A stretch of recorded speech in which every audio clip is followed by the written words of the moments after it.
Can I ask you all to take your seats?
Seats here, you are very kind.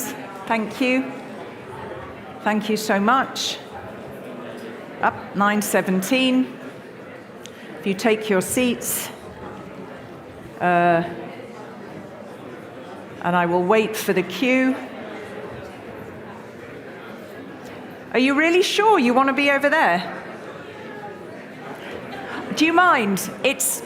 Come on, please. Don't. Come on, that's the worst. I promise you can pick your nose in comfort. Come on, please, speakers. Go on, Taco. Move in. It's so much nicer for audiences. Can you take your seats swiftly, please? There's seats here. If the speakers don't want them, then that's fine. There's seats here.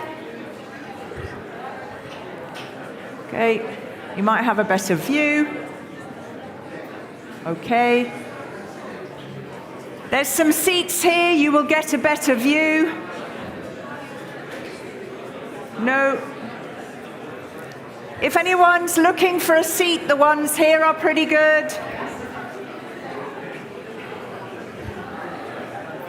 There are seats over here. Here. Yes, I'm looking at you, sir. That was really sweet. You did that thing we do at school, you know, when they say Katrina and you go, that guy just did that. Okay. All right, I think we need to start. Shh. Can I ask you to make sure there's one less instruction to stick that's in my script? Can you make sure your phones are on silent, please? If we get that done now, we're sorted. If you need water, put your hand up right now and maybe a hostess can bring you, or a host, or a gentleman, you need water. Is there anybody with a roving hand that can bring water to the front row? Okay, this lady here, one of our speakers, right on the front row, and here, Nicolas, and here. You bring 3. You see, there was a whole table. How could you have ignored it? We're talking about oceans, water, in the corner. Shame on you. Okay, absolutely bonkers. So, there was a lady, and there was a lady here in the 3rd row. There might have been somebody back there. There's the lady there. Was there anyone else? Okay. Fill in. I don't mind if sometimes you pick your nose, look at the phone, do whatever you want. Just if we stay together, it's lovely. Thank you. Can you take your seats? Okay. Are you sure? You haven't got the best view? I'm going to test it for you. Look, you're going to get that and that. Are you sure that's okay? Do you want to move? There's seats here, look, on the front row. You can be an honorary speaker. Come on, sir. You've got a crap view. You've literally, just ladies, you have not got the best view. Are you sure you want to stay there? You're too scared to move. I'm scaring you. All right. Just making sure everyone can see. See? Here. No. Oh. You sure? I'm doing my best. All right. Thank you. Okay. All right, can we begin? We're good to go. Do I get the okay from the Commission? Yes? I'm just ignoring everyone. Okay, shh. If you can kindly take a seat. Yesterday, it was like the Arctic in here when we rehearsed. Today, it is warmer. Should you wish to remove your jackets, gentlemen, I give you permission to do so. All right, because it's going to get hot.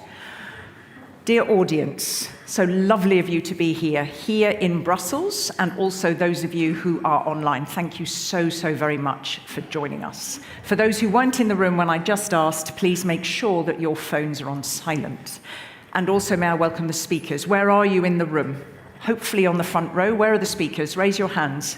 I hope you know if you're a speaker. That would be slightly odd if you did not. Perfect. So a very warm welcome to this 4th edition of the EMODnet Open Conference. So we are definitely going to do what I'm about to say, which is showcase EMODnet as an essential marine data service for the European Ocean Pact. Who stopped in front of that brilliant piece of branding outside, apart from my good self? Did anybody?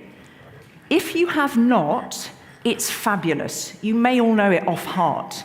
But if you don't, it really articulates how all of this fits together with all sorts of different European initiatives that we are going to hear about today, okay? The event is organized and hosted by the European Marine Observation and Data Network, hereafter EMODnet, as part of Marine Knowledge Week in collaboration, of course, with the European Commission DG Mare. My name is Katrina Sichel. I have the pleasure of navigating all of us through the next 2 days. There is a lot on the program. There are brilliant speakers. Okay, brilliant speakers from across the ecosystem.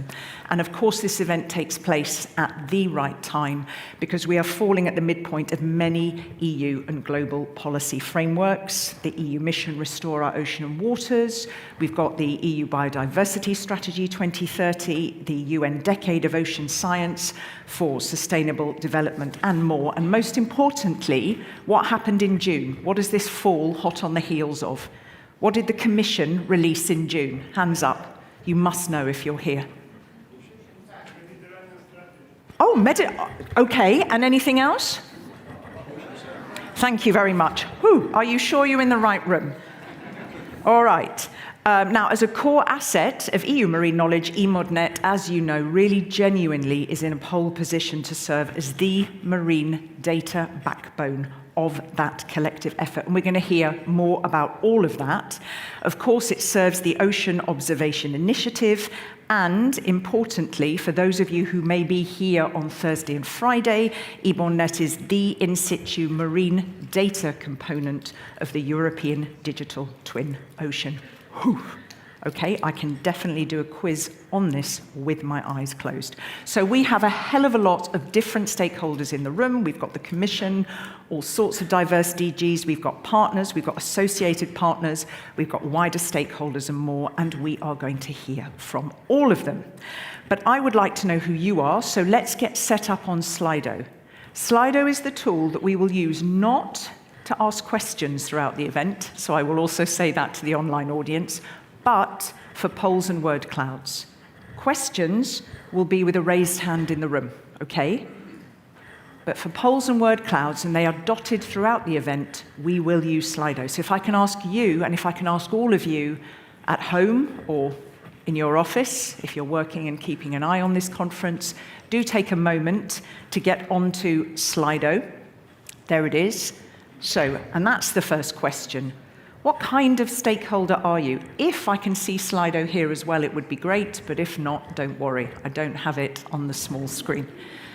There we go. What kind of stakeholder are you? So let's just let that build. I love the way the European Commission came flying in with enormous letters there. All right, let's let it build. Mapping authority.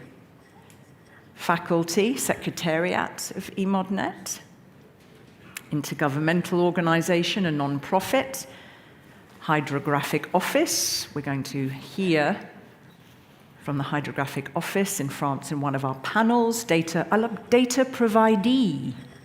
Providee, I like that. Effucator. Is that a typo? Do we have a couple of typos there in the room? Okay. But I'd just like to let that build because I think that is a really good basis for the event to see the number of different stakeholders here. And I thank you who are in attendance and participating and watching.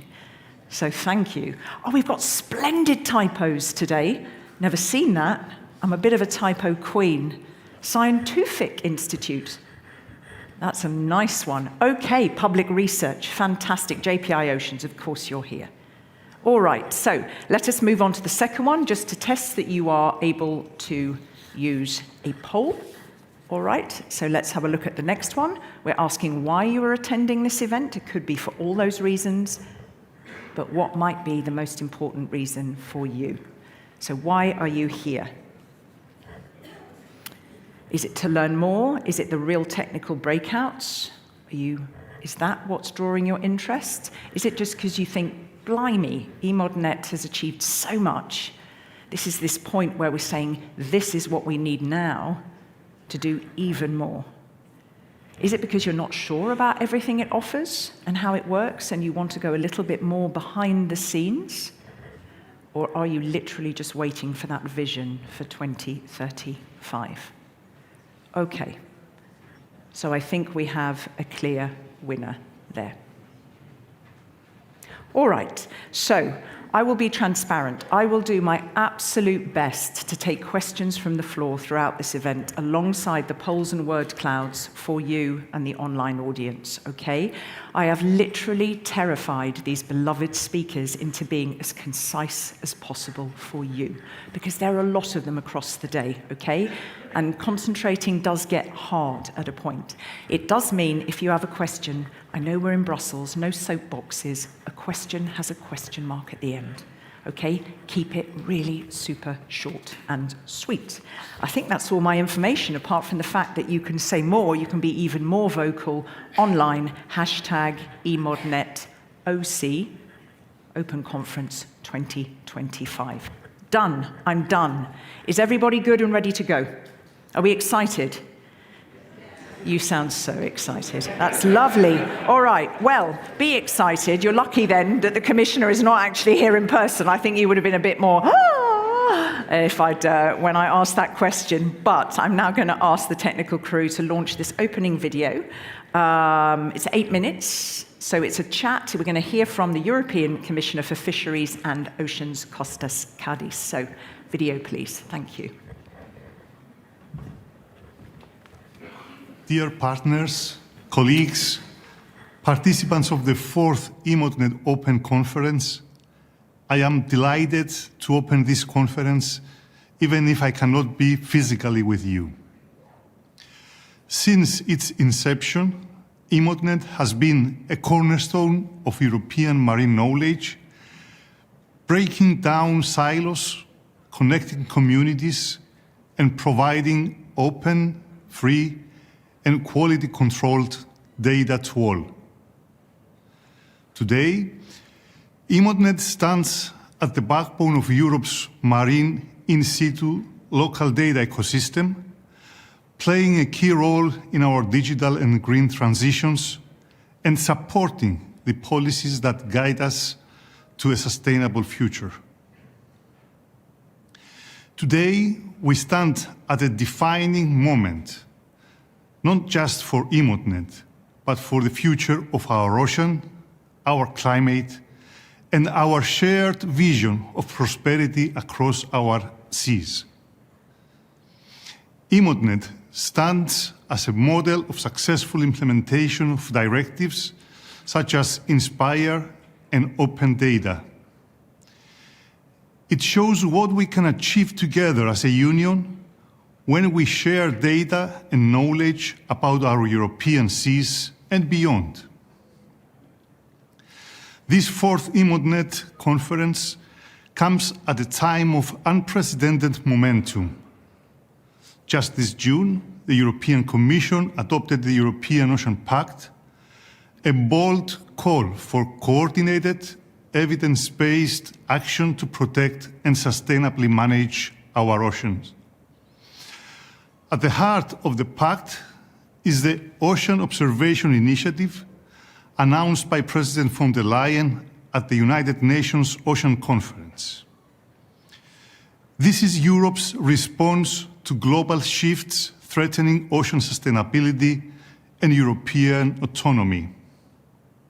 And EMODnet is right at the center of it, providing the in situ data that will feed the European digital twin ocean, strengthening Europe's leadership in global marine data management and linking the European ocean observing system with actionable marine knowledge.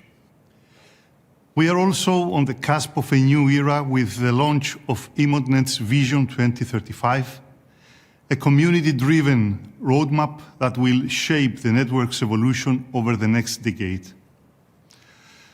This vision will reinforce EMODnet's role as a central asset for EU policies, a key player in the European digital twin ocean, and a European model in global collaborative delivery frameworks. Because EMODnet is more than a European success story. It is a leader in marine data and data diplomacy.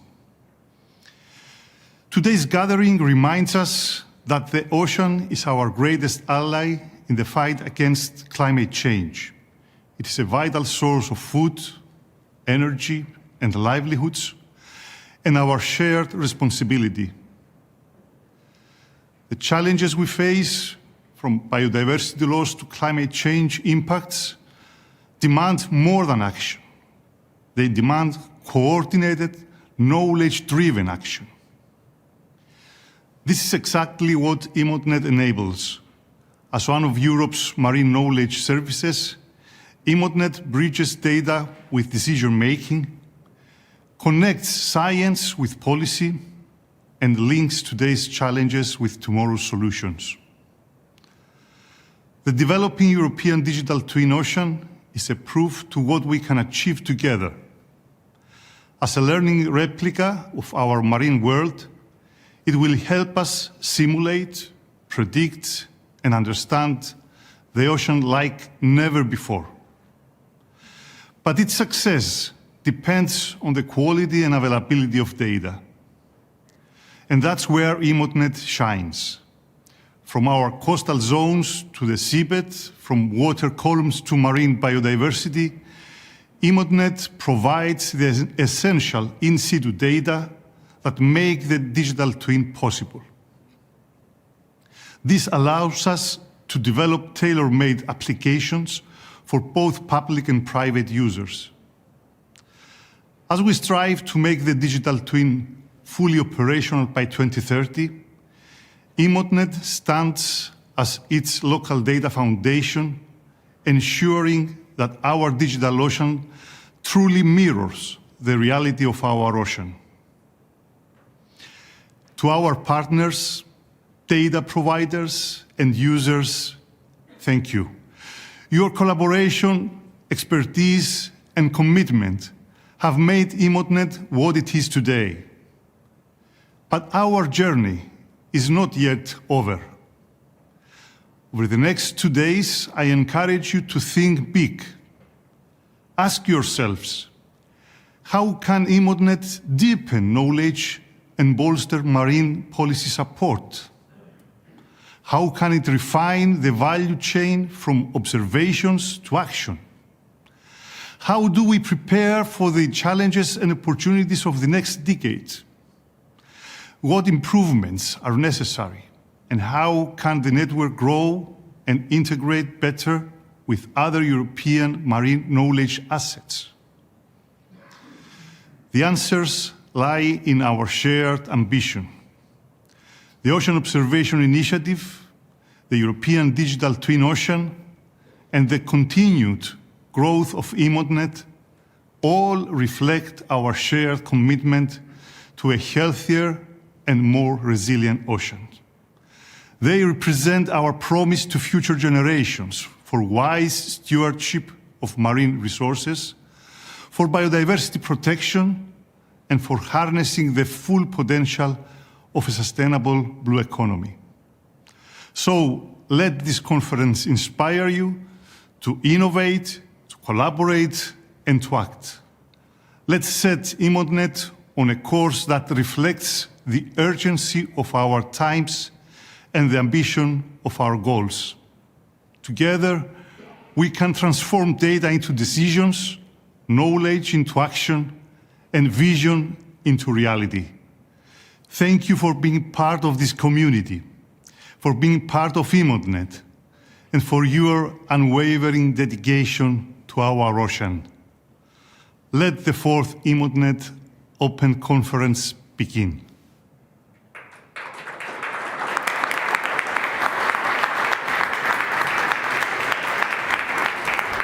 Thank you very much. And please, technicians, if it's better for you that I enter from the side for the online audience, you must let me know. Otherwise, I keep leaping up on the front, but you can give me a sign. So thank you to the Commissioner. And I have been reliably informed, in case you didn't know, that actually he's an environmental scientist. So this isn't somebody who's just sort of coming and speaking, it all sounds, I mean, that is, who he is at core. So I think that makes his message resonate even more. And I thought what was really interesting, because just before I introduced the next speaker, we were having a quick exchange over dinner last night, and she was saying, Kate Larkin, that she has really seen over time how sort of everything to do with oceans, with seas, with the marine environment has really been pushed up the political agenda over the last decade or so. And I would say very timely, because what I wrote there from what the Commissioner said is that why is it so important to have all of these EU interconnecting assets? Because we are at a time of shifts that threaten ocean stability and EU autonomy. So that really resonated with me, and of course the importance that EMODnet connects science with policy and so much more. He also name-checked European Digital Twin Ocean. Of course, the event is coming later this week. All right, so on that note, it is my great pleasure to invite to the stage the Director of Marine Knowledge, Seascape Belgium, and of course, the head of the EMODnet Secretariat. A warm welcome to Kate Larkin. Over to you.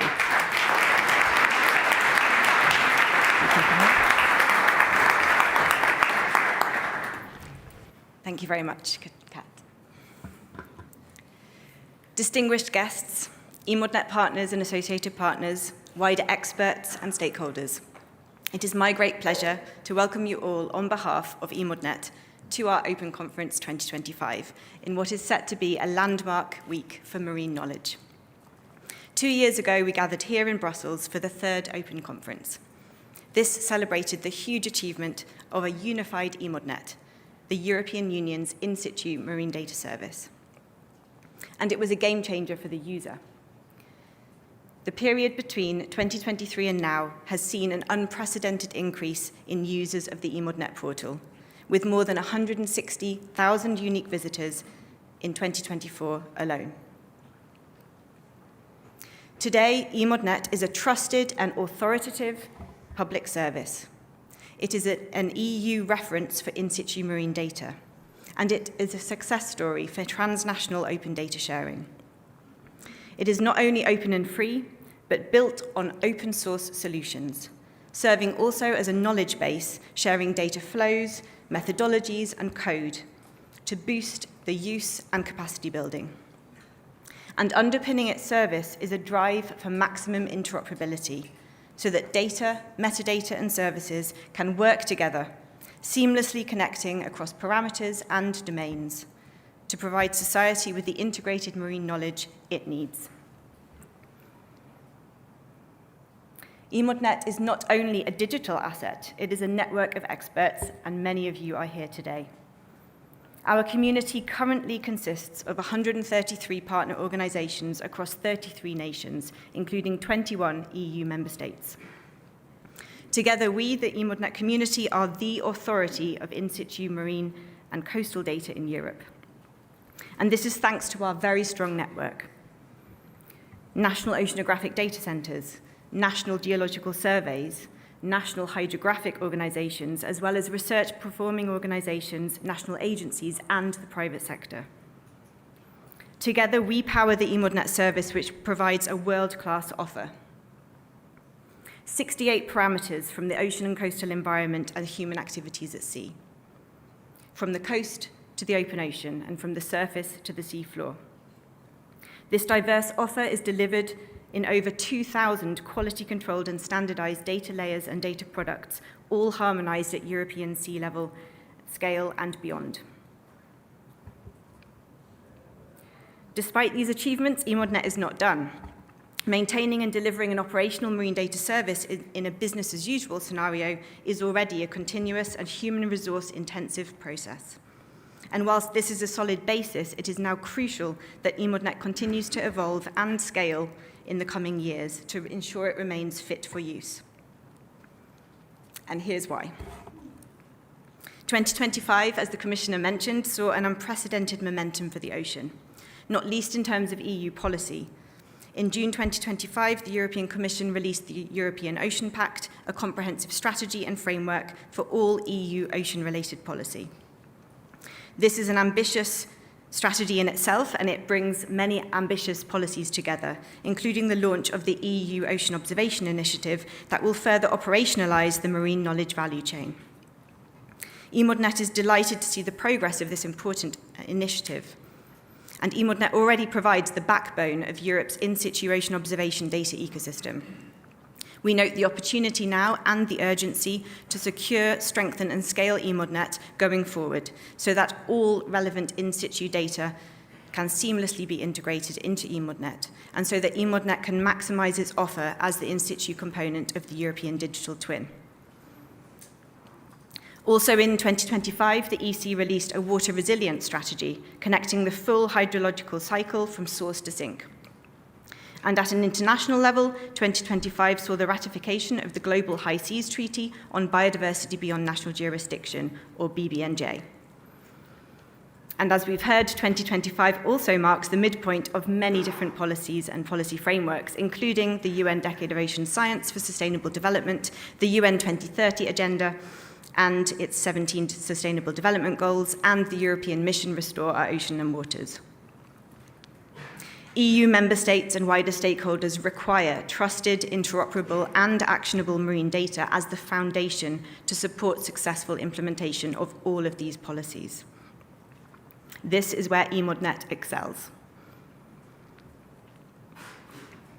Recognising the need for a step change in its development, the EMODnet partnership released a call to action at the last Open Conference in November 2023, right here in Brussels. There we pledged to develop a vision and a roadmap for EMODnet service evolution over the next decade. And here is the result. A community vision that is both timely and necessary, when the urgency and the societal demand for marine knowledge has never been stronger. It is EMODnet's response to the European Ocean Pact, building on EMODnet's assets, including its people, its network, and its infrastructures. Our vision: a robust, fully comprehensive, and actionable marine data service that empowers society to extract the full potential marine knowledge from in-situ ocean and coastal observations. A fully comprehensive service offer delivered at the diversity, volume, speed, and granularity required, powered by an inclusive and comprehensive EU marine data partnership, including all relevant in-situ ocean observation and data actors. And to deliver this, EMODnet requires a step change in investment, at least a doubling of EMODnet's annual funding over the next multi-annual financial framework. The vision presents tangible recommendations that are ambitious yet pragmatic across 4 dimensions of EMODnet's value, from its in-situ ocean observations to its core services, and powering the digital ecosystem to supporting diverse users across policy, research and innovation, and the blue economy. Its content was presented in a public webinar earlier this month, and tomorrow we will have a session dedicated to the vision where we will dive in and explore the recommendations. In the meantime, our community vision is publicly available on the EMODnet portal, and we have printed copies of the summary here today at the conference. So, as I close my opening address, I extend a warm thanks to each and every one of you, our collective network, who tirelessly deliver EMODnet every day. And I leave you with one message. EMODnet is an essential marine data service for the Ocean Pact. We have the network, expertise, and the infrastructure in place. Now we need commitment and strengthened investment to scale and make EMODnet's vision a reality. Thank you.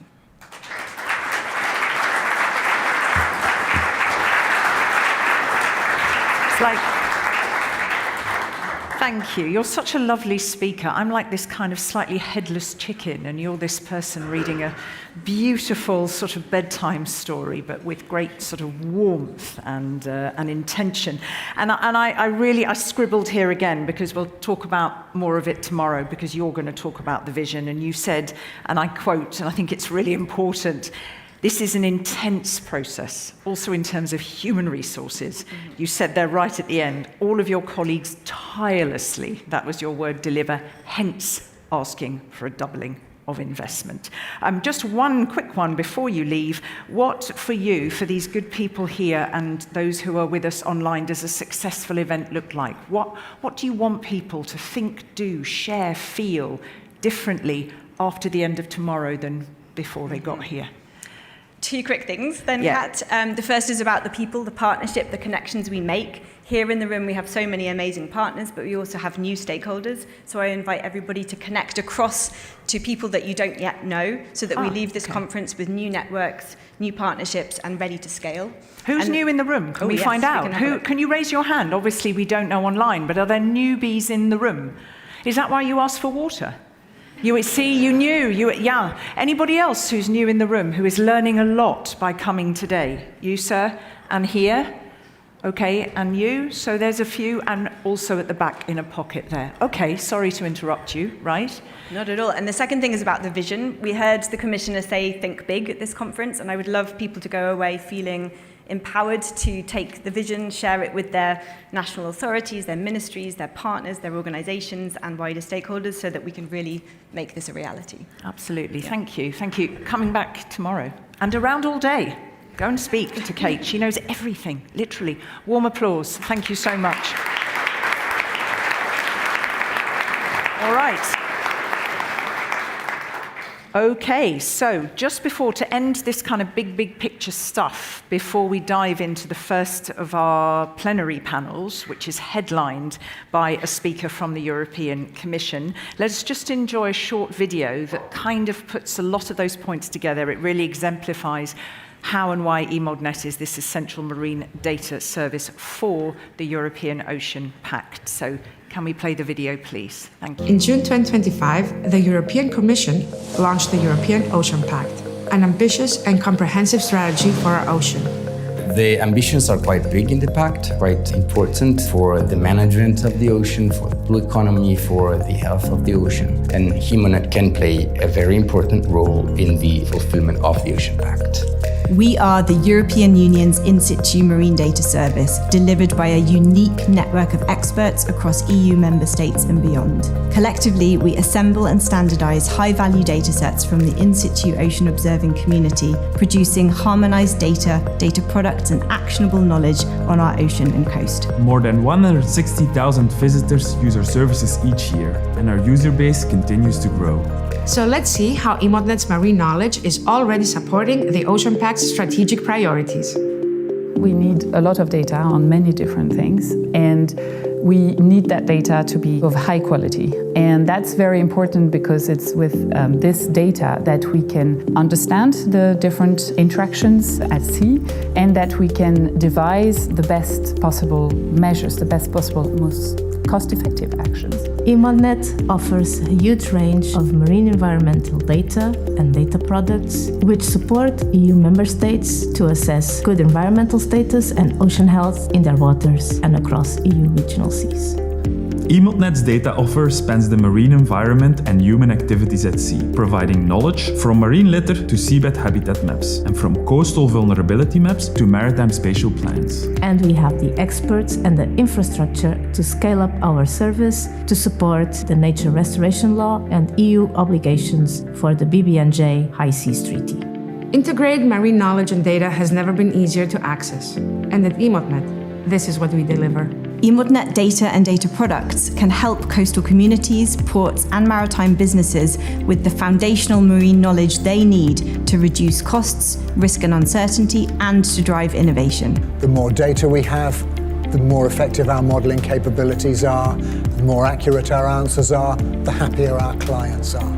EMODnet is already making waves as a knowledge base for research and innovation for our ocean, coast and land sea interface. And we stand ready to scale and accelerate the marine knowledge value chain, serving the EU Ocean Observation Initiative. And that is not all.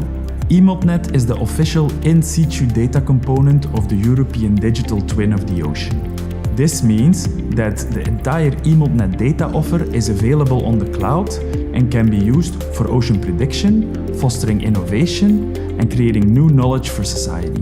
The Ocean Pact does propose these ambitious and important advancements to increase the amount of data, to improve the quality of data, and to expand the network into a much more global dimension. EMODnet provides a service. It is, of course, a pillar of marine knowledge.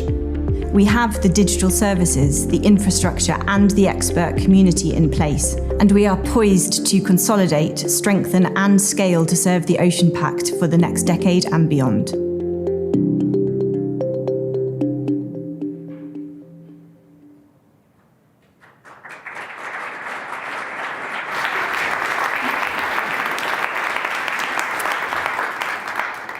And it will not surprise you to know that we're going to look at the Ocean Pact today in the second session. So if you've read the programme, you will be aware of that. But let us dive into the first session now. And this is called EMODnet, Supporting the EU Ocean Observation Initiative and European Ocean Observing System.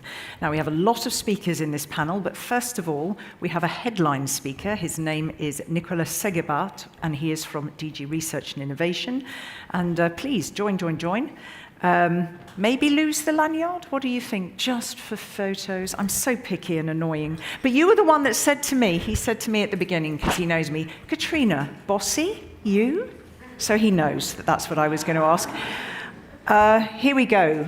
Supporting the EU Ocean Observation System, European Ocean Observing System. Is this correct? The value of EMODnet as the Commission's in situ marine data service for the EU Ocean Observation Initiative. Will you speak about this? I certainly will. Fantastic. Thank you, the floor is yours. Good morning, everyone. It's great to see so many of you here, despite of all the efforts of the public transport here in Belgium to prevent this conference to happen. So if anything, it definitely shows your own commitment to EMODnet and to ocean observing and data. So thank you for being here. I know it was a challenge for some of you. I guess this is the right button. So we thought that we might give you a glimpse at the European Ocean Observation Initiative and at the European Ocean Observing System that it contains.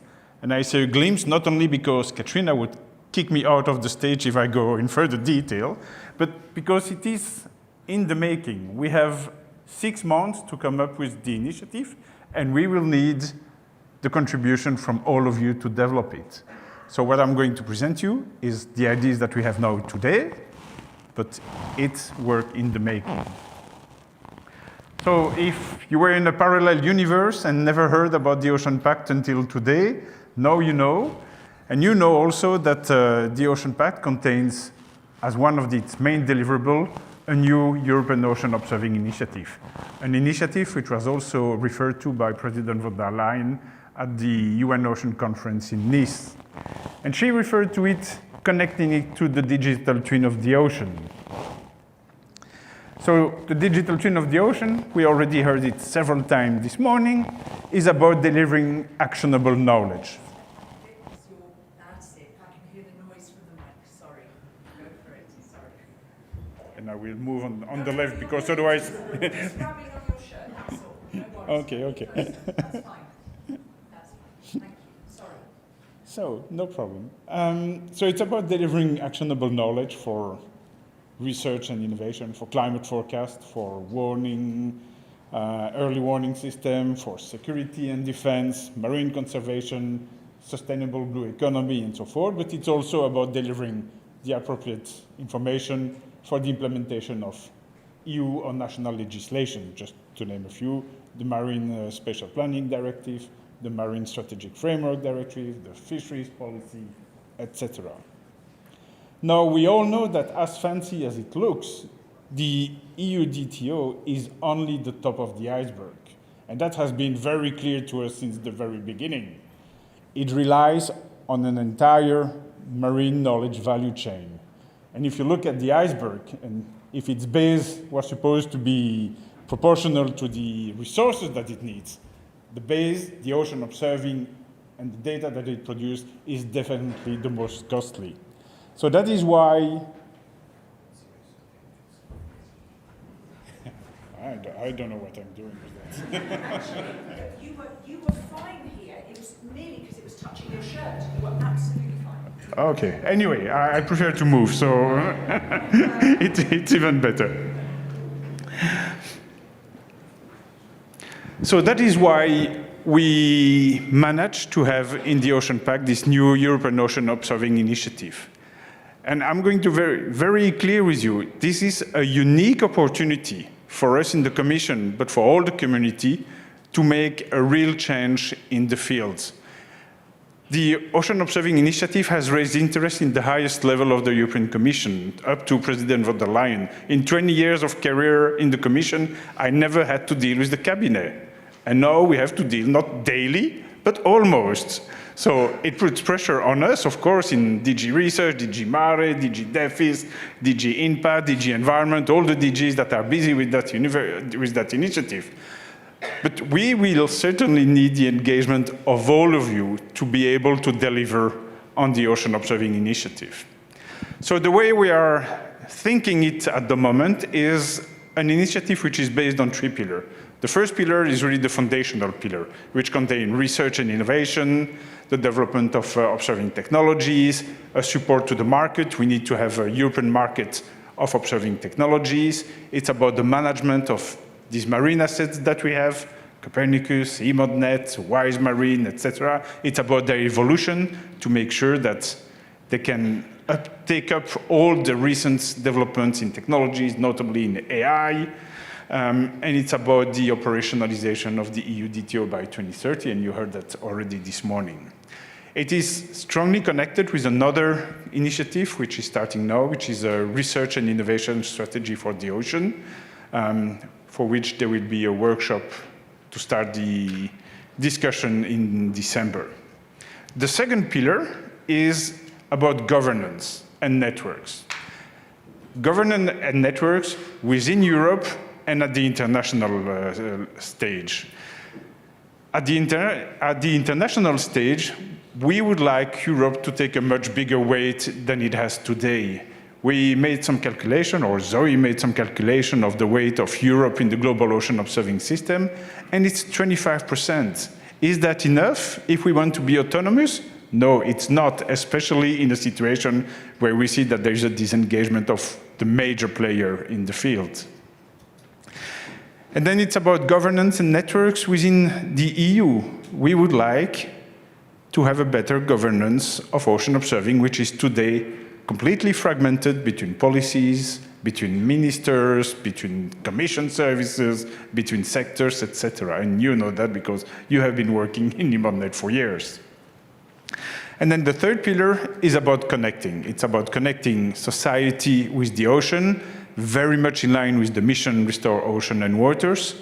And we think that ocean observing might be a right perspective to engage with citizens through a mixture following the new European Bauhaus ideas, mixing art, education, science together.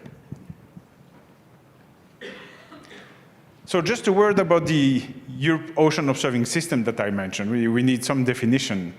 So what we have here is really the collective, the sum of all the European capabilities to observe the ocean, from satellite to in situ and any other means, the capacity to serve operational monitoring, research, public and private interests, etc. So now, of course, especially if you speak of governance, that may become very quickly a daunting task. So our focus will be on all the components of the system which caters the needs of the Ocean Pact. So we will focus on the component of the European Ocean Observing System that needs to be sustained in the long term. We will work on structuring the system to make sure that The research and innovation developments can be taken up by the system to make sure that the market can develop and to make sure that the design of the European Ocean Observing System actually serves the need and provides the data and the data flows that we need. So what role for EMODnet in this context? Well, essentially, it doesn't change. Fundamentally, the role of EMODnet as a critical player between the ocean observers and the data providers and the data users is the same. But your role as EMODnet is going to be of critical importance in the development of this initiative. So the current challenge is that despite of the significant efforts over the last 15 to 20 years, there are still numerous gaps between the actual production of the observations and the vision where data is globally standardized, quality control, and harmonized all across Europe. So of course the data, these gaps depend on the type of data that we consider. Automated data is much different from biological data, and the work is very different, but we need to work on all these gaps to make sure that we have this standardized quality control and harmonized data across Europe. And EMODnet's role, as I said, is to become the central hub to close these gaps. It's about supporting the data management and the capacity building, the standardization from the public data providers and data management entities. And it's about engaging with the private sector. As key actions we see for EMODnet is to support, oh, what happened? No more slides. It's because my time is off, maybe. That's tough. So it's about supporting the EC and the European Environmental Agency to standardize data from the member states that relate to the implementation of EU policies or legislation, about developing automated processes, simplify access, support the development of tools for easy reporting, etc. And as I mentioned, it's about collaborating with the observers and the researchers in general to ensure that we have consistent data, data management, and data availability. So the goal really is to have a one-click access to public marine data. We need to simplify as much as possible the access to data to the users. And that is absolutely necessary if we think about the EU DTO and the development of local or sectoral applications within it. So our plans at the moment, a few of them, and as I said, it is all in the making. We would like EMODnet and Copernicus to continue converging, eliminate overlaps, ensure seamless and holistic data access. And you heard that Editor provides that already. We are going to work hard, hopefully with you all, to eliminate all barriers to data accessibility. And by barriers, I mean all types of barriers. Technical, artificial, ethical, whatever. If you think about, I want to access the data, what prevents me to have immediate access to it? What can we do as a community to make sure that this data reaches me instantly? And then the third bullet here is about international. We would like EMODnet, and we started already working on it, to have an active role on the international stage. So no more only EU, but be really active on the international stage, in particular with the relationship with IODE. And we want EMODnet to participate, and this is my last point, we want EMODnet to participate into a global resilient data ecosystem. So that's it. As I said, it's all in the making, and you will have in December, hopefully, but I'm pretty sure that it will be, the opportunity to provide your own views through a call for evidence for the European Ocean Observation Initiative. So we will certainly notify you when this is out. When this is out, rush to the website and provide your views on the European Ocean Observing Initiative and what we should do as Europe together to deliver on this unique opportunity. So, thank you.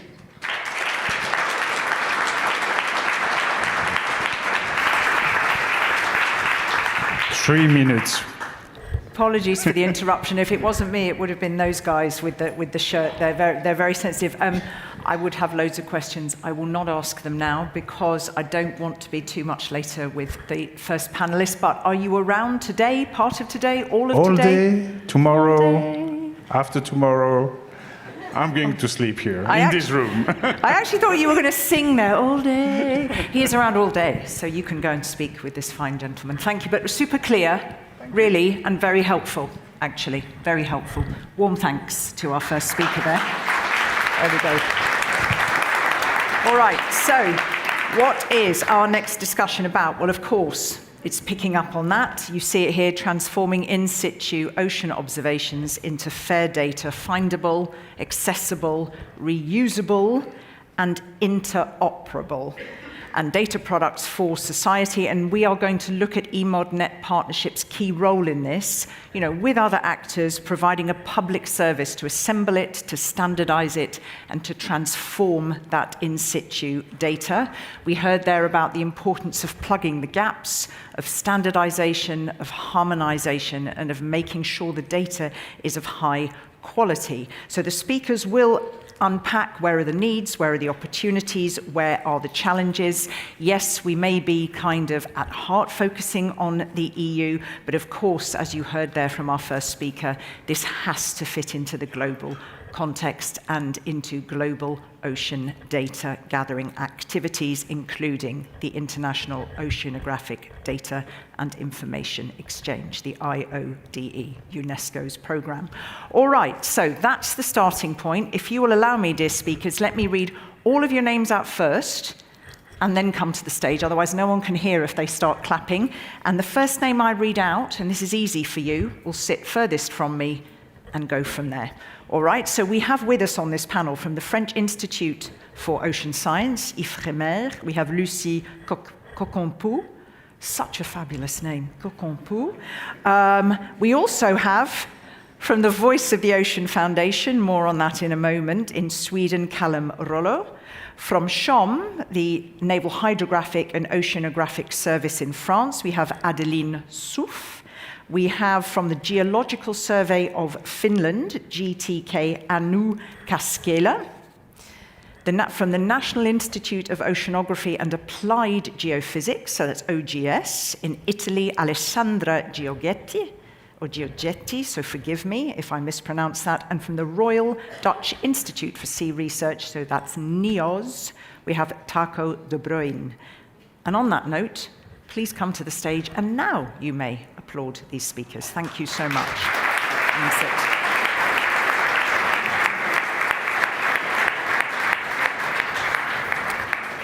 All right, so we're going to get stuck in. Now, let me just give a little bit of a heads up to the audience. I would like to get through 2 very dynamic rounds of questions with these good people, because as I said before, I've asked them to be beautifully concise, just so that we can sneak in a bit from you.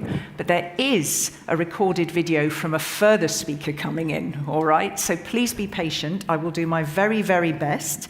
I'm going to start with Lucie, if I may. As we said, you work at Ifremer. Everybody cognizant, Ifremer? I never take anything for granted. We can move on. Well, Nicolas, if you weren't, I'd be a bit ashamed for you. Okay, so you are on also the Executive Directors Board of the European Global Ocean Observing System. So maybe if you can give us some examples, a couple of diverse examples of in situ coastal and ocean observations. So either from sort of oceanography, could be citizen science, and why it's important that that particular data flows into EMODnet. Thanks, Kat, for giving me this opportunity, because in my position, both at Ifremer and at Eurogos, I got to work with an incredibly diverse set of marine data, and also wonderful people. So I will give you 3 examples, but they are not only examples, they are keywords that can help you find your way through the conference, because they are quite important in our community. And you must keep in mind that those concepts are connected, even more connected thanks to research infrastructures. So for the first one is operational oceanography. Here is buoys, research vessels, automatic sensors collecting temperature data, salinity, currents, nutrients in real time. Those data support forecasts of storms, marine heat waves, and make the sea a safer place. And because those data are very well documented, they can also serve long-term purposes, such as research on climate. Second keyword is coastal monitoring. Here it's ocean observation for an environmental purpose. We're dealing with fixed platforms, but also fields, measurements, tracking, pollution, the biodiversity change, and the water quality. And those data are not only data set, not report, but indicators that will help managing the coastal zone, protecting fragile ecosystems, and also keeping track of the human impact on the environment. My last keywords are becoming bigger and bigger right now. This is citizen science. Yeah, more and more volunteers are collecting data when and where the traditional science cannot always go. This is extremely enthusiastic and challenging, though, because we need to keep track of the quality of the data. Yeah, data quality is really important, but so is data sharing, and that's why EMODnet plays a central role in our community. EMODnet gathers the data, harmonizes them, and makes them available for scientists, but also industry and policymakers. And also, data from EMODnet can feed the digital twin ocean. This is a dynamic model that helps simulate, predict, and make informed decisions. So we are truly supporting that at Ifremer level, but at Eurogos level as well, having training programs to develop capacity and awareness. And we also have a policy brief reinforcing the shared commitment. Thank you very much. And I will just say that of all the slides that could have been presented on the panel first, for me, this is a really good one, because it's effectively saying, where is this data coming from? How do we get it? And also just the message at the bottom, let's just not collect it. We have to integrate it, integrate quality, fair data. Just before I move on, and I wondered if we haven't got a countdown timer. I'm just asking the technicians. It would be good to sort of start where we're at now. Forgive me a moment, and just be aware I'm going to go a bit into the coffee break because I want to have time for this panel, and we started a bit late. That's brilliant. Thank you. Forgive me, you have an object. Yeah. Yes, I brought an object. Yeah. Ha, surprise. So this is a mirror. This is not a low-tech device, although my colleagues from EMODnet Physics know that I'm a big supporter of cost-effective science. This is just to take some of the light from the chair to the audience. I want to share the light with you, because when you work at coordinating system, aggregating data, you must be aware that your work relies on the source, the data collection part. And this is maybe the most fragile part of the data value chain. It takes time to collect the data.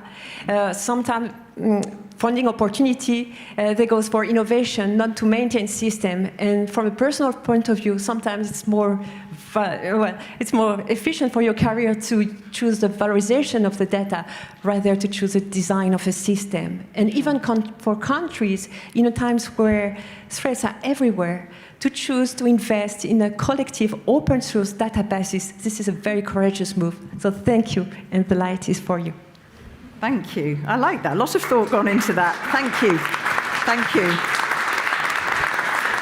I sort of have to say top that, Callum, but I won't say that, but I could say that. So Voice of the Ocean Foundation, I was looking at this. So this was founded by a diver and more, Carl Douglas. Yeah. Is that right? And it conducts and it supports and it promotes science and communication across the board on the sea and its processes, across very diverse stakeholders. Is that right? You're based in Gothenburg? I'd say not quite as diverse as Lucy. From that very high, kind of large-scale perspective, we're going to drill down to something a lot more specific now. So I'm just going to speak a bit as our experience as a data provider into EMODnet as an associated partner.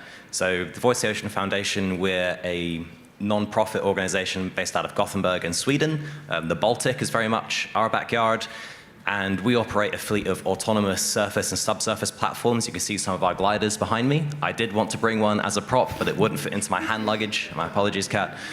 And what we're doing with these gliders is they're out operating round the clock at 5 different stations we occupy year round, and we're collecting essential ocean variables, as Lucy was describing before. That's temperature, salinity, oxygen, chlorophyll, all of these things that feed into EMODnet and our kind of near real-time understanding of the ocean. So our goal is to get data from these platforms, standardized, quality controlled, and into EMODnet ingestion within 30 minutes is our goal.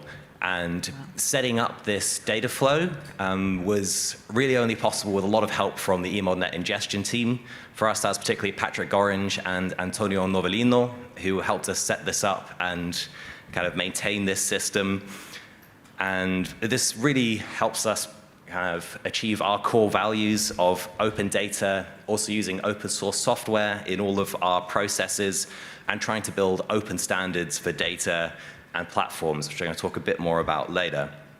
And for us, the real value of EMODnet is as an ideal single source of data. We know the researchers that both use our platforms and the data we've collected pretty much all go to EMODnet as their first port of call. So for us, having our data in EMODnet contextualized along data being collected by the National Oceanographic Data Centers and other nonprofits and organizations really increases its value from being sort of isolated, siloed data sets into these real kind of actionable data products that provide societal benefit. Thank you. And I just want to pick up on one thing, apart from, yes, my absolute disappointment you didn't bring one of those, is cost. Just very briefly, because the word cost came up once or twice, perhaps it was you, Lucy, I've heard this in previous events, you know, let's not assume, apart from the fact that it's complex to gather the data and get it into the right state to be usable, there are costs. Out of interest, is this a very costly, On the one hand, yes. I think one of these will probably set you back about 250,000 euros once you've spec'd out with sensors. On the other hand, compared to a ship that's costing you 50 to 70,000 per day to operate, these things are out there for 3 weeks. Mostly autonomous. You will wake up at 2 a.m. to babysit them. But yeah, we're trying to move to more autonomous systems and less ship time to decrease costs and decrease carbon. Do you sing to them when they come back in to port? If they've been very good, yes. Oh, bless you. That's very good. Okay, thank you. So again, just super interesting for anyone who would know nothing about this and came into the room now to understand what we're talking about data and where it comes from. This is definitely the session to attend. So, Shom, we're going to come to you. And we know, you know, what would be helpful to know how EMODnet's already serving the Ocean Observation Initiative, and maybe, because we already heard that, I think, from Nicolas, these national hydrographic offices, what is their role in data collection and that connection with EMODnet services?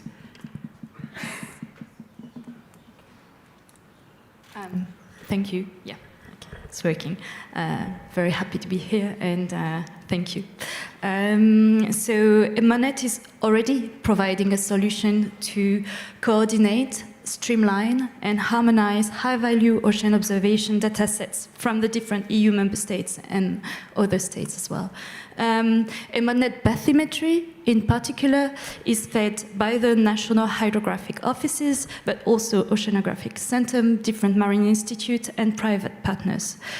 And we are collectively working to streamline and simplify the bathymetry raw data survey to a usable product called bathymetry data and the digital terrain model. And actually, this digital terrain model from the EMODnet has been uploaded almost 100,000 times just last year in 2024. I don't have the stats for 2025, but this trend is the same, and we know that with the EU digital twin of the ocean, which is actually deployed by the European Commission, it will increase. And that is because bathymetry is one of the products at the backbone of maritime spatial planning, seabed marine habitat, mapping, or even navigation safety. And if we just take one step back and look at the global environment, EMODnet is also the European contribution to the Global Seabed Mapping Initiative, which is also known as GEPCO 2030, and that is endorsed by the International Hydrographic Organization as well as the UNESCO IOC, the Intergovernmental Ocean Committee. Yeah. Thank you very much. And just what you said there, it's also about, did you say safety or security? I mean, bathymetry for me makes it, that connection. And would you find that there is an awareness that in the current times in which we live, that the Commissioner made reference to? I mean, your work is hugely important. So, of course, as National Hydrographic Offices, our main mandate first is to provide safety of navigation charts, but also to support public policies regarding coastline and maritime domain, as well as to provide defense data that they need for ensuring the safety on that aspect. Thank you. Thank you very much. Back to you again. Let us now turn to the Geological Survey of Finland, our representative here, Anu, but also, importantly, it might not surprise you, she is coordinator of the EMODnet, that is coordinator of the EMODnet Geology thematic. Again, I mean, just switching it, the importance of national geological surveys in delivering EMODnet, and perhaps an example of how the service is transforming that data, that marine and coastal geology data, into harmonized data and products, so that we can really visualize that. Thank you. Thank you for the question, and my pleasure to be here. It's really nice to see that the house is full. So, and I'm also proud to present, just the next slide, please. Present EMODnet Geology Network. We have just started a new phase. Can I have the... We just started a new phase with 39 organizations, and we have a good coverage of the European marine areas. We have almost all countries with coastline included. This means that at the heart of our whole consortium, we have the National Geological Surveys and also other organizations with geological expertise and value. And the National Geological Surveys are essential to our consortium, because these surveys, they actually do the marine geological mapping in marine waters, and they also hold the marine geological data. And they know and have a deep understanding of the data itself. But where does the problem come from? Well, it comes that the National Geological Surveys also do mapping according to their own national standards and provide data according to their own national themes. And this is where our consortium has a big role. We are transforming this national data into a harmonized European coverage data sets. And here I have a list of data products and themes that we are providing. We have data products from seabed substrates, seafloor geology, coastal behavior, geological events and probabilities, marine minerals, and submerged landscapes. And to illustrate the classification and one of the harmonization issues that I brought a pocket-size crane size analysis. I was lucky, it fit into my luggage. So if I go to a sandy beach in Finland and I find that it's fine sand, and if I go to a beach in Estonia across the Gulf of Finland and I go to a silty beach, I find that it's the same crane size according to national maps. But actually the crane size, it is what it is. It's just the interpretation of the crane size that differs. And this is what we have been doing with the geological consortium, among other things. So it's really vital issue to understand the data and be able to harmonize it. So that's how we've been able to produce these pan-European marine data products for cross-border and transboundary use for research and science and policy making. Thank you. And just to say, because when I was standing in front of the branding, you can't call it a roll-up, the structure outside. Why geology? If I was like, I don't know, a 12-year-old sitting with you in a restaurant, some random person, and what would you say in one sentence to convince me that geology is the way forward? Get into that, it's fabulous. What would you say? Well, geology is the foundation of everything. Oh, yeah, that's...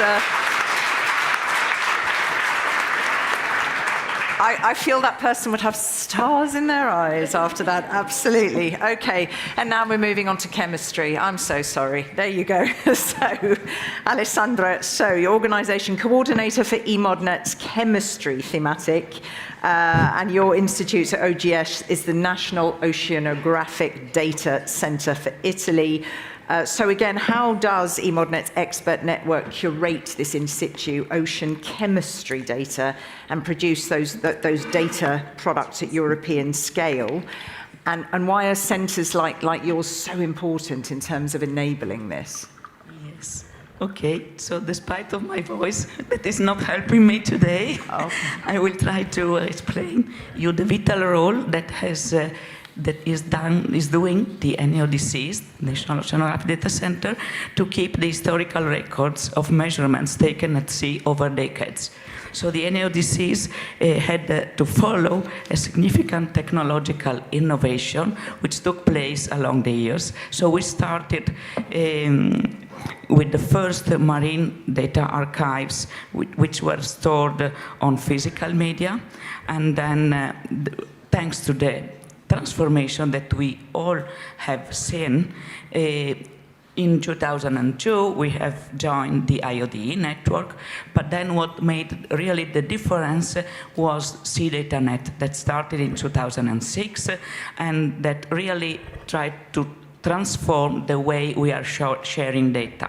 So with standard formats and with standard procedure, the data centers are really sharing data online, on the web, through connected data centers. EMODnet has built on this and has strengthened this network, has expanded the network of data centers, and has extended the standards to the chemical components and to the new instruments and so on. So the NIOZs are daily working, trying to harmonize and integrate these big amounts of data collected with different instruments at different time scales and with different resolutions. All these data are made available as a unique, in a unique site, as a unique way and format. So the data centers and EMODnet are working together to transform this complex data on open and interoperable resources.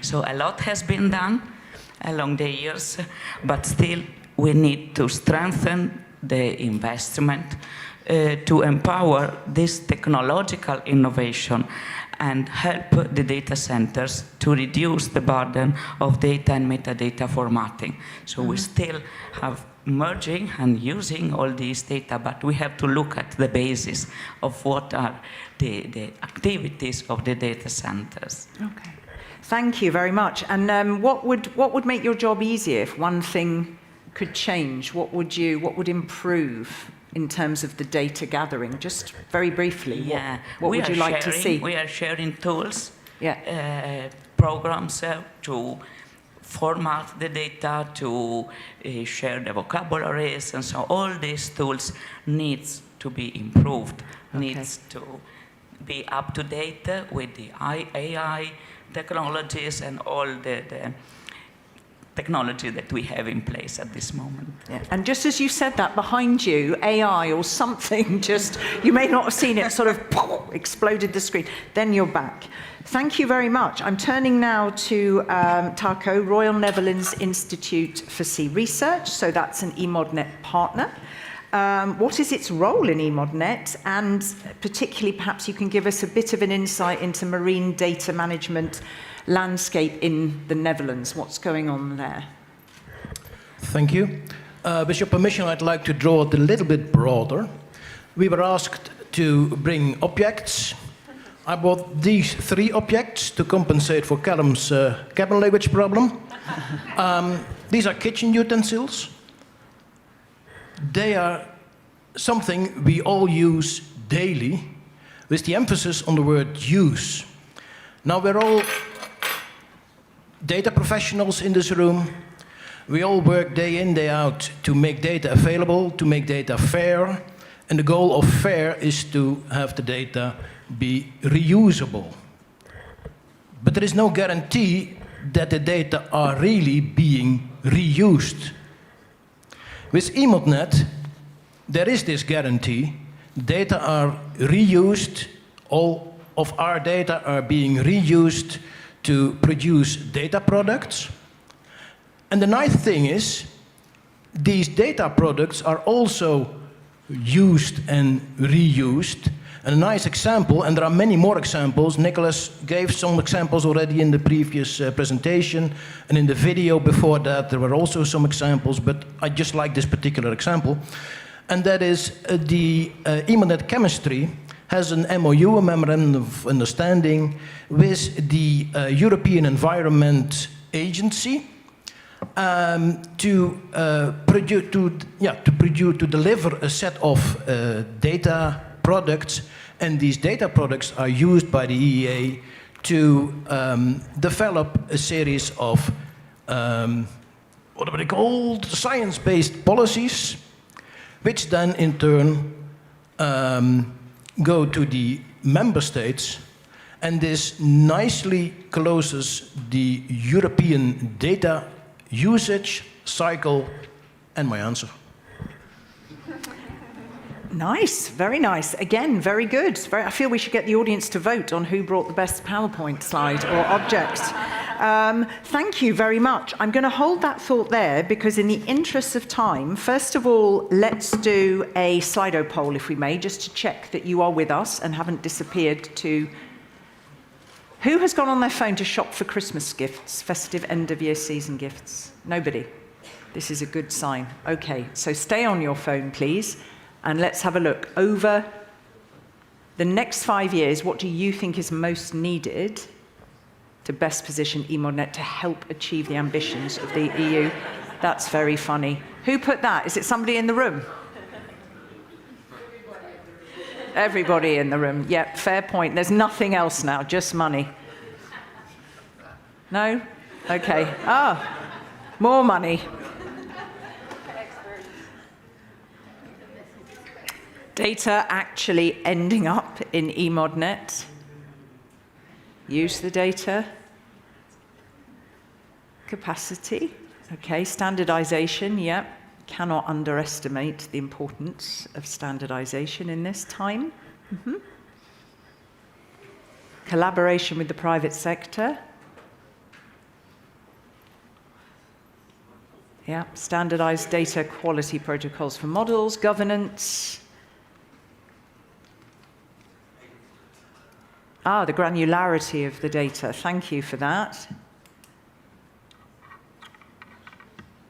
Policy drivers, use. Okay, so thank you for that. Is there any, just before I come to a second round of beautifully dynamic answers to questions, we have a video that's coming in from the IOC of UNESCO. But before that, is there any one or two questions from the floor, burning questions that relate to what you heard there from those speakers as they laid out their stalls from their diverse organizations? Anything that you didn't understand and you want to clarify that cannot wait until the coffee break? No, we're good.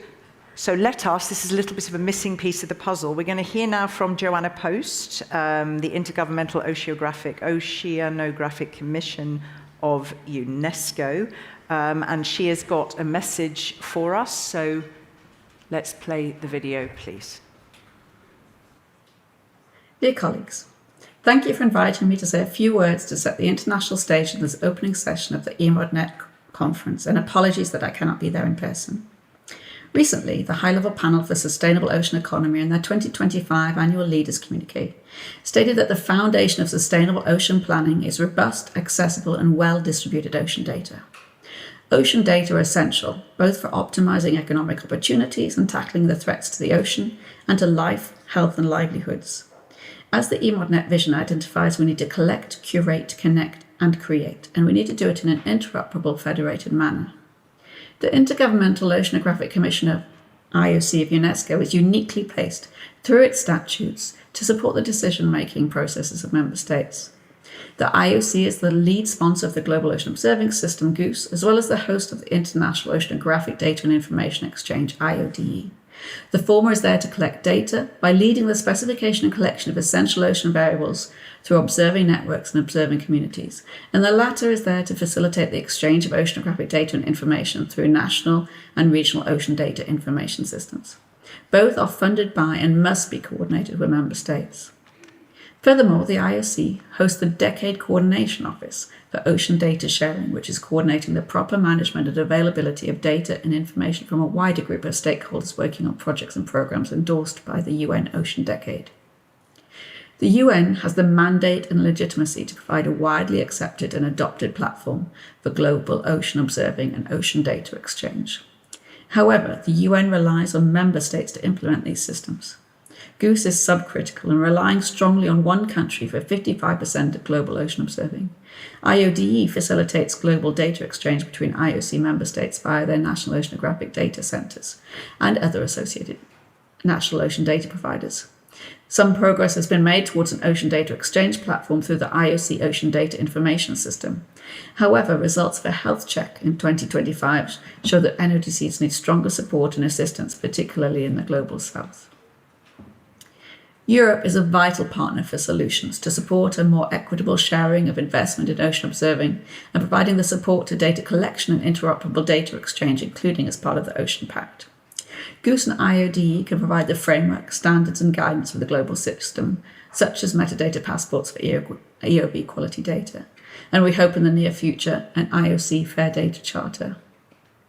We're facing a paradigm shift in observation and data systems. The user and governance space must dictate priorities for observation and data, yet those same users and governing systems must realise the need to support observations and interoperable data systems. The world needs to recognise that ocean observations are critical infrastructure, and our digital ocean future must be fair and interoperable. EMODnet is a vital partner for IOC in this space as we move forward. Thank you, and I wish you a successful conference. Thank you.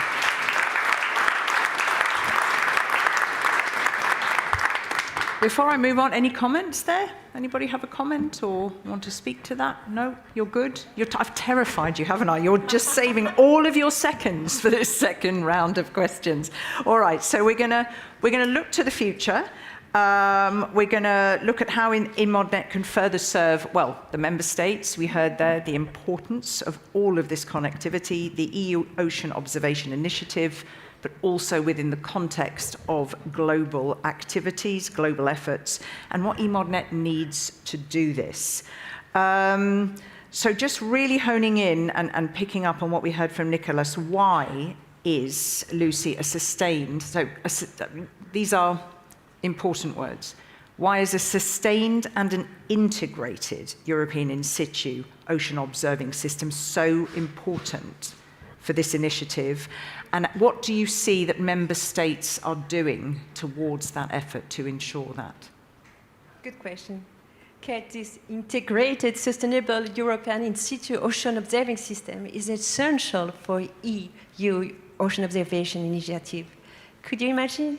Reliable data, high quality data, comparable data across Europe, because these data are the backbone for everything: operational oceanography, coastal management, climate monitoring, sustainable blue economy, marine spatial planning, environmental assessment, policy making. Without coordination, our data will be fragmented, our networks inefficient, and it's going to be much harder to understand what's going on in the ocean. So yeah, the good news is states are teaming up, creating national ocean observation coordinating groups. In France is FROOS, the French Ocean Observing System, connecting all the initiatives, vessels, Argo Float, Citizen Science Program. Wow. In Germany is a German Alliance for Marine Research. It's everywhere, in Ireland, in Spain, in Portugal, in Italy, in Finland. This is a really good news, because with those initiatives, with coordinated data, we have efficient ways of understanding the ocean, gaps are identified, and the data are standardized at national level. But I must say that if national coordination is the foundation for this ocean observing system, the support from the European Commission, the support at European level will make the difference. We need support for that. At European level, teams are already working on this ocean observing system, linking infrastructures, linking networks, local and regional networks. But we need to link all those initiatives to make the difference, to pave the way to this dream integrated ocean observing system that will provide the science we want for the future we need. Would you? Thank you. And I underscore this word link, of course, because so much work is being done, and if it isn't integrated, what a waste. Yes. But I'd just say, just to look at the feedback that we got from the audience and some of those words there, we saw money, we saw political will. Did that also, did that also resonate for you? You said there is a lot of work going on at member state level, but what most resonated? And I'm hoping that this Ocean Pact is the initiative that will make the difference, because we have an alignment of strategy, of means, of people of goodwill trying to work for this ocean observing system. Thank you so much. Callum, do you mind if I jump over you momentarily?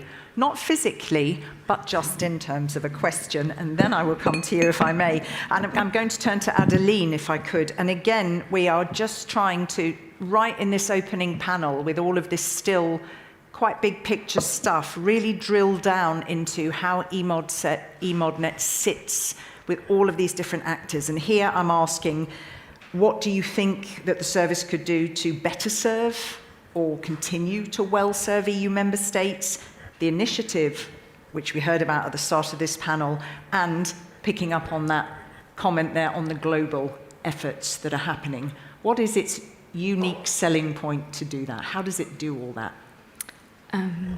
Well, if you look at the ocean observation initiative that Nicolas just described, there are 3 different targets. One which is to enhance the coordination of the ocean observation. And I think that for this one, EMODnet is actually providing, with its 15 or 16 years of existence, a very good picture of where we have good quality data, where we have bad quality data, and where we have no data. And this is very supporting of where we could, for the coordination and the planning of the surveys. So that's a first idea. And then for the second aspect, which is to enhance the coordination and the governance between the national and the European scale. So, of course, we should promote a sustained, robust, and ocean observation systems, but also we've been talking a lot about quality. And I know that EMODnet is, there's work ongoing to make a standard and best practices library within EMODnet, and this will be very helpful because we will have a collection of documents, of reference documents that we can refer to. And as hydrographic offices, for example, we've been ensuring that the international established standards by the IHO are actually put in this. So that's, I think, will provide a lot of, trust also in the quality, and it will help to support and access to citizen science, and so that they know what we are looking for. And then for the third aspect, which was talked by Nicolas regarding the outreach, I think that we still need to extend and to expand, and whether at the European level, but also we are looking a bit more global, and we should ensure that we get more data collector from all ocean sectors to support EMODnet to provide their data, but also we should train the member states and other potential users and stakeholders of what we have in terms of data in EMODnet and how it can be used for their daily or for their once in a while needs. Yeah. But I think your answer, it really articulates a few of the words that came up there, the political will, because you're asking for this enhancement, and that determines the Commission having that weight and that added value dimension, as well as member states. The money, I think linking there, I think there was the word also capacity, there needs to be training. I was going to ask about that. But I just left it out in the interest of time about, do we have the skills for all of it? Do we have the right skills to enhance? But that's a whole other thing that I've left out of this conversation. But thank you. You well articulated some of the wishes, some of the asks that came up out of that word cloud. Let me come to you, Callum, again. It's all about, as I said, looking to the future and pushing. You've got this vision document in any case, but how EMODnet can accelerate and scale perhaps wider partnerships in terms of data sharing, so with non-governmental organizations, others, even the private sector, to really enhance that. No, go on. I can just blather while you get your notes into order. There we go.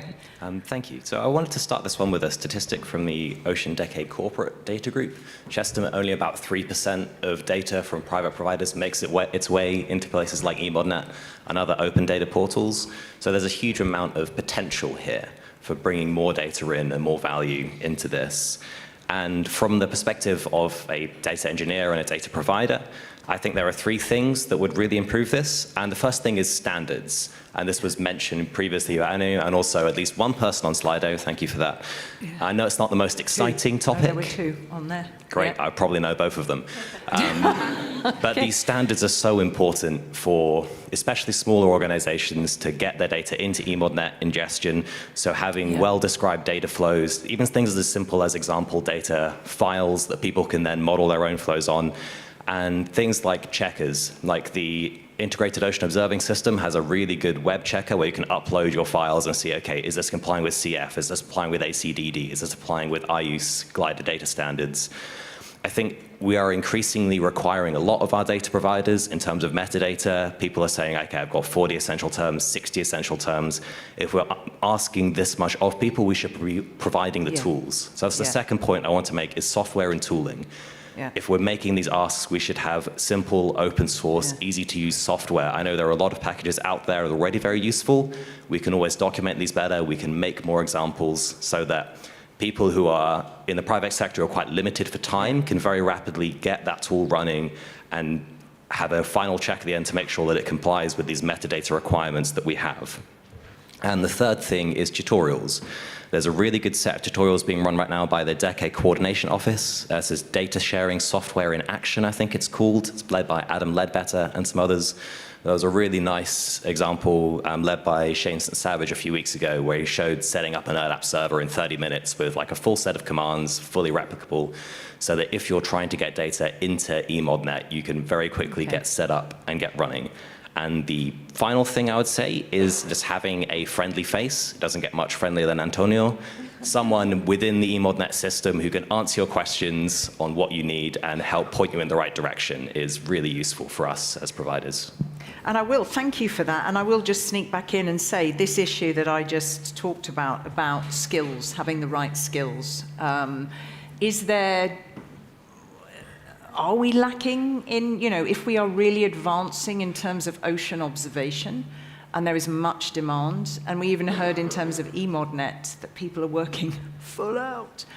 But what about the right skills being in place to really exploit the potential of all of this possible technology or the technology that's there and is coming? Do we have the right people? I think we do have the right people. I think there's a lot of room for capacity building within our organizations, giving people the time and money to train, to upskill, to get hold of these new tools, which are making this process a lot easier. If you don't know how to use Docker, you probably should. At one point, you flung so many acronyms at me, I Sorry. didn't stop you. That's all right. No, you're okay. But I just want to remind you all, because we will break for coffee in about 15 minutes, but I want to just remind you all, these good people, I hope you're here all day.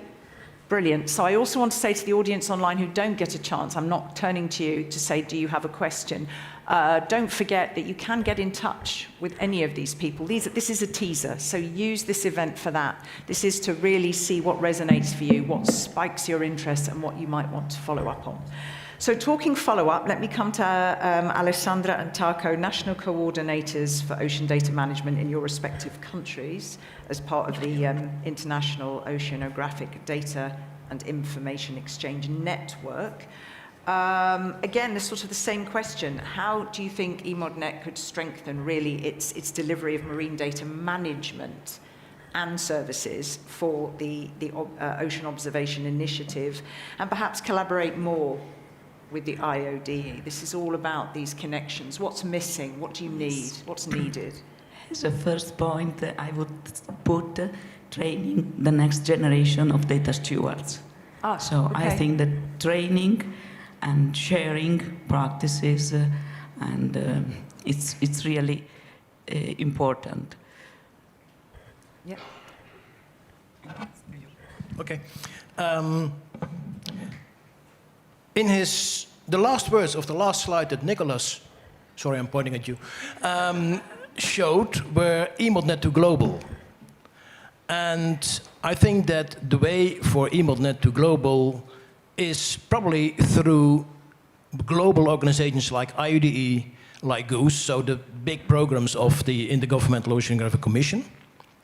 But there is another aspect as well to this move towards global, which has not been highlighted so far. We have been talking about data products, standards, tutorials, education, etc. But in your question, you asked about the EMODnet services. And that's something else that EMODnet can bring to global, which is the infrastructure and the technical knowledge. And a fine example of that is the EMODnet Physics project, which has a mandate to help assist other international organizations with infrastructural projects. And the example that I have is from SOUS, the Southern Ocean Observing System, related to GOOSE. EMODnet Physics built the entire visualization infrastructure for SOUS. And that is a very nice example of how EMODnet can assist and help other organizations, other groups at the global scale. Thank you. All I could think about when you were saying that, for me, sitting here, this isn't my daily bread and butter. It's like being in this kind of Mission Impossible cell, the combination of those acronyms and yours, and it's like, I feel like Tom Cruise needs to come into this room on his motorbike and say something magnificent. So on that note, you will have to stand in for Tom Cruise, Anu, I'm afraid. But you will do it well. Actually, yeah, Tom Cruise would have really liked your answer to the 12-year-old. Yeah, I feel that. What else do you think EMODnet could do? Again, coming back to this issue of serving the member states, but the member states in their delivery, of course, of the EU Ocean Observation Initiative. So how can we tie that all together? Where can they add value? Where can EMODnet add value there? Well, to be honest, EMODnet already has a lot of value for the Ocean Observation Initiative. We are delivering several data sets. I think there are more than 60, even more, data products and data sets that we are providing to the European community at the moment. And for geology, we have the seabed substrate that I had on the slide, and there are several more, like marine minerals and also submerged landscapes.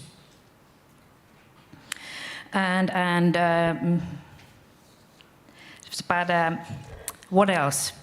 Already the gap areas, they have been mentioned several times, but I think that's also very good point, that it was also delivered by Adeline. So we are able to show where we have today that these beautiful data products, but there is an opposite to that. We can show where we don't have data, where we don't have knowledge. There is spatial data gaps, and there are also semantic data gaps.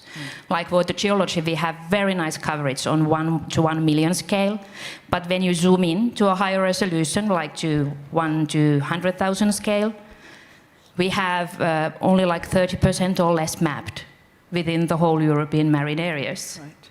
So there is still lots to do. And we can also inform the marine geological surveys and the partner countries that this is where we have gaps and perhaps we should do more mapping and more effort to fill in. And other topic that has also been mentioned, but perhaps I could also highlight it, is the process and the tools that we are providing. Like yesterday, we had our partner meeting from EMODnet Geology, and we are delivering new products during this phase. And we were discussing on what should we include and how should we harmonize, and we are making guides for all of these data deliverables. And actually, we've shared these guides with our Caribbean subtask group, and they've been able to harmonize their data based on our standards and classification systems, which I think is a good example how EMODnet can bring value to global community. Thank you. So if I had to go back to you, all of you, if you had been inputting into this poll and say over the next 5 years what's most needed to best position EMODnet to help achieve the ambitions of the EU Ocean Observation Initiative, let me add the words, within a global context, what would have been the word or couple of words that you would have put in there? Each of you, what would you say? Just as a word cloud, a verbal word, over the next slide, what would you have asked? No worries, I don't mind who goes first. Taco? I'm from the Netherlands, so the first word that showed on the screen was the... Money, okay. Yeah, anyone else? Yeah. Collaboration, I would say. Okay, at all levels. Okay, Adeline. Well, I have almost to say sharing. Ocean observation. We need to have those to keep funding those. To keep funding. We heard it, yeah, that it is, I think, Joanna Post used the word. She said it must be, or we, the collective we, at political level, need to see ocean observations as critical infrastructure. So I think you are echoing the words that we heard from her there. Callum? Standards and collaborative software for me. Standards, and what's your favorite collaborative software? ERDAP. Which does... It's another acronym, I'm sorry. I can explain it in the break. Okay. In one sentence, what does it do? Makes my job possible. It takes whatever data you want in and spits out whatever format you want. Oh, okay. Over to you, Lucy. I can't make my decision. I have two words. First would be political support, because even though we're still missing a lot of data to understand the ocean, we have enough data to raise political awareness, and we need action right now. We don't need data, we need action, political support. And the second word is ECOPS. It's early career ocean professionals. We need to make room for the new generation. If we haven't achieved that, maybe the younger generation will. And I like the new generation perspective and way of thinking. We need to make room for them. Okay, two excellent points. Thank you. Use what we have to push that political interest. And don't forget that if we are to progress at speed, we've got to have the right people in place and also know how to attract the right people as well. Anything from the room? Any questions before we break for lunch? Yes, I don't know where the person with a roving microphone, is there anybody who has a microphone? Thank you, sir. You've got one coming from there. Please don't speak too fast, hold the mic here and do say who you are. Hello, sorry. Hey, hello guys, that's great to be here. Thank you very much. My name is Yair, I'm the CEO of Odyssey. Which is a? We fuse sound and vision analytics into unified subsea intelligence layer using AI. And I was wondering about how do you see the role of AI technology into this great project, and which kind of models you see that would be useful. Okay. Thank you. Just in the dying moments, Callum, do you want to start? Because I just see you as the reliable geek on the panel. So go for it.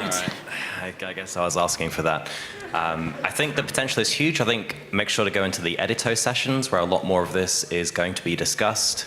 And I think especially when it comes to subsea imagery, developing good foundational models which work across a broad spectrum of environments and aren't too hyper-fitted to a locale is something that we really need to work on as a kind of wider oceanographic community. I'm also convinced that AI will be employed in any step of our the marine knowledge value chain, I would say, from data formatting, data quality control, and then data analysis, and the interpretation of images, and it's there. Anyone else? No?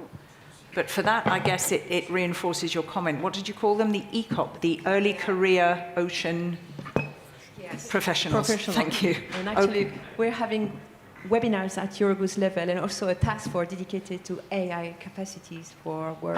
Yeah. Okay. Feel free to join.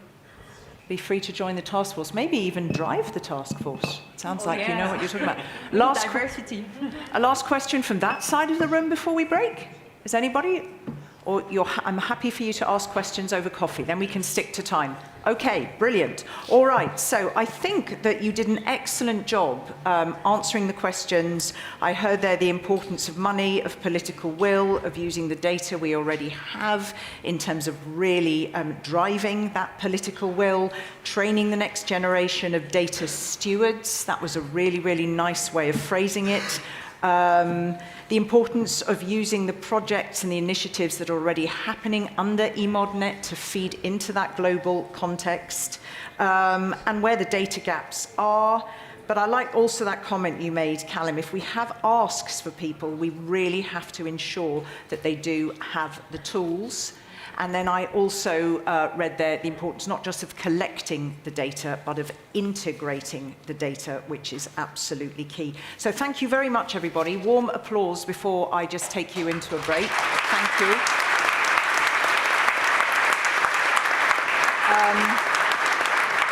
Just a heads up for all of you here, that the discussions raised in the panel can continue in the breakout session, scaling in situ ocean observation, data sharing and integration to EMODnet. So that's given you a good foundation. Half an hour, okay, half an hour for all of you online. Can I ask you an enormous favor, guys? Don't just drink coffee, don't just eat whatever sugary snacks are on offer, and don't just chat. Please visit the exhibition. Okay, work goes into the exhibition. There's only so many breaks you have. Visit the exhibition. Lots of colleagues have put that together, and I will see you back here 11:35. Thank you so much. Thank you.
If you can kindly take your seat.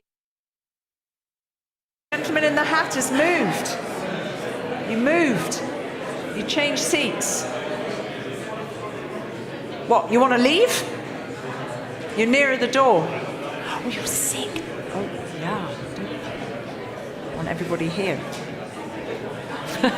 It's very dramatic. Okay. Can you kindly take your seats? Thank you.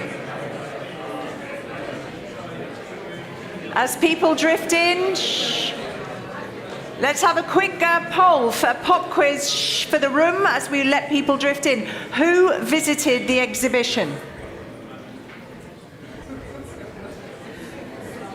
Who intends to visit the exhibition at lunchtime? You see my pointy finger there. Please do. Who took something away from the exhibition stands, like a sticker or a pen or a sweet? Postcards, pamphlets. Who had both the banana bread and the squishy donutty thing? You had both. You had one. Who sampled the sugary stuff on offer? Who ate something? Really? Nobody's put their hand. These two women ate everything. Okay, because no one else in the room ate anything. Who talked to somebody they did not know before they came in the room? But Kate, you're an ambassador for that. Oh, put your hands up again. One. Ah, great. And who still intends to do so? Speak and connect. Okay. If you are sitting next to somebody you don't know, turn to them and tell them one thing you took away from that first panel. Come on, I give you license. Go on. Have a chat to the person next to you. Have a chat, have a chat. There's small chats. Have a chat.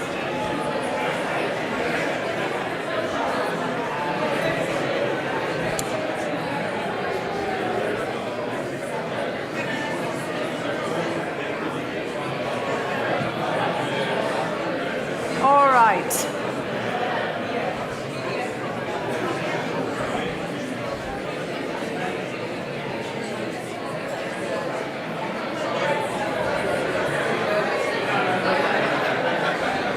Okay, if you can come and take your seats.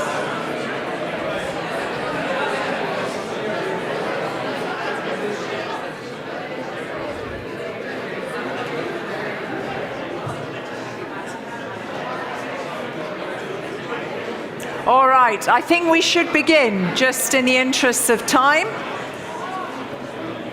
A few more stragglers. Come in, come in. Who managed to get a coffee? Who had to wait? Who had to wait until the last moment to get their hands on a coffee? Who is at the back of the queue? Oh, you did very well. Did you say, I am the European Commission, I will not go first? Yeah, exactly. You said, I'm the European Commission, I will go last, and I will let everybody else take their coffee first. All right, please take your seats as we wish to begin. Welcome. If you can swiftly sit down, I'd be most grateful. Thank you very much for your patience. Shh. Those of you who are online, just a reminder to the lovely speakers who are coming up on the panel after our headline speaker, be aware, so I don't annoy you, the closer you hold the mic, the better it is for the technicians to ensure that the people joining us online really can hear you. Okay? So, very, very warm welcome back, everybody. If you're here and joining for the first time, welcome to the 4th edition of the EMODnet Open Conference 2025. And the same goes to any of you who have just joined us online. You are coming to a brilliant event, I can assure you. We are going to dive into our second session that's going to put some more of the meat on the bones of lots of those different assets that we've heard about already, but really make that critical link between marine knowledge and policy. So this is called EMODnet, Marine Knowledge for EU Policy. We have 7 speakers, including our first keynote, so please, can you give a very warm welcome to Rémy Denos, who is Deputy Head of Unit at DG Mare, and his responsibility where he's working is in maritime innovation, marine knowledge, and investment, and I guess so much more. The stairs are nice, you could use them. Could you give him a very warm round of applause, please? Thank you.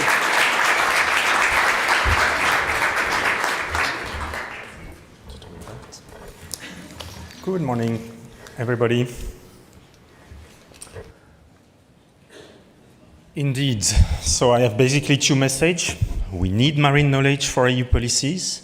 This is number 1. And the second message is we need EMODnet to support us for the Ocean Pact. So let me start with the first one, marine knowledge for EU policies. I clearly do not stand in the competition for the best slide. Maybe I wanted to be too exhaustive, but this is to try to show you what a part, in fact, so it's a bit of a DG Mare-centric view, a part of the data and knowledge we use in the Commission for our policies. And basically it goes from bottom to top, and at the bottom is ocean observation, the root of everything. Without ocean observation, we don't have data, and we don't have all the rest of the marine value chain. And what we call this marine knowledge value chain is basically going from the ocean observation through data management, data product. I put data management here because EMODnet people told me data management was super important. And you see the EMODnet logo next to it. And then based on data, you can derive knowledge, information, you can do science, you can do models like the DTO, the Digital Twin Ocean. And ultimately this feeds into businesses, into the blue economy, and of course in our national policy and EU policies and international policies.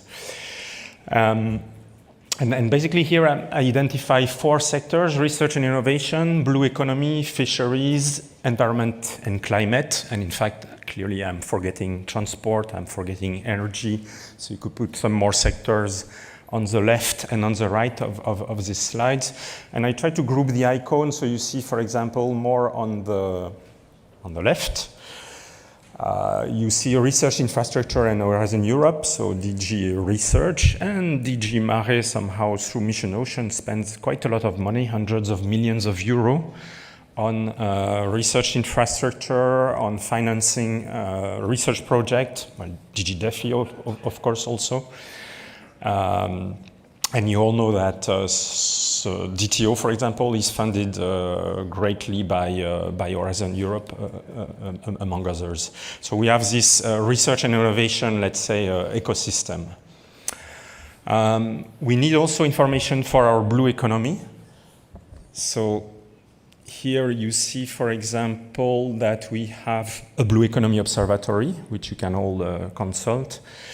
We have, of course, maritime spatial planning. So maritime spatial planning is really to bring into one same picture all the economic and non-economic activities at sea and at coast. And recently, there was a consortium selected by DG EAC. By the way, you will notice the light blue things are the DGs in the Commission, which are more or less in charge next to some of the blocks. And DG EAC recently selected a consortium to drive the EIT waters. So this is now starting. And as you know, EIT is quite a lot also in the blue economy, in this triangle of knowledge, education, and business. We have a lot of information on fisheries, which belongs to those who take the observation, so to the member states mostly. So not all of this is open, but there is quite a lot being collected by our data collection framework, or the DCF platform, basically. And this is for scientific purpose. We collect data also through the Ocean Store. So this is a blue box called Ocean Store, and this is for control. So this is even more protected than the one from the DCF. And we have special agreement with STECF, you can read the acronym, and ICs, who are using this data to develop basically fisheries policy, quotas, protection measures, and so on. And the last, but not the least important, is environment and climate. So I sketch a kind of very big or long, let's say, rectangle called MSFD, but in fact there is more than MSFDs. There are water framework directives, natural restoration law, which is getting in place. And this goes really from observation, of course, up to policy. And we see that EA, for example, is handling some of the information.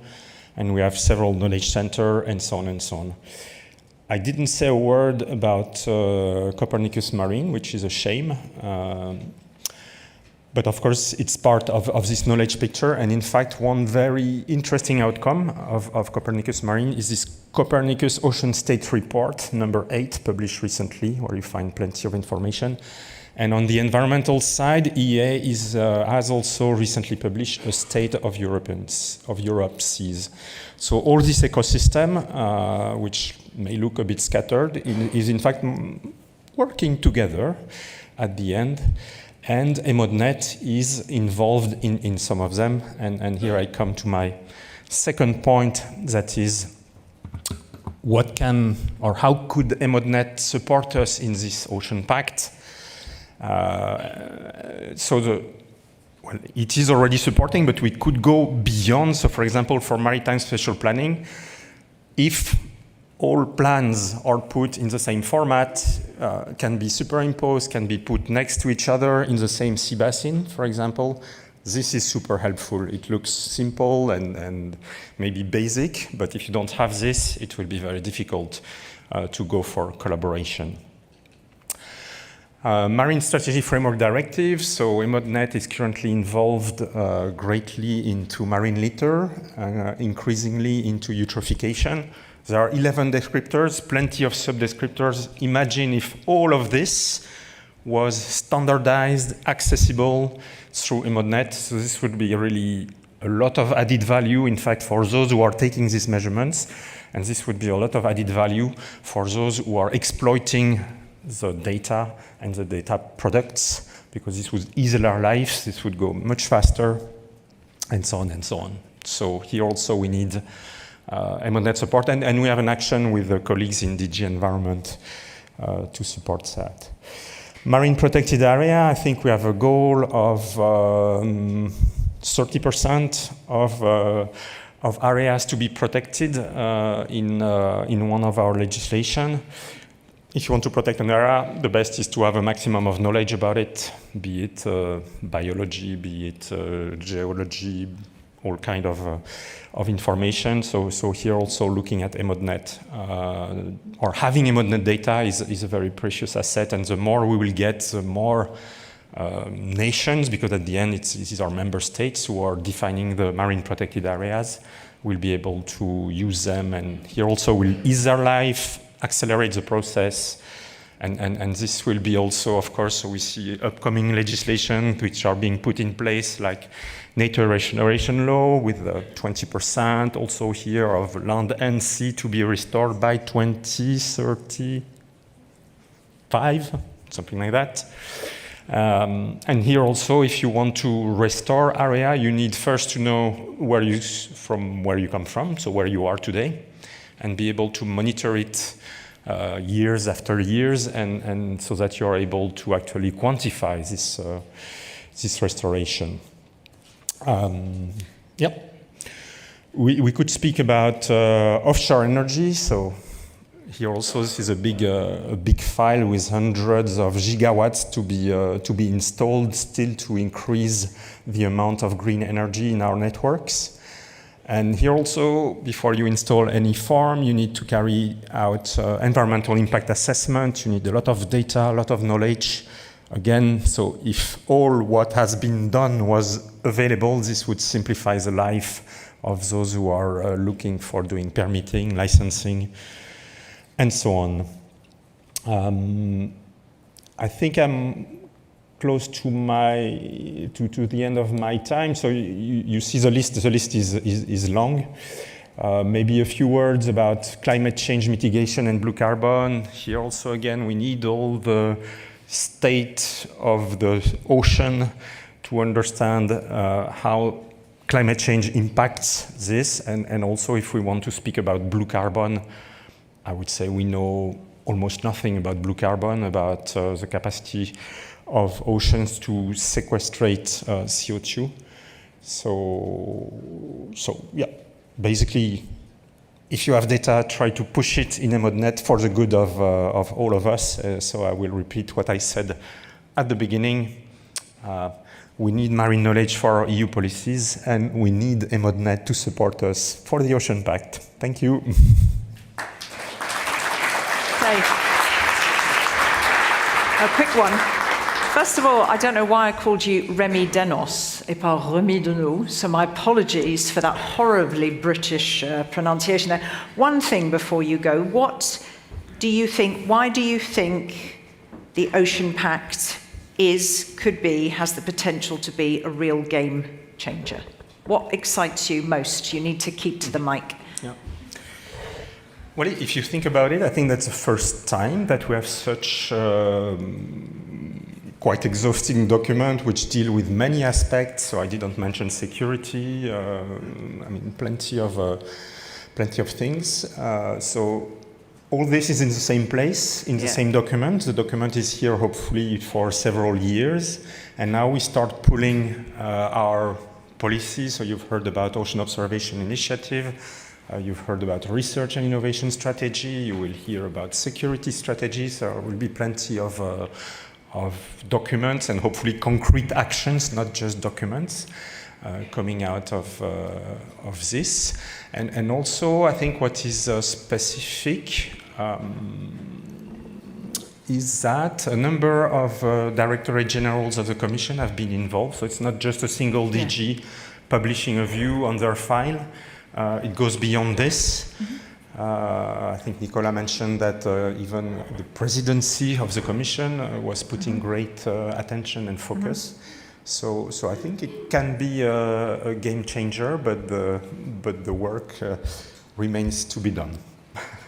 Indeed, but the work remains to be done under something that is an umbrella that is, first of all, has priority for the Commission, von der Leyen, and secondly, I mean, you gave some clarity there.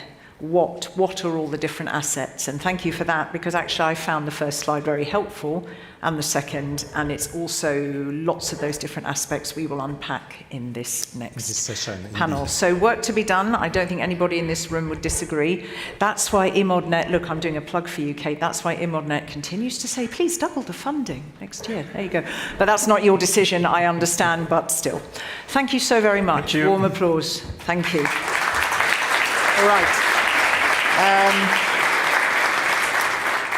Right, so we are going to put the meat on the bones of some of those assets that you saw there in the list, some of those priority areas, some of those policies. I mean, who knew? Just put your hands up if everything that was on the first slide that you can go tick, tick, tick. I know about all those initiatives. I know about all of those different. Who is a real geek for EU policies and where they fit in to a global context? Okay, so you learned something, I hope, at a glance there. So we are going to discuss in this panel EMODnet Central Marine Knowledge Pillar for EU ocean-related policy under the Pact. So we're going to take in, of course, the Marine Strategy Framework Directive. We're going to have a look at the Marine Spatial Planning Directive. So we've got national practitioners and we've got European agencies. They're going to unpack that. They're going to show how the data and the assets of EMODnet are already being used to support policy implementation, and then perhaps we will again look to the future to see, what is needed to continue that support. We'll pull in nature restoration law and also global treaties by biodiversity beyond national jurisdiction, and how the Ocean Pact ties in and can support those developments. So as before, if I can just read out your names and then ask you, starting from this seat in the order I read to sit, we have Policy Officer at DG Mare, Helena Rodriguez, who will join us. We have a senior researcher. You can wait if you like and come up together, but only because then you get clapped, you see. Then we have the senior researcher from the Institute of Marine Sciences, so the CNR in Italy, Stefano Menegon. We have a representative of DG Environment here, Policy Officer Fanny Gard. Also, very helpfully, we have an expert on the sustainability transition for surface waters at the EEA, Monika Peterlin. I hope I haven't pronounced that badly. You can correct me when you're on stage. We have the EMODnet Seabed Habitats Coordinator, researcher at Sky in Finland, so that's Ville Karvinen. And finally, we have a representative from DG International Partnerships. They were name-checked earlier, Manuel Mujica, who is responsible for space coordination with Latin America and the Caribbean. That sounds, I would be so terrified to sit next to him at a dinner party. I'd be like, I can't ask you anything. That's just far too marvelous. Okay, so can I ask you all to kindly come in and sit in the order, and now you can kindly give them warm applause. Thank you so much. Please come to the stage. Come in. Sit in, sit in. Sit in and join the party. All right. So again, I think you now know the drill. Your peers on the first panel set the bar high in terms of being beautifully concise. As I said, and I will let the audience know, they are brilliant. This goes without saying. I asked them to leave half of what they could say at the door, in the interest of time. Anything else you want to know, likewise for our lovely audience online, you know where to get in touch with these good people. They will not send you away. All right, so picking up, I hope that's not too echoey. Let me turn to you, Helena, first. I think it's good that you're in the hot seat at the beginning. Let's look at the European Maritime Spatial Planning Directive, and let's be clear for the audience, if they don't know, how EMODnet is supporting its implementation. So just to explain to us. Thank you. It's a pleasure to be here and represent my colleagues in DG Mare working on maritime spatial planning. So in 2014, the EU adopted the Maritime Spatial Planning Directive, and the directive requires member states to prepare spatial plans using the best available data, with the purpose of ensuring that decisions on how to use the space over time are sustainable and coordinated across borders. Of course, this requires a lot of data. Not only environmental data, but also social and economic data. And this is essential to ensure that the plans follow an ecosystem-based approach and are comparable across sea regions. To support the member states, the Commission has created different tools. One of them is the Technical Expert Group on Data for MSP, and the idea here is planners come together and work on what are actually the standards needed, provide guidance, and also establish the priorities for how data is used. I believe you're part of the group. Then there are also EU-funded projects, such as Remap, which ended this year.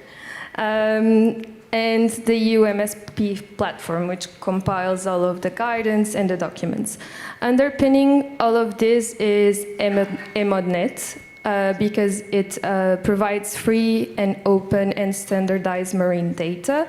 It includes not only the physics and habitats data, but also data on marine activities. And to date, I checked this morning, there are 12 maritime spatial plans uploaded out of the 22 that have been adopted. So there's still some way to go, but by having these plans, we can already compare what the different member states are doing. And this is essential because by having data, we can enable collaboration across borders and at a sea basin level. And also we can avoid duplication of activities. We can strengthen transparency and support stakeholder engagement. I'm not sure if my time is over or not. More or less, but go on. Come gracefully. You can say more later for sure. So I think in looking at the bigger picture, as maritime spatial planners, we are oftentimes end users of the data, and this is essential to make sure that it's easily accessible, comparable, and also enables stakeholder cooperation and cooperation at the member state level as well. When I read up around all of this, this is the area that for me is just, my head explodes, because how on earth do you get everyone working together to figure out how all of those actors in the space can proceed in a way that is respectful to the environment while also ensuring prosperity in the widest sense, also economic. And I think it's incredible. And you talked there about the importance of transparency. Just a quick question before I come to our next speaker. Is there any group of actors where you think, we'd love a little bit more engagement, we'd love some more transparency, we'd love to get a bit more data? I don't know if you have that sort of information, or that's something you can share. I mean, as a policy maker, and we support and collaborate with spatial planners from all levels, so at the national level and then regional as well, I think the more data we have, the more knowledge-based decisions we can make. So I meant the actors who are, but maybe it's a difficult one to answer, I would imagine. I think data from all sectors is important, but there's a lot of data restrictions as well that we have to respect. And a lot of difference across member states as to which particular actors in the community are sharing it to what degree. Yes, it's also up to the member states to designate the sea as they see fit, so we can only support. Yeah, absolutely. Thank you. I'm turning now to you, Stefano. So the CNR, it's the latest Italy country to have made its marine spatial planning available on EMODnet, is that right? In geospatial format, so that's one thing. So obviously you've got that in terms of a member state. How does EMODnet support making the national MSP plans available, and particularly very helpful? You can give the example of Italy. Yeah, thank you. Yeah, actually, one first reflection is strictly connected with what was just said. So. And that, I said the Marine Strategy Directive asks to use the best available data sets and to support the information and coordinate this information across borders. And EMODnet exactly provide this kind of things in a ready-to-use way. So EMODnet was a starting point for us, because we have supported our ministry, our competent authority to make the plan. And the first thing to do was the first thing that we did was to use EMODnet to have this information across the Mediterranean. And this is a first point. And the second point is the recent, after planning, after prepare the plan in Italy was adopted 1 year ago, in October 2024, and is in this year, the last year, we collaborate with EMODnet to identify the best way in which we can publish the plan through the EMODnet data services. And this was a very interesting effort that we did with EMODnet, because it was possible to, the different member states, the different countries use different approaches in make their plan. There are not a common approach. Then EMODnet tried to identify the best way to harmonize this plan later. So it was a very important effort to transform the information of the national plan in something that is harmonized at EU level. This required to balance between the need to harmonization to maintain faithful to the original information contained at national level. Thank you. And I mean, what advice, if, in terms of these national maritime spatial plans, would you give any advice to any other member states that are in the process? I mean, there is a way to go there. And you say everybody has their specificities. Any thoughts there?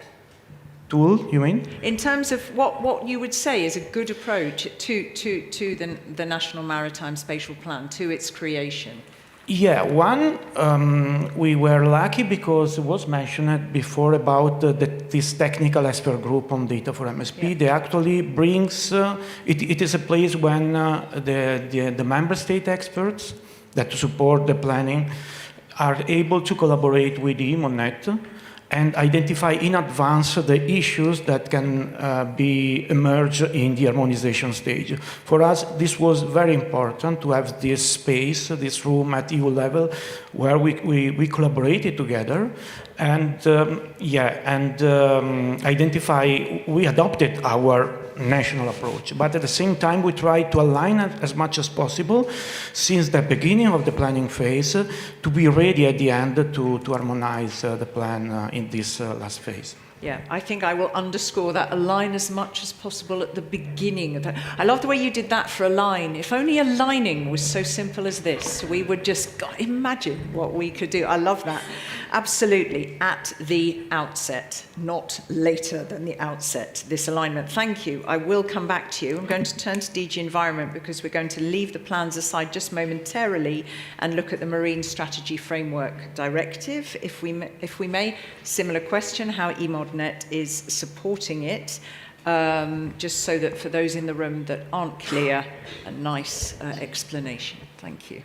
Many thanks and good afternoon. I will try to put one concrete, and I think the most famous example we have, which is with this. This is a bottle cap. This is now considered as a litter, and litter is one of the 11 descriptors of the Marine Strategy Framework Directive. Some member states have to assess the good environmental status of the marine water and look at this litter. So member states, to do so, have to monitor the marine water and collect data. But today, this is an obligation for member states, and this is not harmonized at EU level, so they are using their own monitoring standard, and the data collected are not harmonized. But we change it thanks to the involvement of EMODnet on litter. They work closely with the technical group on litter, so this is representative of member states under the chairing of the Joint Research Center, to work toward the harmonization of the data collected for litter. And thanks to this, and thanks to the involvement of the member state and the use of this harmonized data collection, we arrive and we ensure that we have an EU database today on the litter. And once we have an EU harmonized database, we have high quality of data, we have interoperability of data, and we can define EU baseline. And even more, we can define EU threshold value. So now we have an EU threshold value and a concrete number of items for member states to monitor and to see if they are in good environmental status. So thanks to this EU database, EMODnet contribute to the interoperability of the data between member states, and we can progress on the implementation of the Marine Strategy Framework Directive. Another point is the accessibility of data, because now in the EMODnet platform, you can see the data collected by the member state. So the Marine Strategy Framework Directive is well mentioned. It gives visibility to the policy, and it gives visibility to what member states are doing to implement this policy. And among this, every citizen could have access to the data. If you have an accessible product which is user-friendly, you could give and communicate on the policy and on the data, in-situ data on the marine environment. And on EMODnet, there is a map today where you can see the composition of the bit litter. And the item you find mostly is artificial polymer, and this is artificial polymer. So we can have clear information to contribute to assess the good environmental status. This is due to collaboration. We have litter is one of the descriptors, and looking at microlitter on beach is only part of the criteria to look for the good environmental status, so it should be work in progress. But we have a concrete example, and you should work based on this example to contribute toward interoperability, harmonization, and increase of accessibility of the data. Thank you, and great, and thank you for bringing the example, thank you for bringing the prop. And I think helpful to see also that that information that is so concrete that comes out of it can also inform industry as well as policy makers. It can inform the waste management community. It can inform the local authorities. So, you know, the importance that there is a very wide user base because of the precision of the information. Thank you for that example. Let's turn to the European Environment Agency. And again, in terms of the assessments that you do, how do you use EMODnet in that? What's your relationship? Thank you for the question. Well, I will start with the maybe typology of the assessments that we have. We have thematic assessments that are shaped around one problem, like marine litter or contaminants, etc. Or we have a holistic and integrated assessment that really need a plethora of data, and we are always lacking the data to do that. So the big picture is showing our product from 2025. It's the European Environment and Climate Change Report. We are publishing every 5 years this kind of aggregated assessment about the entire environment of EU and Europe, because we have 33 member states. So we really need a lot of data, and EMODnet is really valuable for us as a contributor of data, because they are involved in many processes that we cannot really follow. So that we would focus on each one. In the data that we used were ranging from contaminants, nutrients, marine litter, but also oxygen and etc. The data that are falling in the realm of chemistry. But we also need a lot of other data that are used for holistic approaches, like Marine Messages 2, which was published 2020. It covers only marine, and in that work, it was really important for us that we got information from EUC maps, human activities, and noise, etc. So that there's a lot of work that is very useful for us by EMODnet.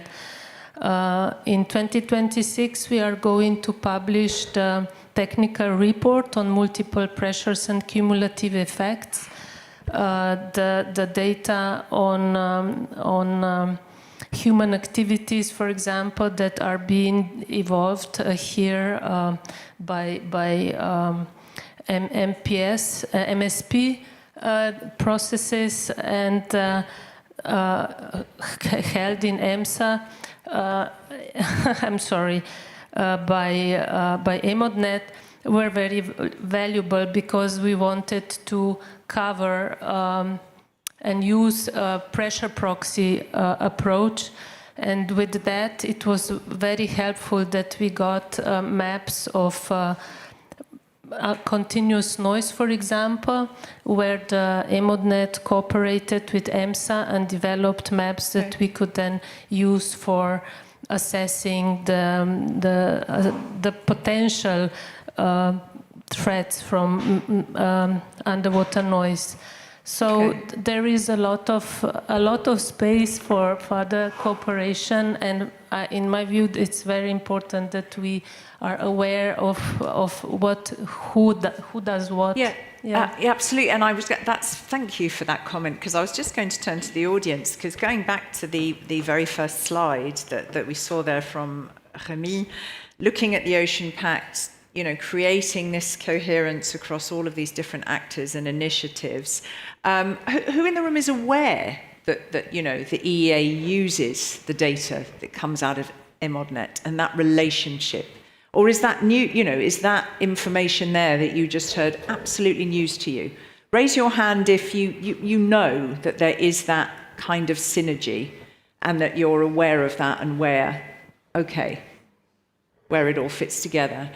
Okay, and who in the room is like, I didn't know that that's where the service delivers for the EEA? For whom is that news? I'm taking it's the rest of you, only half of you, and the rest of you, I think, are just thinking about lunch or end of year or holiday skiing, maybe. What Christmas presents will be under the tree, I don't know. But thank you, absolutely. It's so useful in terms of those actors understanding what each of them do and their needs. All right, so we're looking at seabeds because we're coming to our seabed habitat specialists, Villa Karvinen.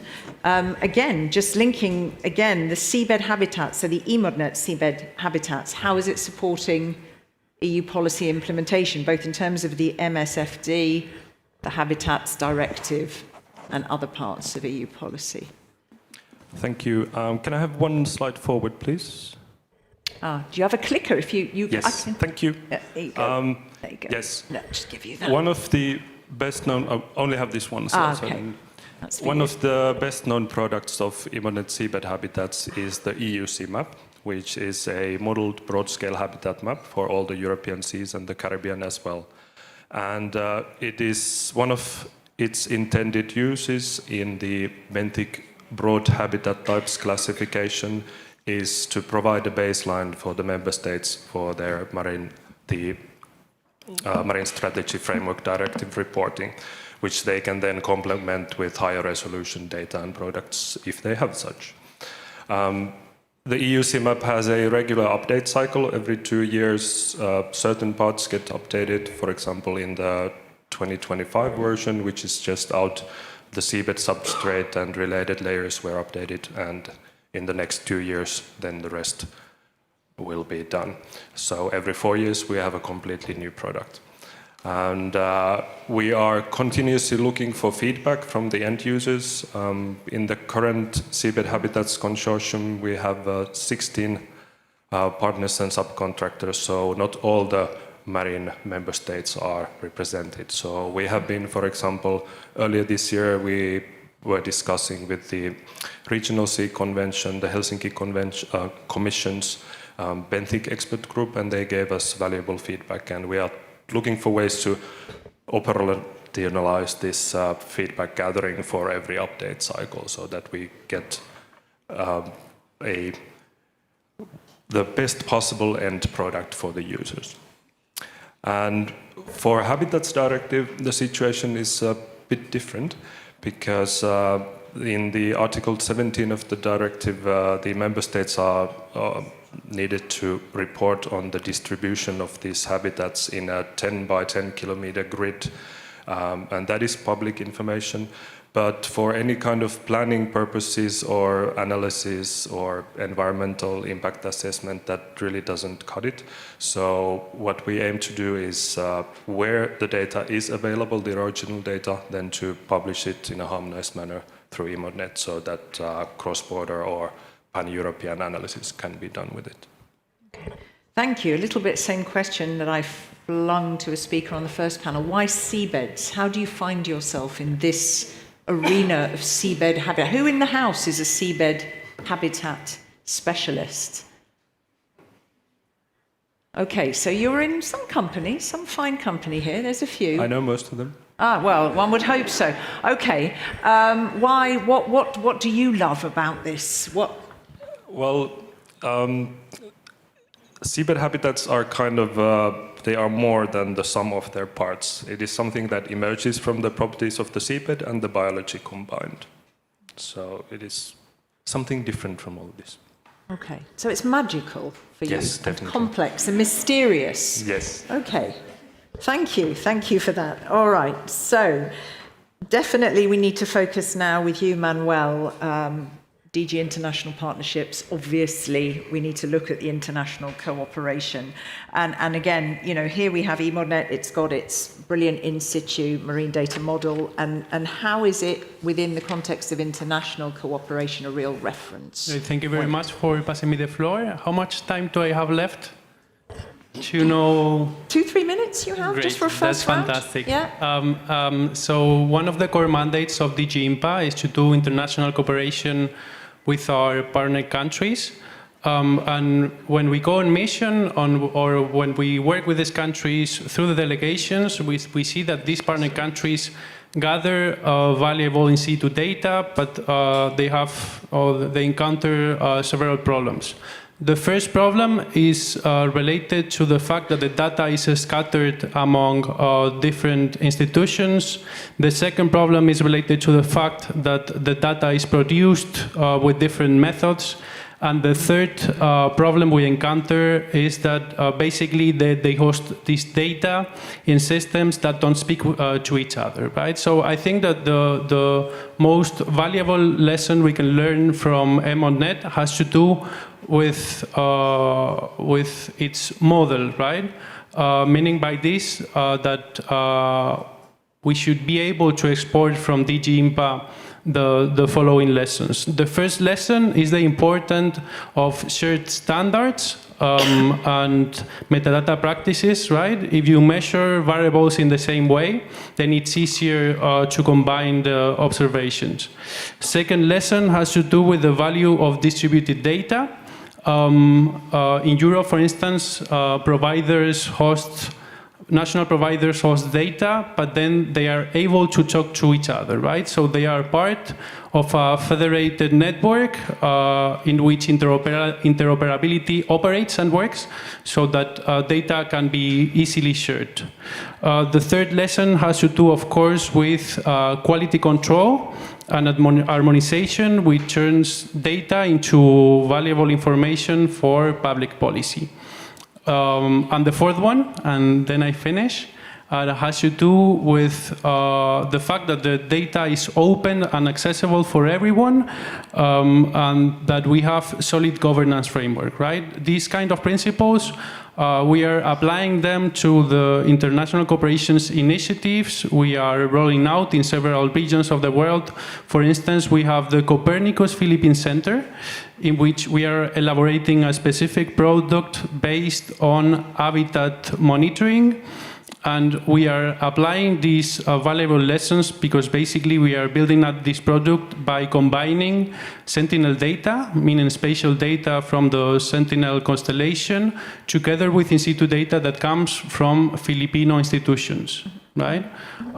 So just to finish my intervention, as a conclusion, I would say that the most valuable thing as a DG IMPA representative is to export the values that characterize EMODnet as a solid network. Yeah, funny enough, that's great, because that's kind of what I was rounding off to say. It's not just, when you spoke there's the solid governance. You are showing how Europe is doing stuff, wishes to do stuff, and you are showing that with, this very concrete asset. Indeed. This is the added value. So it's about values. Yeah. Just to say, before I turn to the audience, it doesn't have to be a question, it could also be a comment. You may also share.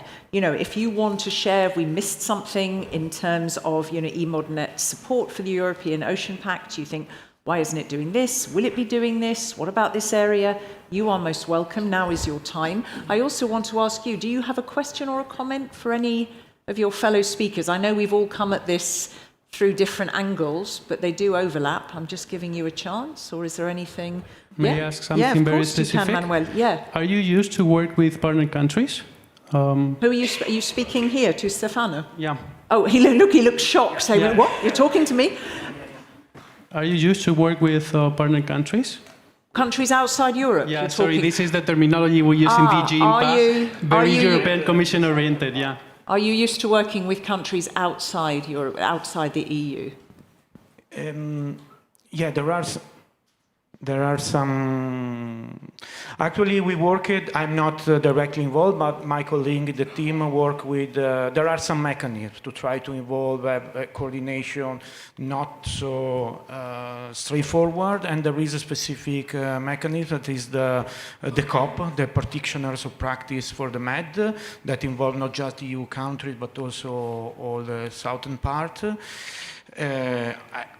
I think this is the more advanced level of collaboration that we have at the moment. So it's not based on, of course, there are already some products in EMODnet or in other infrastructure at EU level that cover the southern part, as you know. But from a more, let's say, process, from the governance point of view, the collaboration in terms of approaches and so on, this is the more advanced mechanism that we have at the moment for the maritime spatial planning. And yeah. Fantastic. Thank you. Anyone else? You're good? Anyone from the floor? Anybody want to share anything? Are you all tired, shy? Could be assembly. Anybody from the seabeds want to say more? Is it more than the sum of its parts? I was curious whether anybody in the room wants to share why they do what they do. No?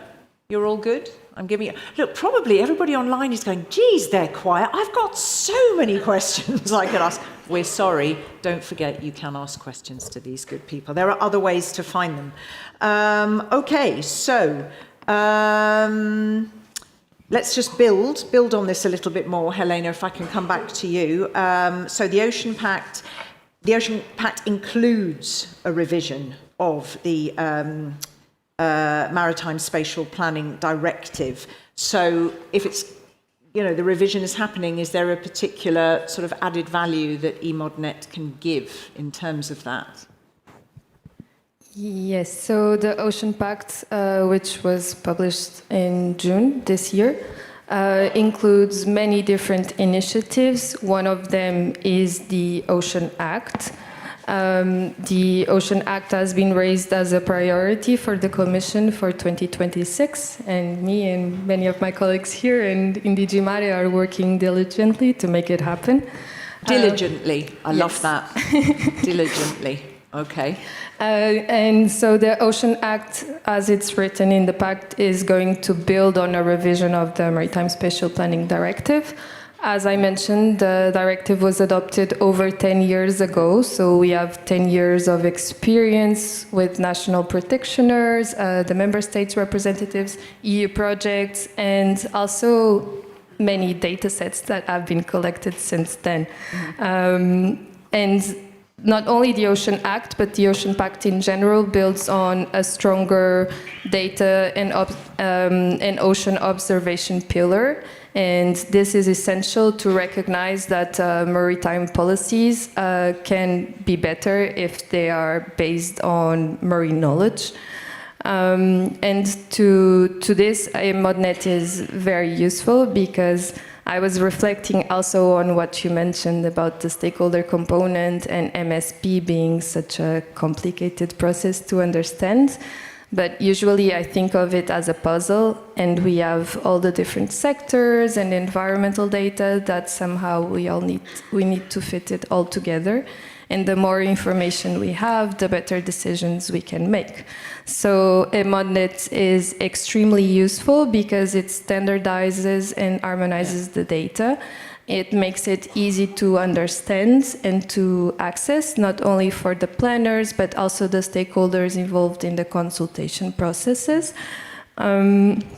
And then, of course, the more we have, the better policy we can make. And then, picking on what Fanny said, also the better monitoring we can see over time and how the ecosystems are responding to the measures adopted, but also how we make sure that our blue economy remains sustainable and productive over the long term. So many objectives, but we will do our best. Diligently do your best. Okay, thank you so much. Stefano, I think you have another slide, and again, trying to get this, relationship, not just between what's the EU added value and EMODnet, but also member state to member states, how you can share your experiences. So if you have an ask for EMODnet to work even closer with member states to ensure that all of that national data, in all of those different domains is flowing into EMODnet and that it's not too complicated for you to ensure that, is it all going swimmingly, to use the best word, or is there something else that you think you would need to improve that relationship with the network? Yeah, and that's a really complicated task. Just and to of hold course, here. EMODnet. Thank you. As I said before, I'm quite confident that the use of these technical groups are a good approach just to start in this way, because provide, just to add a couple of comments on that, it provides feedback in both directions, because of course, the member states have to understand in which way they have to, let's say, organize their data to be more, let's say, ready, EMODnet ready in some way. But at the same time, the member state can suggest... Can you just, what's EMODnet ready? Explain to me. I mean, you're right. In a teenager, let's say. Oh, I mean that, of course, the member state have to understand. Of course, EMODnet has the ingestion mechanism that to support the member state to collect the information. But as said before, especially in new topic like the maritime spatial planning, it was quite important that the member state they self identify in advance the possible, let's say, bottlenecks to harmonize the data between their own plan and the EMODnet. So in that sense, I mean, to be ready in some way. But at the same time, this group facilitate the collaboration in the other direction. So the member state can suggest improvement, can suggest that can provide maybe new approaches, new ideas, and support better the way in which EMODnet is going to harmonize the plan, and maybe improve the data model of EMODnet that is behind this harmonization. When we talk about harmonization, that means that there is a model that tries to represent that information. Okay, improving this model, improving the way in which we are going to visualize the data into the EMODnet portal is exactly some let's say aspect that a mutual collaboration between the member state and EMODnet can improve this aspect. Thank you, and thank you for underlining that. It's not just about, right, we're getting this data ready, we're putting it in. It's also about saying, but this doesn't work for us. This could work better for us. Maybe we should have a look at this. So it's constantly evolving. And then again, as an underscoring it, hence sort of saying, we need the money to keep evolving, because the evolution of EMODnet services also comes from what the member states are asking for, are telling us, through the monitoring, through the use, and so forth. So coming back to you and coming back again to the Marine Strategy Framework Directive again, what future-oriented do you think the service, the network could offer?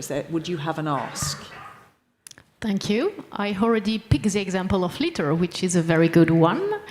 And it will not be a surprise for you if I tell you that in the evaluation of the Marine Strategy Framework Directive, there is 4 occurrences of the word EMODnet. So we can do further to strengthen the link between the marine. I will try to spell this MSFD, Marine Strategy Framework Directive, and EMODnet. And if I have to pick 2 areas, I will first call for an increase of the ingestion of the Marine Strategy Framework Directive data in EMODnet. Member states are collecting a lot of data to have information on the state of their marine environment, but not all these data are today available on EMODnet. You have a lot of data on EMODnet, but they are not data coming from the member state. So we should work together. We had already the good experience of TG Litter. We are working on this with the European Environmental Agency and with member states to ensure we work toward this harmonization, this interoperability of the data, but we should work more on this to increase this ingestion. And this should be done with the member state, because they are the provider of this data. They need to be convinced of the interest also for them to provide their data on EMODnet. This should also be done with the regional sea convention, which are coordinating the implementation of the Marine Strategy Framework Directive at the regional level. So we need to involve this actor in this process, and they need to have an interest. And among the interests I identify for them, to push for this harmonization and to push our data in the EMODnet system, I think they have to find also in EMODnet the data they want. So I will call for EMODnet also to ingest more data on the pressure, on the impact of activity on the marine environment, because they need them to assess the status of the marine water, to have also a more holistic view on the data.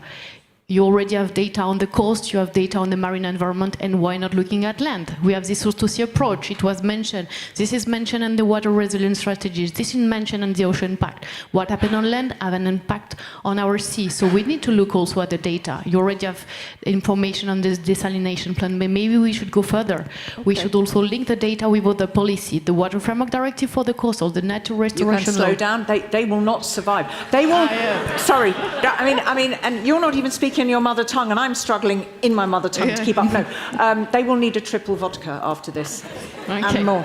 I give you the space to slow down because because what you're saying is important. Super. So, and I try to spell all the acronyms. So yeah. So you can take a moment, breathe. I will do so. Many thanks. So also take into account the other policy. The Maritime Spatial Planning Directives, the Water Framework Directives, the Natural Restoration Law. So have this holistic view and create some link with the Copernicus. Ensure we have complementarity between the in-situ data and the Earth observation. Because by bringing all together this data, we will have another asset for our EU policy, which is a digital twin of the ocean. So having this holistic view will enable the member states, the citizen, to use the digital twin of the ocean and transfer and transform this knowledge into tangible action, which will ensure to better protect our marine environment. Thank you so much. Just to be clear, when you say, because that was the answer which you then expanded upon helpfully, you would like to see an increase in the ingestion of data from member states. So if I am correct in my scribbling, some of the barriers at the moment is, well, the data needs to be harmonized, interoperable. We need to involve a breadth of actors that might not yet be involved, and we have to spike their interest.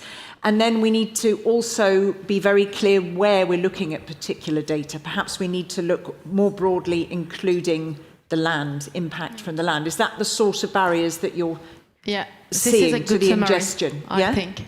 Okay. Thank you so very much. Monika, again, so you had finished your intervention talking about the importance of, and hence my question to the room, all of these different actors at EU, at the institutions, at international level, really knowing what everybody's doing, so you can kind of figure out if you're overlapping or trying to reinvent the wheel, or if there's this mine of data that you hadn't even thought about. So if we're focusing in on strengthening collaboration, across international institutions, but particularly support this ecosystem-based management, and improve marine data and knowledge. How do we go about that? And do you think that EMODnet has a real specific USP, a unique selling point in being able to contribute to that? Yeah, I think, of course, EMODnet has a good point because they're really good with managing data, and they are flexible in terms of developing new things and new approaches, etc. And I think there's a need for more cooperation with the other institutions, and they're doing that. The example that I mentioned about the cooperation with EMSA, I think it's quite important.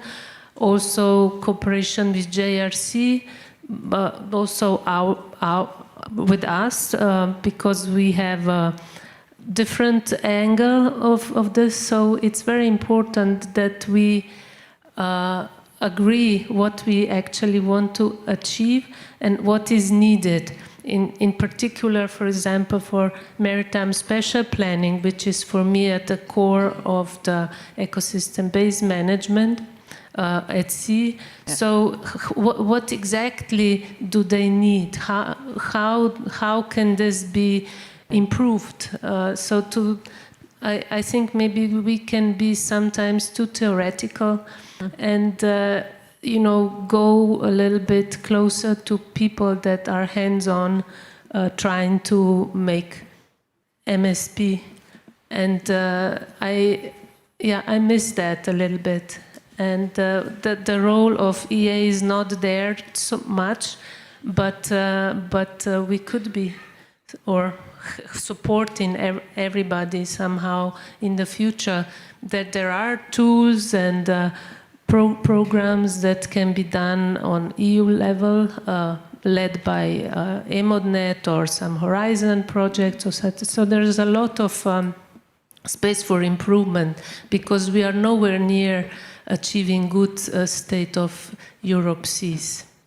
Thank you very much. And just again, I'm not going to force you if you're low in energy or you just don't want to answer. But I mean, for whom does that resonate? I was interested there, this issue of we need to really ask what's needed, really decide on priorities. And that might mean getting less theoretical and more hands-on with those on the ground. Did that resonate with anybody in the room? Did that comment? Yeah? Do you want to say something? Oh my God, you absolutely can. Yay! We need to get a microphone to this man now. And it's all very... Oh, there she is. Voila. Don't forget to say who you are, please, and don't speak too fast. Yeah, I know you are very curious. Though I'm wearing this badge, it doesn't look to you yet. This far familiar? Away? Yes, I'm joking. My name is Zlatko. I think I'm coming from the same country as this lady over there, Monika, and that little country is called Slovenia. Come over. Oh, so yeah. I have a well, let's go this way. My company, I'm from the private domain. I'm not a governmental.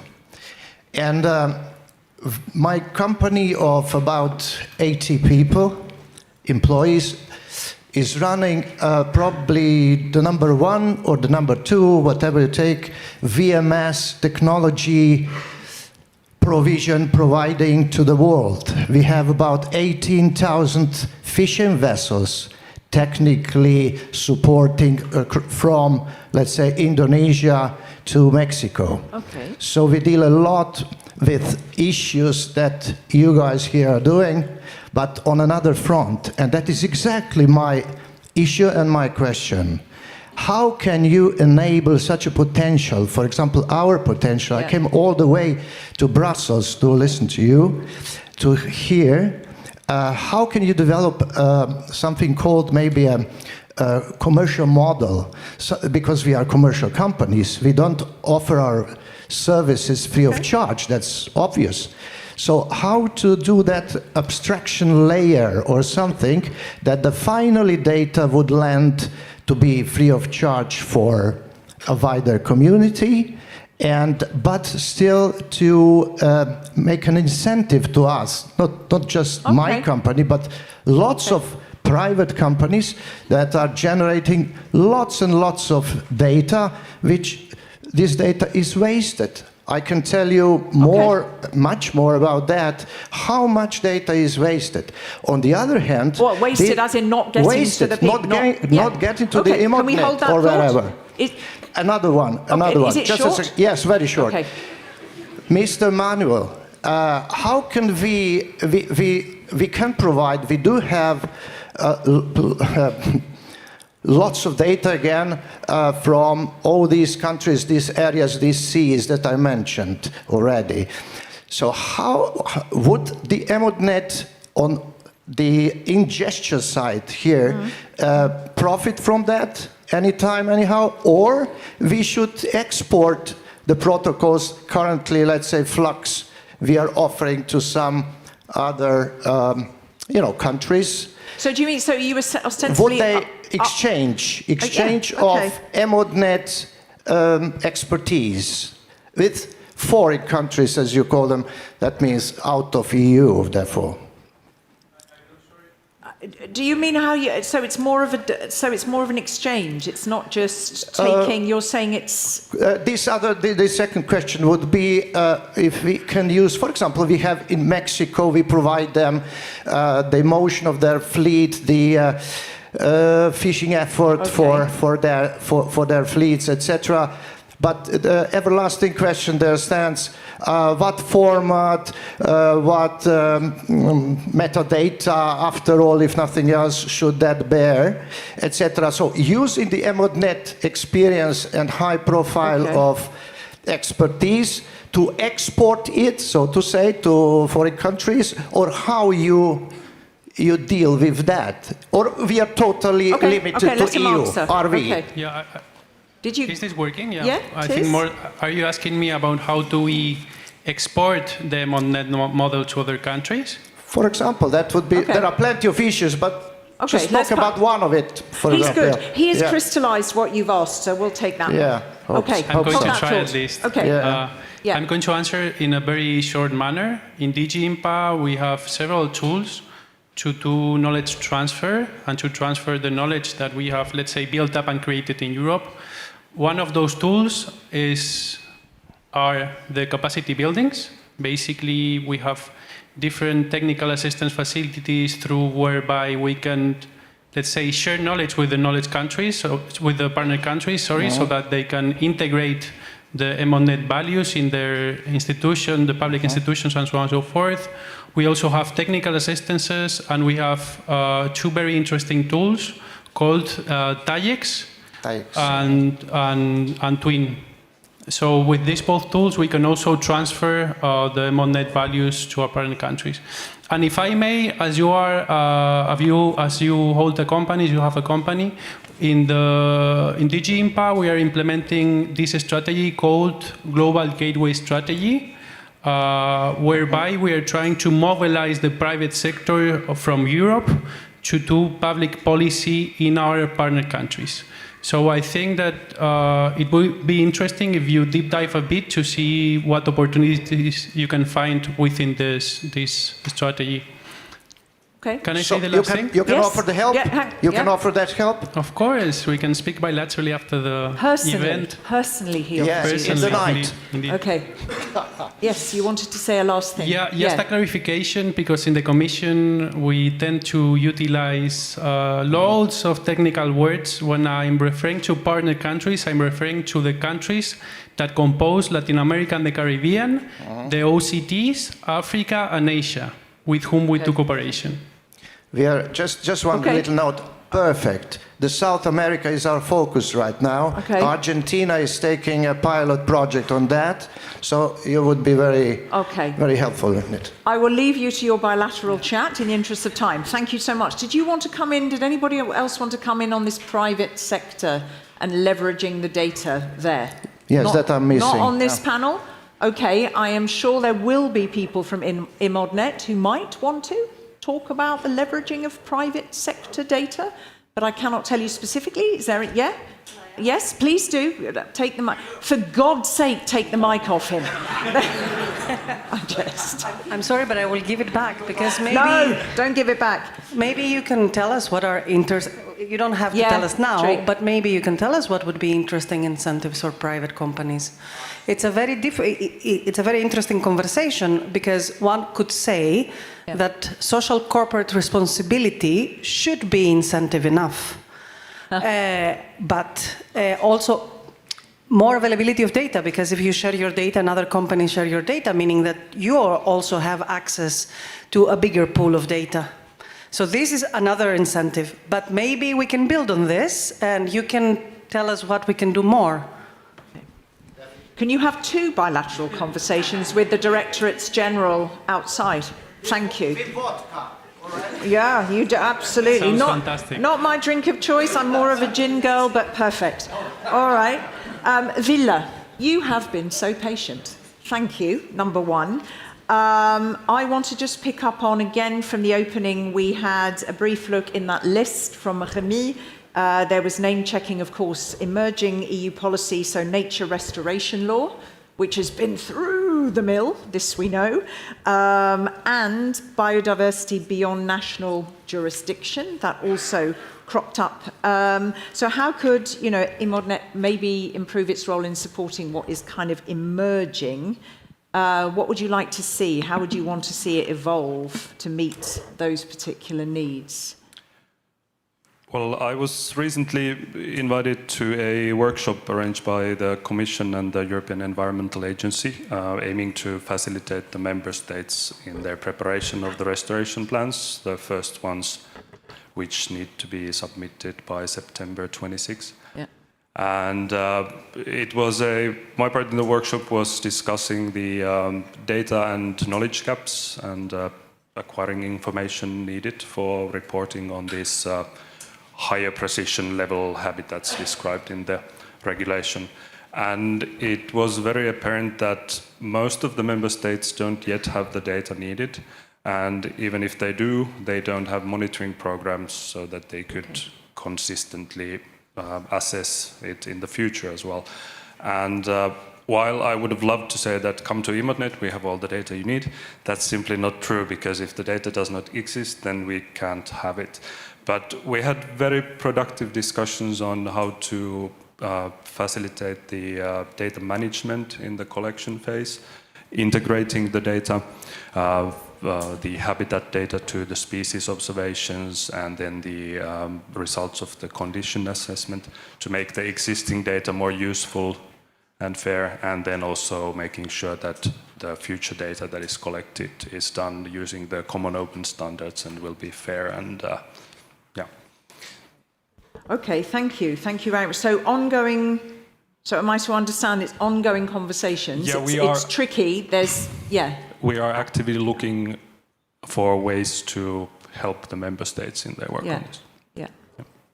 Thank you. So coming back to you, Manuel, again, challenges. We talk about this exporting also of value, but, what are the gaps and challenges that the partner countries that you were specific about their face in managing, their in situ marine data, and therefore, how does that impact their ability to contribute to international agreements like the one we just heard, the biodiversity beyond national jurisdiction? How are they hampered in that? Okay, thank you very much for the question. I'm going to come back to the partner countries.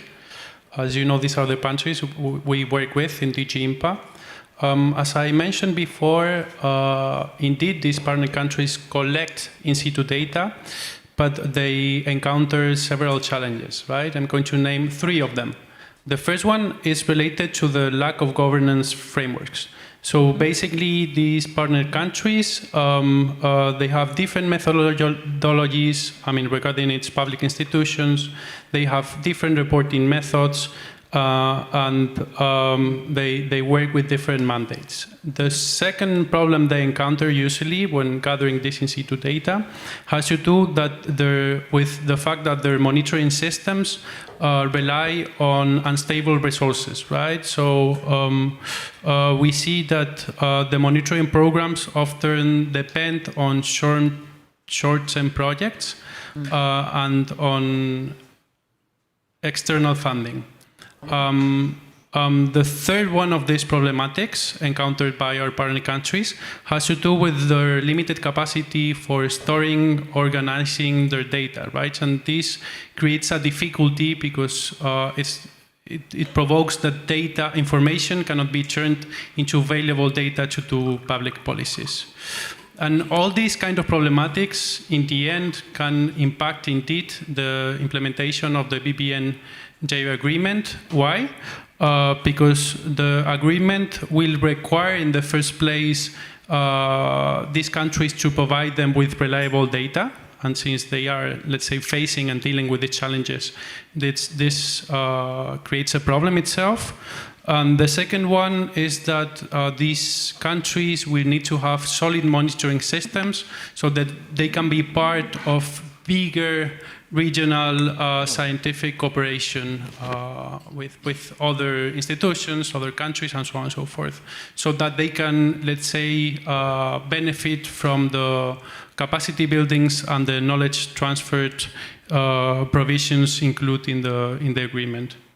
So we see several challenges that impact, in the end, the implementation of international agreements like this one we just mentioned. Thank you. Thank you very much. Let me just, anything that anybody, yeah, please, Villa. Yeah, if I can just quickly add on the BBNG. As we heard in the first panel, EMODnet is already very well connected to the global counterparts, for example, bathymetry to JEPCO. In biodiversity data, EMODnet Biology basically runs OBIS, the Ocean Biodiversity Information Systems European node, and so on. And the agreement itself states that the scientific data produced has to be open and fair, and this is what EMODnet is all about. So, given the proper resources, I think EMODnet is in a very good positions to step up to provide for this data. Thank you. Anybody else wanted to comment on anything you'd heard, or no? You're all good. Did you, Fanny? No. Yeah. Maybe I missed to mention the Inspire directive, and I think EMODnet could also support us to have this compliance with an Inspire directive, and therefore also it's an additional added value for member states to work towards it. Is everybody Inspire. aware of that directive? You might want to just, in this room, I don't know, because I keep asking people to raise their hands and you're not sure of everything. Okay. All right. So forgive me. You said you think EMODnet could be helpful. Support us, and it's an added value for member states because they have to comply with the Inspire directive. It is quite challenging for the Marine Strategy Framework Directive data, and this could be and help member states to have and reply to this need, collect once, provide several times. Yeah. Okay. So. Anybody, I mean, we're not going to take, so even though the clock says the minutes there because we started late, I am going to break at 1 because I am going to respect the schedule, and also for those of you online who are counting on us sticking to time. But just before I ask you to respond in a Slido, does anybody have anything to add? Could be a comment, could be a question, could be a shared experience, could be what do you hope is going to be for lunch? There's a gentleman right here. It could be, what do you want Santa to bring you? No, unfortunately not. It's a question. All right. But I just wanted to ask a question regarding citizen science data. I mean, Oh, sorry. Oh. Can you let us know who you are? Sorry. And not too fast. Okay, apologies. It's all right. My name's Justin. I'm from the University of Malta, looking at island states and marine protection. And my question was, the European Union released the Mission Starfish report that said by 2025 as a guideline, we should have 20% of ocean observations to come from citizen science data. I'm not sure if that's been achieved or monitored or how that is presently. My question was, how can we scale or meet this ambition of 20% in the EU frameworks that is currently, and what are some ways we can increase citizen science data in EMODnet? Okay. Thank you. Anyone want to respond, speak to this? Yeah, Fanny?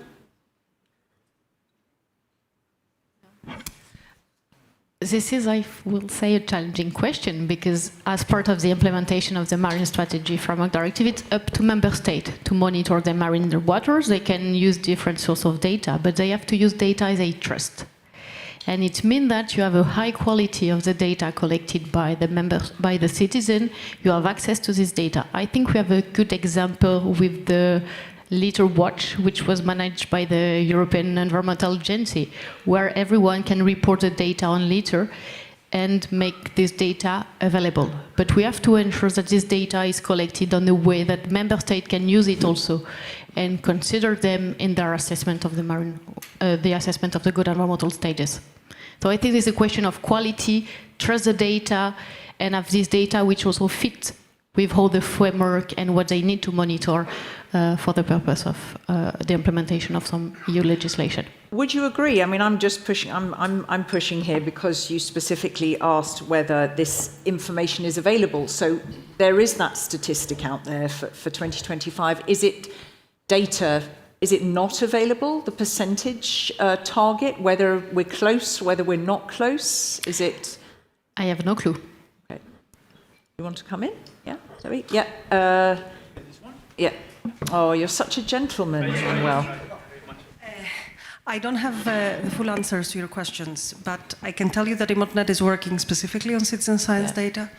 And under the Mission Ocean, there is a project that is targeting exactly into improving quality and the standards that the citizens' data are following the citizen science data. So there are a lot of new sources of citizen science data that are coming into EMODnet, and there are a lot of practices that are being established in order for this data to be useful.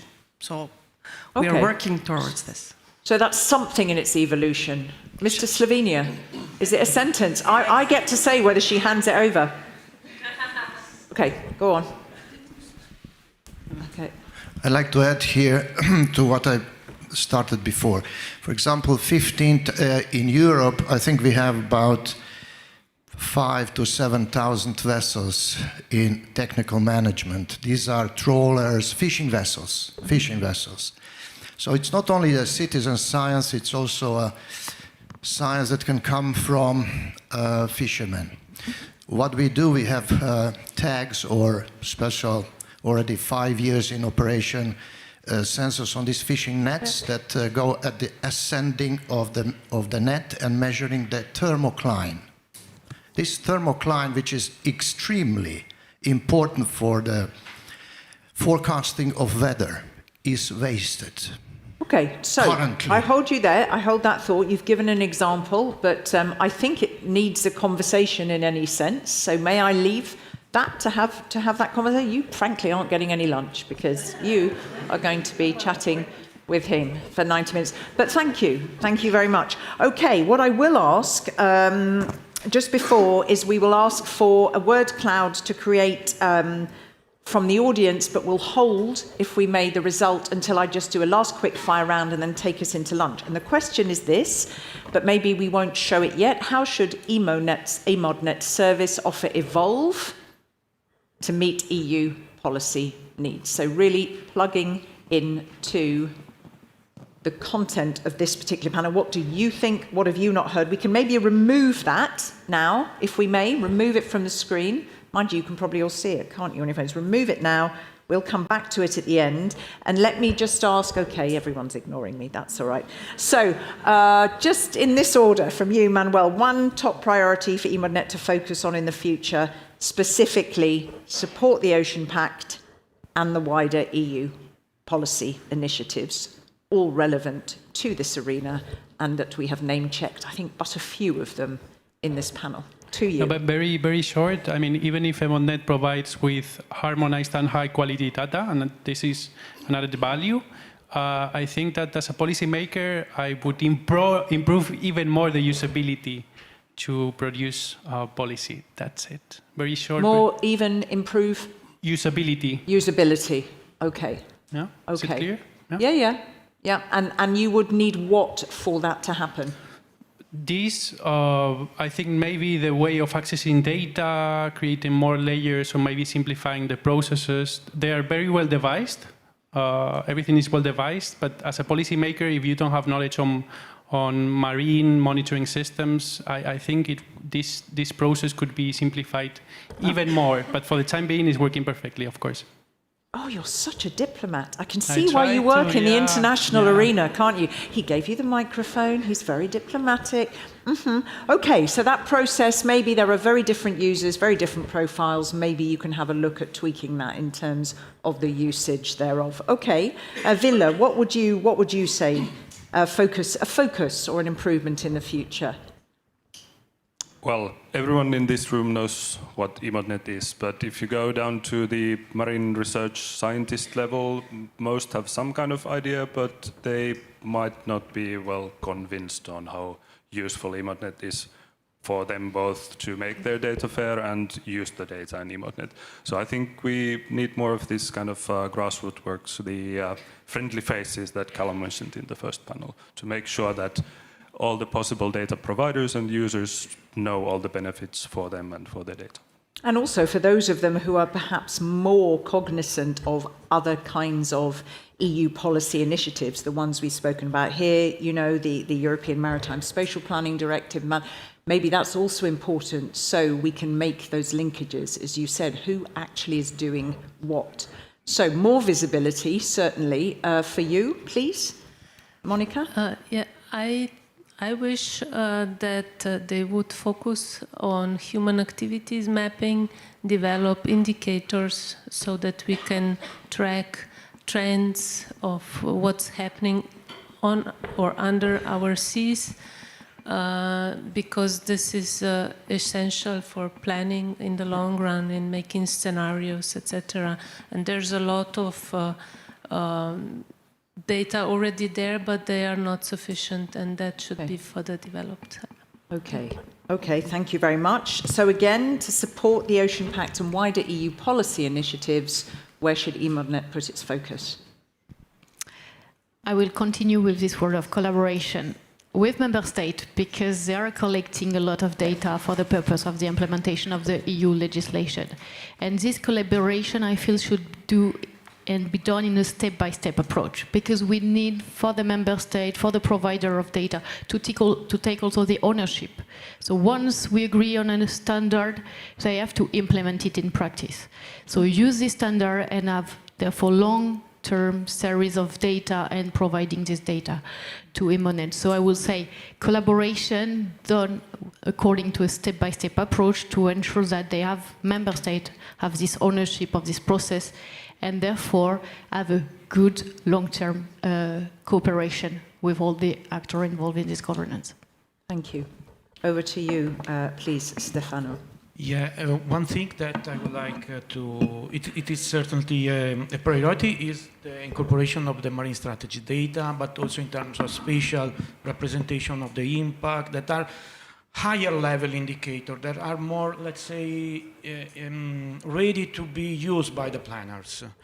And another thing, if I may, is the time dimension. So I think it is quite important to think about the monitoring stage, but also in terms of Ocean Pact looking forward perspective. So to future scenario to better implement the time in the EMODnet.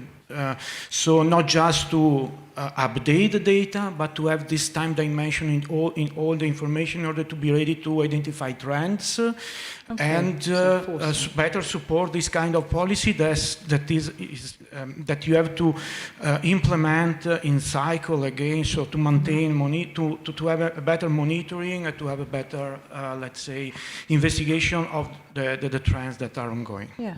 Thank you. So to higher level, you said, for the MSPs, for the planners, and also, having some foresight. So you're, in a way, ahead of the evolution of it. You're ahead of the curve. Last word from you, please, before we break, Elena. Yeah. As everyone was speaking, I thought, you're taking my words. You can underline, it's up to you. You don't have to reinvent the wheel. No, but I think I will mention climate change, because speaking with spatial planners, we see that there's a need to plan under increasing uncertainty. We don't know how the ecosystems will change over time, and then there are a lot of actions on climate mitigation and climate adaptation, which are essential to comply with the EU goal to reach climate neutrality. And I know Rémy mentioned blue carbon, so blue carbon ecosystems are essential, but how can we bring this dynamic modeling into EMODnet, and how can we operationalize this data so that member states and stakeholders can also plan ahead and make better decisions data-based?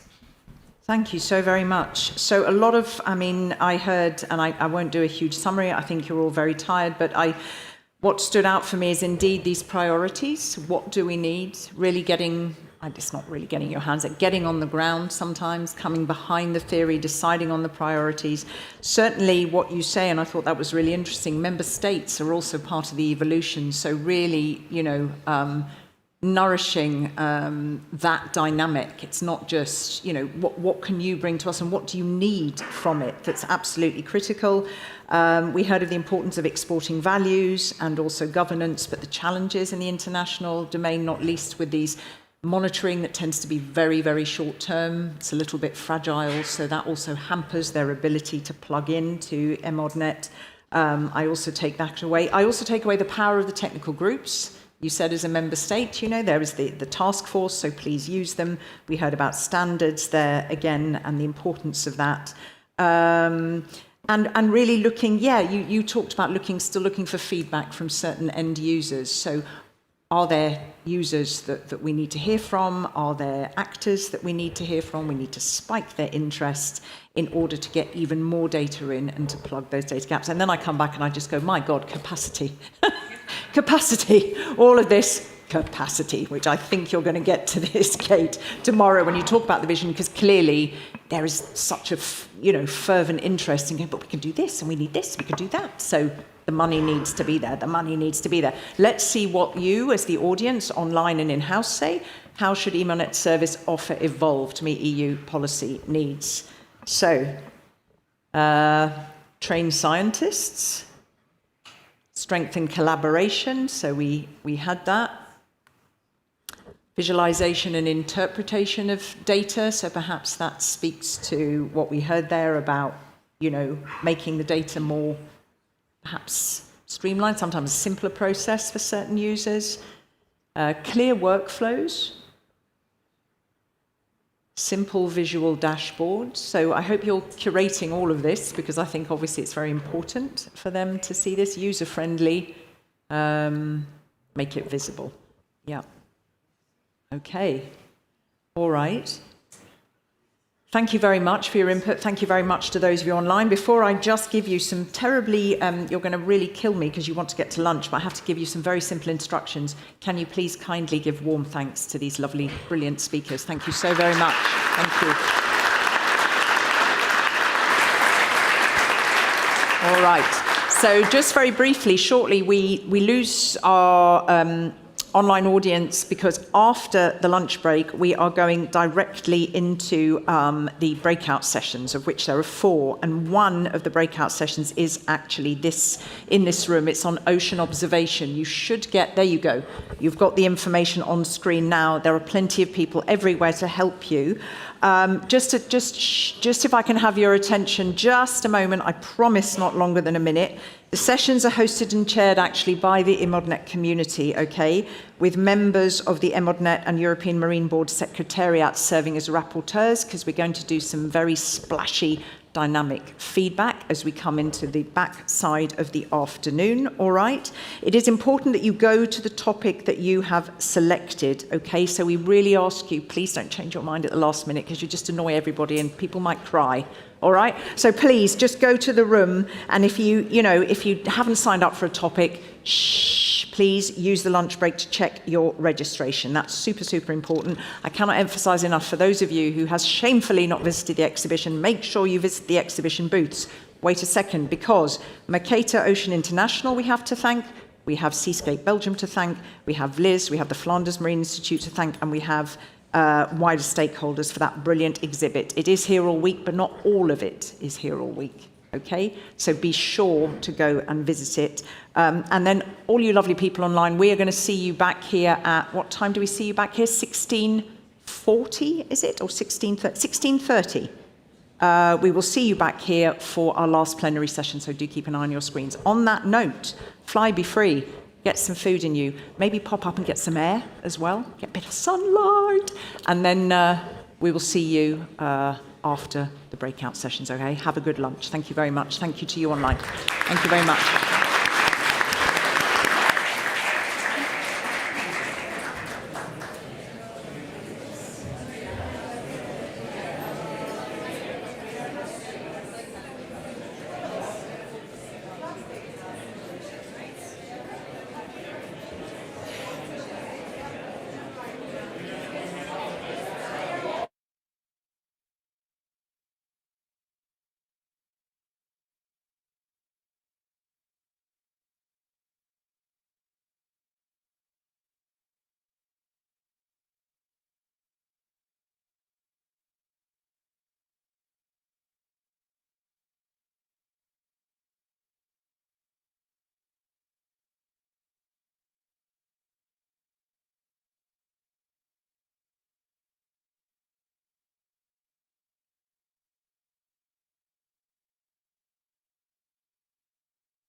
So we take, take the hand mic.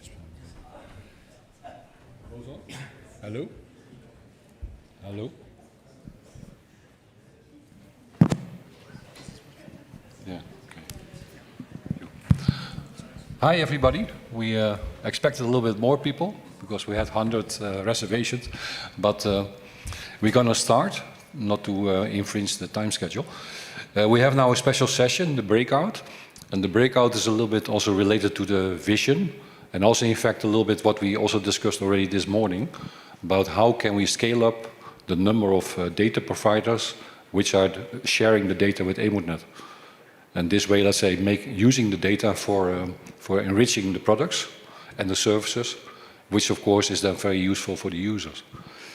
The session itself, we do it together, co-sharing. My name is Dick Schaap-Mares. I'm the coordinator of the EMODnet ingestion. And I am Antonio Villino from ETT, coordinator of modern physics. And we'll do it together. And what we do is we have, next slide please. We have a small program with 5 presentations. Next slide. Yeah. Another one. Huh? No, it's the way around. How's this possible? Yeah, you go backwards. Yeah. Yeah. Okay. Good. So we have a short, let's say, short presentations, about 10 minutes each, five times. And then we have a panel, so all the speakers will be on the platform, and we have, and then we have some questions or challenges that we see in the scaling up, and we ask every panel, let's say, to give their opinion, but also, of course, we are interested in questions from the audience or even responses from the audience, so to really get some nice input. And later we're gonna summarize this and also then report to the plenary. So I would say let's start, no further ado.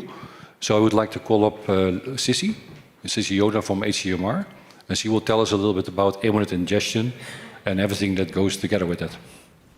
Sissy, on this one. Thank you, Dick. The green. The green one, okay.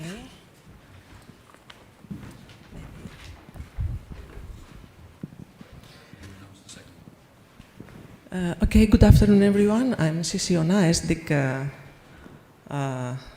mentioned, from HCMR, Scientific Coordinator of EMODnet ingestion. And I will present you today a short overview of the EMODnet ingestion service of our network. Next slide, please. And, yes, of course. I don't know.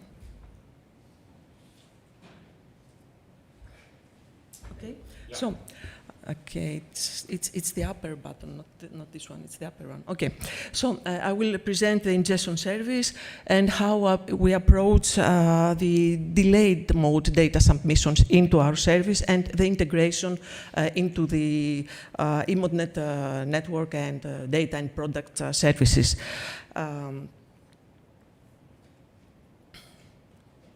Okay. All these years, since the start of our operation, the EMODnet data ingestion has become a key pillar, a key mechanism of the European Marine Observation Data Network for sharing open and fair data. We aim at facilitate the data flow and the ingestion process to data providers that want to share their data with EMODnet and contribute to the products and services of the EMODnet network. And how we are doing that? We are trying to identify new data holders who want to connect to EMODnet and share their data, both from public and private sectors, and those providers who want to connect, but they do not know how to do so. So we are motivating them and support them. Also, we train them when it is needed, how to use the standards and the best practices that our consortium and network is using in order to facilitate the easier and faster integration of their data into the EMODnet. Also, we cooperate with initiative programs, networks that are holders of marine data or collect marine data or manage them. So we cooperate with them to to help them to input their data into EMODnet. And finally, we have several promotion activities like webinars, workshops, and so on, to raise awareness about the EMODnet ingestion offer. Our operation started since 2017. It is already 8 years now, 8 years of a very successful operation, I would say. And since May of this year, we have been fully integrated in the EMODnet portal together with the rest of the thematic services. And under this unique and unified interface, we have potential providers can reach us more easily and share their data with us. This is our network. We are 50 national data centers, specialized marine centers, and all the EMODnet thematic coordinators are involved into this activity. And we are working all together in order to deliver standardized, reliable, and accessible marine data. And the EMODnet thematic portals and the coordinations that are mentioned before are using and working together with the established and existing European marine data infrastructure, such as SeaDataNet and its network of oceanographic data center, Eurobis for biodiversity data, IGDI for geological data, ICS for environmental and policies, and other networks. And all these infrastructures and networks have established nodes, national nodes in many European countries. And these data centers, these national oceanographic data centers and other marine centers, offering validation, long-term stewardship, and fair documentation following the community agreed standards. And through all these years, more than 1,000 data originators, both from public and private sectors, are sharing their data with us. This is our ingestion process. The ingestion mechanism is using the infrastructures that I mentioned before, using these data management infrastructures, and at the same time we are optimizing, we are streamlining the ingestion process from the providers to the EMODnet thematics data and services. It's important to say here that the submitted data packages first are validated by the National Oceanographic Data Center, and then they are integrated into European infrastructures and EMODnet. Also, we distinguish between the two phases in the life cycle of a data submission. First, we publish the data into the EMODnet products catalog as is, as they are submitted by the data providers. The data center just complete them with some mandatory metadata. And then we are the assigned data centers, those who are responsible for further elaborate and integrate this data, are complete this process and integrate all these data sets into EMODnet for uptake into the products and services as we mentioned already. In all this process, we follow specific guidelines for data and metadata. And these are the guidelines that are used by the existing, by the established marine data community. Sorry. You can see on the first link, in the first link that you see on the screen, you can access this these guidelines, and also EMODnet, together with ingestion, we have developed guidance documents to support European research projects, and not only, this document is applicant for all, is relevant for all connective activities, and we try to support these activities to align with the marine community standards and practices, and provide guidance to them how to prepare their data for submission into EMODnet. And we have to mention here that potential new providers, we are expect that potential new providers have to adopt and apply these standards, and we, as ingestion, we can offer guidance and data management support throughout this process. Only complete datasets, well-structured metadata, and correct formats can be validated and promoted to the second phase, as I said before, which is the integration into EMODnet and into its related services. In ingestion, we have established automatic exchanges with repositories, data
here? Shh. Sorry, can I just ask those coming in the room to maybe fill some gaps if you can, because it's nice. There's some space here. There's some space here. Thank you. Don't go too far back.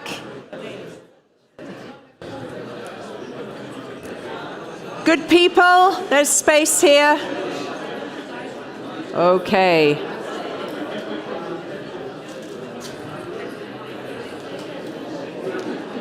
Okay. Shh. Can I ask you, is there anyone who's willing to sit over here a little bit? Anyone willing to sit over here? Hello, good people, there's some space there. Space here.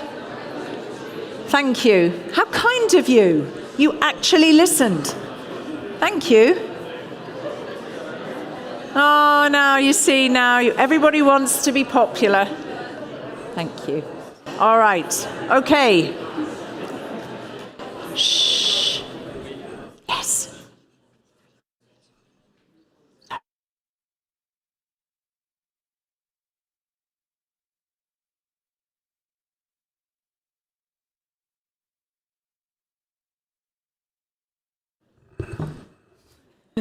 Okay. Who managed to... A lot of people managed to eat the sweet stuff there, despite having had dessert after lunch. I went back out. I was in here chatting. I went back out, and it looked like locusts had raised the dessert area there. Were they good? Hands up if you had more than one of those pastries. You did? You did? Good, you see. It's always the women who say it with huge pride. I absolutely applaud you. Did anybody chat with anybody over lunch? Did anybody make a good connection that they didn't have before? You did, sir? Yeah? Yes? Good. Has anybody actually said something useful and erudite online? Has anyone gone on to LinkedIn or other? Not yet? No? Okay. Has anybody thus far, have you learned, even if it's one or two golden nuggets of new knowledge, put your hand up if you know something or have been intrigued or surprised by something now today that you didn't have before you came here. Put your hand up if you go away having learned something or heard something. Yeah, good. Otherwise, why would you be here? That's really... No, that's excellent. I am glad. All right, so welcome back. Make sure your phones are on silent. If for any reason they should have come off silent, shh. And welcome back to all of you. Thank you for those of you who are still with us online. It's great that you are here. We will hear some short, sharp feedback, and you will be treated to that too, because you weren't in those sessions, to our online audience from those 4 breakouts, but not quite yet. So this panel on community insights will wait just a moment, because first we've got a framing keynote speaker. She is from the European Commission, head of unit at DG Mare and everything research, innovation, investments in the marine and maritime sectors. A very warm welcome to Andreea Strachinescu. Warm welcome.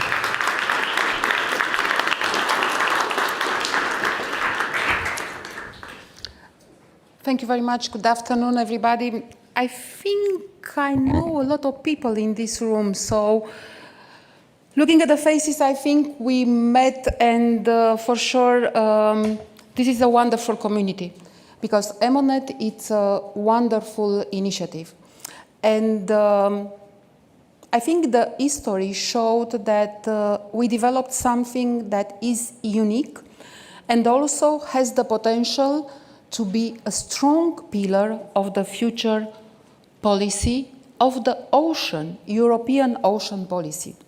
So this year we are very pleased to hear about the Ocean Pact. And with the Ocean Pact, the importance of the marine knowledge was highlighted. And we heard about what is in the next period of time. But at this point, we are able to tell you that things are coming, and are coming with a high speed. And we need your support to proper shape how we are going to work together. So EMODnet, it's a pillar, and I think that with EMODnet, as I said, already we started ordering a little bit the marine knowledge. And the success of EMODnet also triggered the development of the digital twin of the ocean in comparison with Copernicus Marine. It was Nice this summer, as you are aware. The President of the Commission was there. She very much enjoyed. And now we have the pressure to deliver an ocean observation initiative. So I'm telling you this because, as I said at the beginning, we need your involvement, we need your contributions, and also the engagement for the future. Because this initiative is going to bring new things, it's going to bring more order, it's going to bring opportunities, it's going to bring also at a certain point the need to look at EMODnet in the future with another vision. I saw just Kate gave me the 2035 vision, so now for sure with the initiative we'll have the opportunity to see even more. So Ocean Observation Initiative, it's about building a framework that will allow a better development of, I would say, all the stakeholders working, but also having a more coordinated approach, facilitating the observation. I will leave it like this because we are using various words and I don't want to create more confusion. The idea is that we are going to have, hopefully in December, a call for evidence that is going to be launched, to which I invite you all to contribute. Zoe is looking at me like hoping, and in the same time, we perceive the challenge. So the Ocean Observation Initiative, but also in the same time, there are other interesting developments to which you will have the possibility to contribute. We are going to have an European ocean research and innovation strategy, because the ocean observation is going to need research. Doesn't mean that we are only working to see how we can develop data that speaks to data and collect only once and use multiple times. We need also to develop the technology and the solutions for the future, and that means research and innovation. And we are going to have an Ocean Act. This I'll keep for the moment, probably not too much details, but what we know now is that Ocean Act is going to be a legislative proposal. So currently, if you look at the legislation for the marine field, we have quite a few.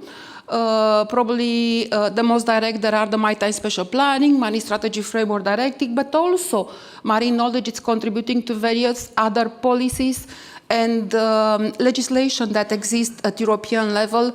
Either it's looking at biodiversity, nature restoration law, and pollution as well. So it's a contribution that it's happening to certain legislation, but also there is a need to better look at the legislation that addressing and use it's based on the use of marine knowledge. So more to come as well, because even for the Ocean Pact there is as well a high level of ambition. If possible, everything to be delivered yesterday, but it will be probably tomorrow. So next year is going to be extremely important, and we are expecting to have the 3 initiatives that I previously mentioned. And we are going to have, of course, a call for evidence that is going to be launched for the 3 of them. We start also consultations, and these occasions, I would say, are the ones in which we can engage. For the research innovation strategy, we are going to have already next year the first round of consultation that is going to take place. And also I would like to mention the work that is happening with the member states, the member states expert group, that we really appreciate the engagement of the member states and the fact that we want to develop a tool, I would say a tool, an IT platform that can facilitate the work and the planning of observations. So briefly, this I wanted to say that we have in front of us. Nevertheless, we cannot succeed alone. And here the community, it's absolutely great. You did an extreme important thing up to now. But as I said, the work is not completed. So for the next period of time, stay close to us. The ambition is for sure to have not only this initiative as papers that are adopted, but to create the community and to be able to allow this community to grow, and also to contribute to the development of all the sectors of the blue economy. Marine knowledge is the foundation, and the foundation of everything, and EMODnet, it's probably, I would say, a little bit the Cinderella. I would say in terms of observation, we know that Copernicus, it's really probably the powerful tool, but doesn't mean that the community, it's, I would say, not as strong as Copernicus. EMODnet has a tremendous, I would say, opportunity for the future, linked to the data that can be brought from the in situ. And for sure that EMODnet gives the strength to Copernicus, and in the same time, all the in situ data give the strength to the digital twin of the ocean. Have in mind and explain, if you get in touch with your representatives for various countries as well, the importance of this initiative. Because we need to engage all of us, we need also to engage the member states, we need to work all together and to push for ocean observation in the future as an important initiative. One last point, why? Because the next multi-annual financial framework is around the corner. And for sure that if we want this initiative to succeed, we'll need also to be able to get the appropriated budget. We'll fight for it at our level, but we need all of you and also the countries to be supportive for ocean observation in order to deserve the support that needs, that deserves, including the financial one. For the rest, we keep in touch, and thank you very much for having me here. Happy to see that you managed to come despite all the traffic and transport problems. And looking forward to see you as well next time. And anytime, if there are anything that we can support, you know already Zoe, you need Nicolas, Rémy from our side. The door is always open. Thank you very much for your attention.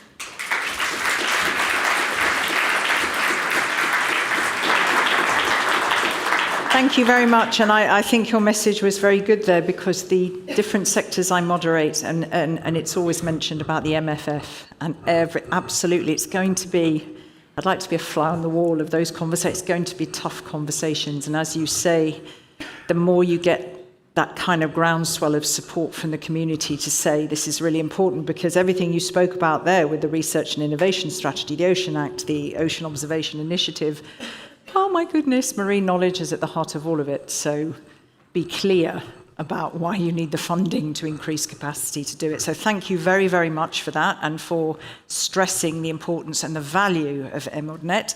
We are now, just before we come to these community insights, so that's the real session, you know, by the community, for the community, we're going to have the most short, sharp, dynamic feedback from those breakout sessions. So what I will do is I will ask all of the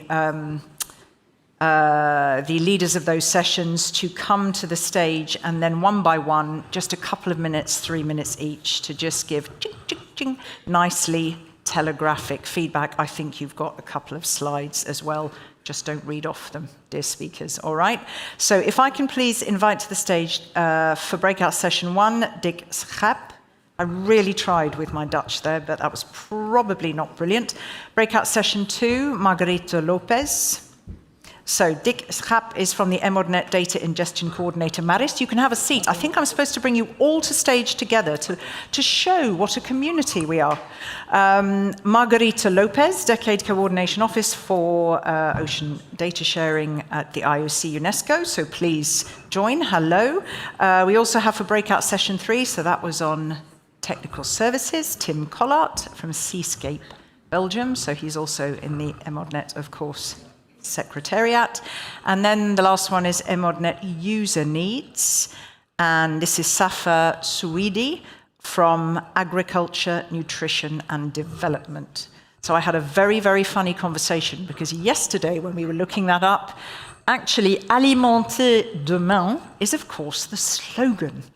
But it is Agriculture, Nutrition and Development. Right, all right, we're going to launch a Slido as you saunter over to the lectern. We're going to launch a Slido for Dick's session, number 1, but we're not going to look at the answers until after he shared his slides.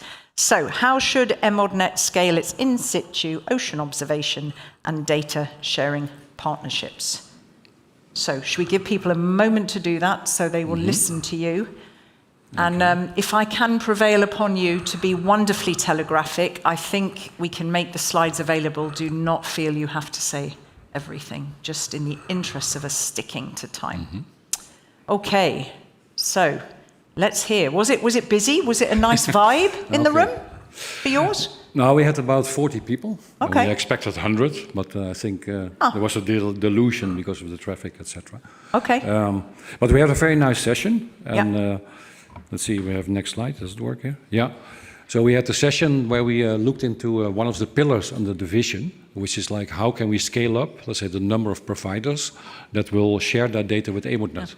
And this both, let's say, from for operational data as well as for delayed mode data. And what we said, we started with some 5 number of presentations. The first one was done by Sissy, Joanna, and she explained a little bit how EMODnet ingestion can help data providers to submit their data to EMODnet, and this way also make it ready or fit for the purpose of making the products that in EMODnet is being made and shared. Second, she also went into the standards, let's say, that are needed, because it's not an easy task. It's not so simple, let's say, because you need to apply to standards, and then you are able to make your data fit. Secondly, we had a presentation by Antonio Novellino. He's from ETT in Italy, and he talked more about operational oceanographic data, how we can connect, and also some of the tools that are available, let's say, to make the connection in a fast way, and also the support that they can give to operational providers to get connected. Then we had two nice use cases of, let's say, in fact, groups that already are using and sharing their data with EMODnet. One was for the ocean race, was Stefan Remuth. He's from the ocean race, and they have equipped all the sailing vessels for the ocean race with sensors, and quite a nice also spectrum of parameters, and they are sharing that data, let's say, also in real time and with the EMODnet. And the second use case was from Callum Rollo. You already heard him, of course, in the plenary this morning, but he went a little bit deeper into the details, the work, the activities that are needed if you want to connect and share your data with EMODnet. And he was talking about glider data specifically, and also some other platforms, but more, let's say, the effort that they undertook to make the data connected, and also how they are using some certain software to do that. Finally, we had a presentation by Lucy Coquempot, as was I learned today that we have to say Coquempot. But she looked into 2 projects. One is Landsealot, which is a land-sea interface, and the other one is CS Mach1, which is talking about citizen science. And these projects, they are aiming also for citizen science, and they're going to help, and let's say, citizen science projects initiative in certain use cases, certain areas. And they can also provide what we call low-cost sensors that people can adopt to be able to implement their activities. Now, from there, we had a panel. So we, in fact, Antonio and myself, we were the co-chairs, and we run the panel. And in the panel, we talked about several elements, several challenges that are related to the sharing and the upscaling of the data. The first one is technologies, because, of course, you need instruments if you want to collect data. And also you need maybe software, let's say, to streamline the data from your instruments. Now, one element was manufacturers. Do they play ball? Do they want to interact with us? Because we need the data to come from the sensors, if possible, already with some fair metadata. But we must say that's not really happening so much. They are still more in the technical output, and then we have to solve this metadata ourselves on top of that. I might ask you to just pick a couple. Only in the end, only because we're over time, and I think just some snapshots, because I guess these slides will be available. So if that's all right, just pick your favorite, and then we can keep it beautifully telegraphic. Okay, next to technology, we have standards. They're very important, and we have already heard, of course, many presentations about this. But there is a big diversity of data and also data types, and that means that also for quality control, very important, because we only want qualitative data. Next slide, let's see here. Then we talked a little bit about citizen science, and there we said we really have to educate citizen science group, because they have the goodwill, but they need to learn a little bit how to do it and apply standards. And it also is a two-way learning process, because they give a feedback by which we can maybe make the education smoother. Another one is tutorials and training. You need that, let's say, to support and to document how we are working, and also as a lookup material for those who want to share data. Then we have a difference between near real-time or operational data and delayed mode data, and that's something important that we always have to, we have to explain that a lot. And that means that in near real-time, let's say you can have automatic quality control, and that the data is used already for operational purposes, and it has a certain, let's say, precision. But if you really want to do also, let's say, climate change, like a sea level rise, you need a higher precision, and that involves a lot of quality control, also with manual intervention, and that takes time. So that means that we have a gap in time between the operational production and the actual, let's call it delayed mode, precision, high precision, fair data. Then another thing, of course, is very important, we already talked about it previously, is the member states engagement. You need the member states because they are running a lot of the academic institutions and also the agencies, and they must be fully committed, let's say, to the case. And finally, we have outreach and awareness, because EMODnet is known to many, but if you talk to your own friends, they don't know it. So, and even they are working in dredging companies, etc. And that means that there is still, we have to even, say, improve or make a larger awareness and promotion campaign. And that was a little bit the topics that we discussed, and I think it was a very lively presentation and a lively discussion. Thank you so much. Thank you. I would say, because it's beautifully comprehensive, and that's why, and I'm going to ask the same to all of you, just top lines, because can we agree that we can make these slides available for the online audience, the audience in the house? But the other thing is, he speaks even faster than me, and he's not an English native. Do you not like us? Are you sitting further back? I'm stuck. Oh, you're stuck? Oh, okay. The old stuck excuse. Should we see the results of this? Then you can see if that sort of reflects what you had heard in the room. Partnering with ships already sailing, easy data upload, so include wider society in the conversations, involve more marine scientists. Is that, yeah? Okay, formats. Somebody wrote legislation who was already a little bit drunk, I see there. I like that.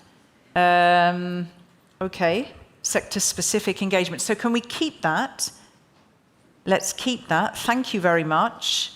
From you, so, beg your pardon, Margarita, yours was EMODnet as a regional data service in the global ocean data ecosystem.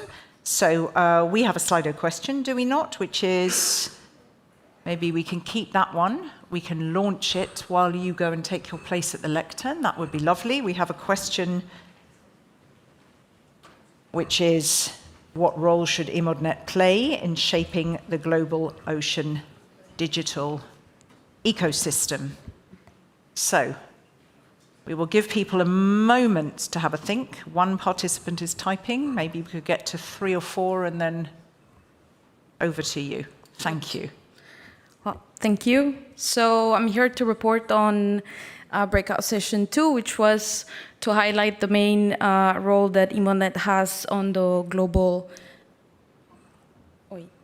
system. So the main objectives that we had was to first see what is the current contribution of EMODnet to the global digital ocean ecosystem, and then to discuss how those partnerships or key partnerships that EMODnet can have could contribute to that. Also, and how EMODnet can contribute to be fully interoperable in this digital ecosystem. So the first things we discussed was the current status of EMODnet at a global scale. And we had some presentations from people from EMODnet physics and bathymetry and biology also. And we learned that EMODnet is already participating very importantly and significantly in the global scale through collaborations with the private sector, also with other projects and frameworks like the UN Ocean Decade. And that you can see some of the logos that we saw. And then we found some challenges that are like a global scale, and that EMODnet is already addressing them through global collaboration. So some of them are the inclusion of sensitive information, especially in biology or fisheries. Then we also discussed on how to communicate really the benefit that data sharing has, so people can feel attracted to do that to EMODnet. And then we also saw some examples on the time that needs to build meaningful relationships with other partners. For example, in JEPCO, it took 10 years for EMODnet to build a strong partnership with them. So that's one example. And the last was citizen science and how the importance of communicating the provenance of data so it can be included in EMODnet and in global systems. And then to close, some recommendations that we had. So one of the main ones is that there needs to be some strategic approach for EMODnet Global and a clear roadmap that's needed. Also, key partnerships with regions like the Arctic, the Caribbean, and the Atlantic. And also potential partnerships with regional cities conventions can be also very important. And yeah, just to close, the need to share not only data, but also knowledge and other products that might be relevant for communities. Thank you. Thank you. Should we pop back and see the results of the Slido? And I should have asked for either your breakout or the second one. If anybody thinks something has not been included and is vitally important, you are welcome to chip in a few sentences. You were in the room, so if there's anything that you feel should be put out there, now is the time to speak. So, share EU data to global databases. So how does that reflect? Yeah, I think I forgot to mention something, which was the standards. There were some recommendations in terms of technical vocabularies. Okay. So, yeah. Yeah, I saw that, but you've got standards, haven't you? 1, 2, 3, 4 or 5 times in here. Okay. Standards reference. Who is going to be responsible for total world domination in this room? That's somebody in this room? I applaud you. That's, and then I would say to you, there's another 2 words there, reality check. So there you go, the 2 are linked. Okay, fostering interoperability, stewardship. Okay, a lot on standards in there, a lot. Thank you so much. And again, thank you to both of you that I haven't given you your full 5 minutes. I appreciate that. Tim, going into the technical services, how were the chats there in that room? You can go back to I was just saying what was the atmosphere in the room. So if we can go to the Slido that we have there. So what's being asked? What one thing should EMODnet do to improve in its technical service? There we go, okay. So people are typing, we can remove that. Was it quite a buzz in the room when you were? You will see, we had some interesting discussions. Oh, that's such an English response. Oh my God, that covers a whole range of possibilities there. Okay. So, first of all, to frame the context a little bit, we had a presentation by myself and Bart van Hoorn from the Flemish Marine Institute that presented the EMODnet services that we currently offer and that a lot of people use. And we also gave a kind of look under the hood on how EMODnet works and what are the guiding principles. And then we had Adam Ledbetter from IODE, who also provided a nice perspective on where marine data sharing has come from and where it's going. And this was followed by a kind of very open discussion with first a focus on our current services. And we were actually really happy to see that a lot of people are not just using the website, but they're actually using our web services as well to build their own applications on top of EMODnet. We had several nice examples. We got some feedback on the existing tools as well, especially there was a need for better visualization, especially of time series information. And we also discussed some ways how we could tackle that. And one of the ways forward is the EMODnet map viewer will be open sourced. That means the open source developer community will be able to contribute new and custom features to this. And this is definitely a nice takeaway.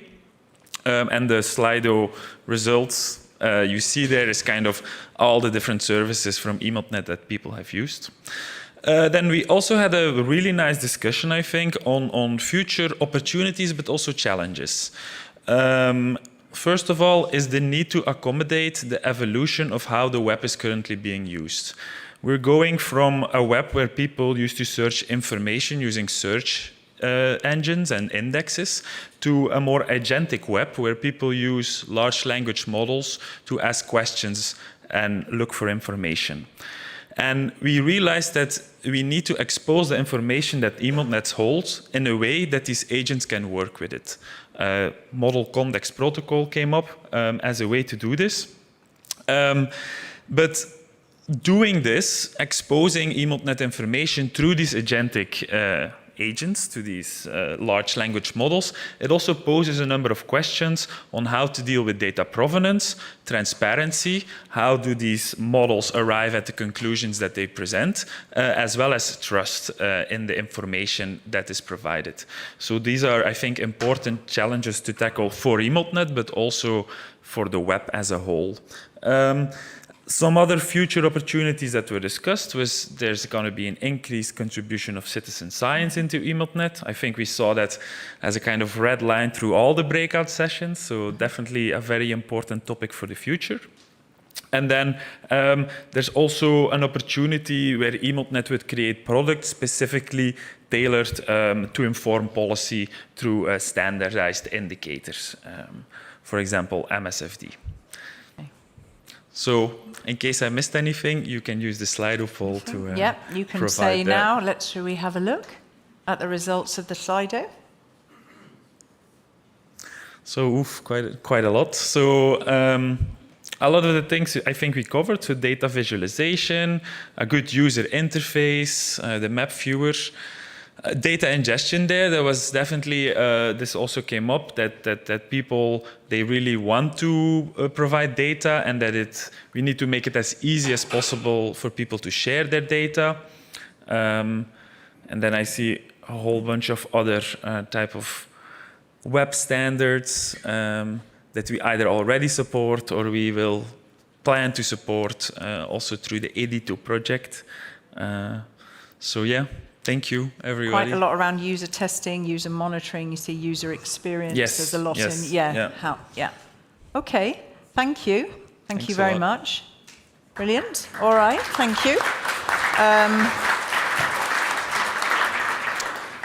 And so we come to you, Safa. So over to you. Shall we see, in terms of user needs? You see, it was user needs and requirements. Oh, yeah. Didn't it? It was not just user needs. So, shall we launch the Slido? Have a look there.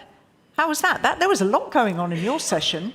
There was a lot of workshopy stuff happening. Yeah, it was very fruitful discussions. Yeah. Should we have a look if you have the Slido there? Because the Slido question, what one user requirement, if people are already, okay, it's already going in, what one user requirement. Okay, over to you. So in our breakout discussions, we discussed the user needs and requirements, and we discussed a little bit what are how EMODnet is addressing the current user needs, but also the gaps. What are the the main gaps that the users identify today in EMODnet and how to improve EMODnet in the future in order to better meet the user needs and requirements. So we have prepared one slide for that. Do you have a clicker? There you go. All right. So yeah, the first thinking was, we frame it as a question. So we were thinking how EMODnet can address the needs, both in terms of resolution, should we have high resolution or low resolution, and in terms of types of products. So we discussed a lot this harmonized data and raw data, and because EMODnet is targeting a wide range of people and of target groups, it could be challenging to find the right way of displaying data, the right resolution, etc. So this was one of the main topics. The second topic, should EMODnet provide more products? So we were discussing, should EMODnet stay as a provider of raw data or provide more analytical tools or indicators to serve like policymakers to be, or also to provide indicators that could be directly used by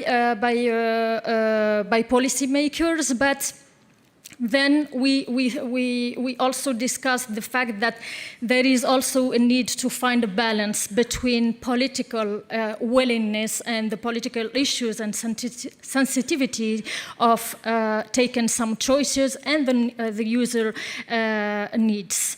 In terms of not recommendations, but also for the future, we discussed also the need for enhanced involvement of users. So some participants indicated co-designed databases or datasets, or indicators. Some others I also proposed ecosystem-based approach to identify indicators. Also, we have some participants who already implement story maps. Please feel free to also share your experience with that. There is a need for improved transparency on data gaps and also on providing whether the information displayed in EMODnet is actual data or extrapolated data. And we also thought that this kind of transparency may improve trust from the society in general and the users in particular. Need to establish communication pipelines and processes.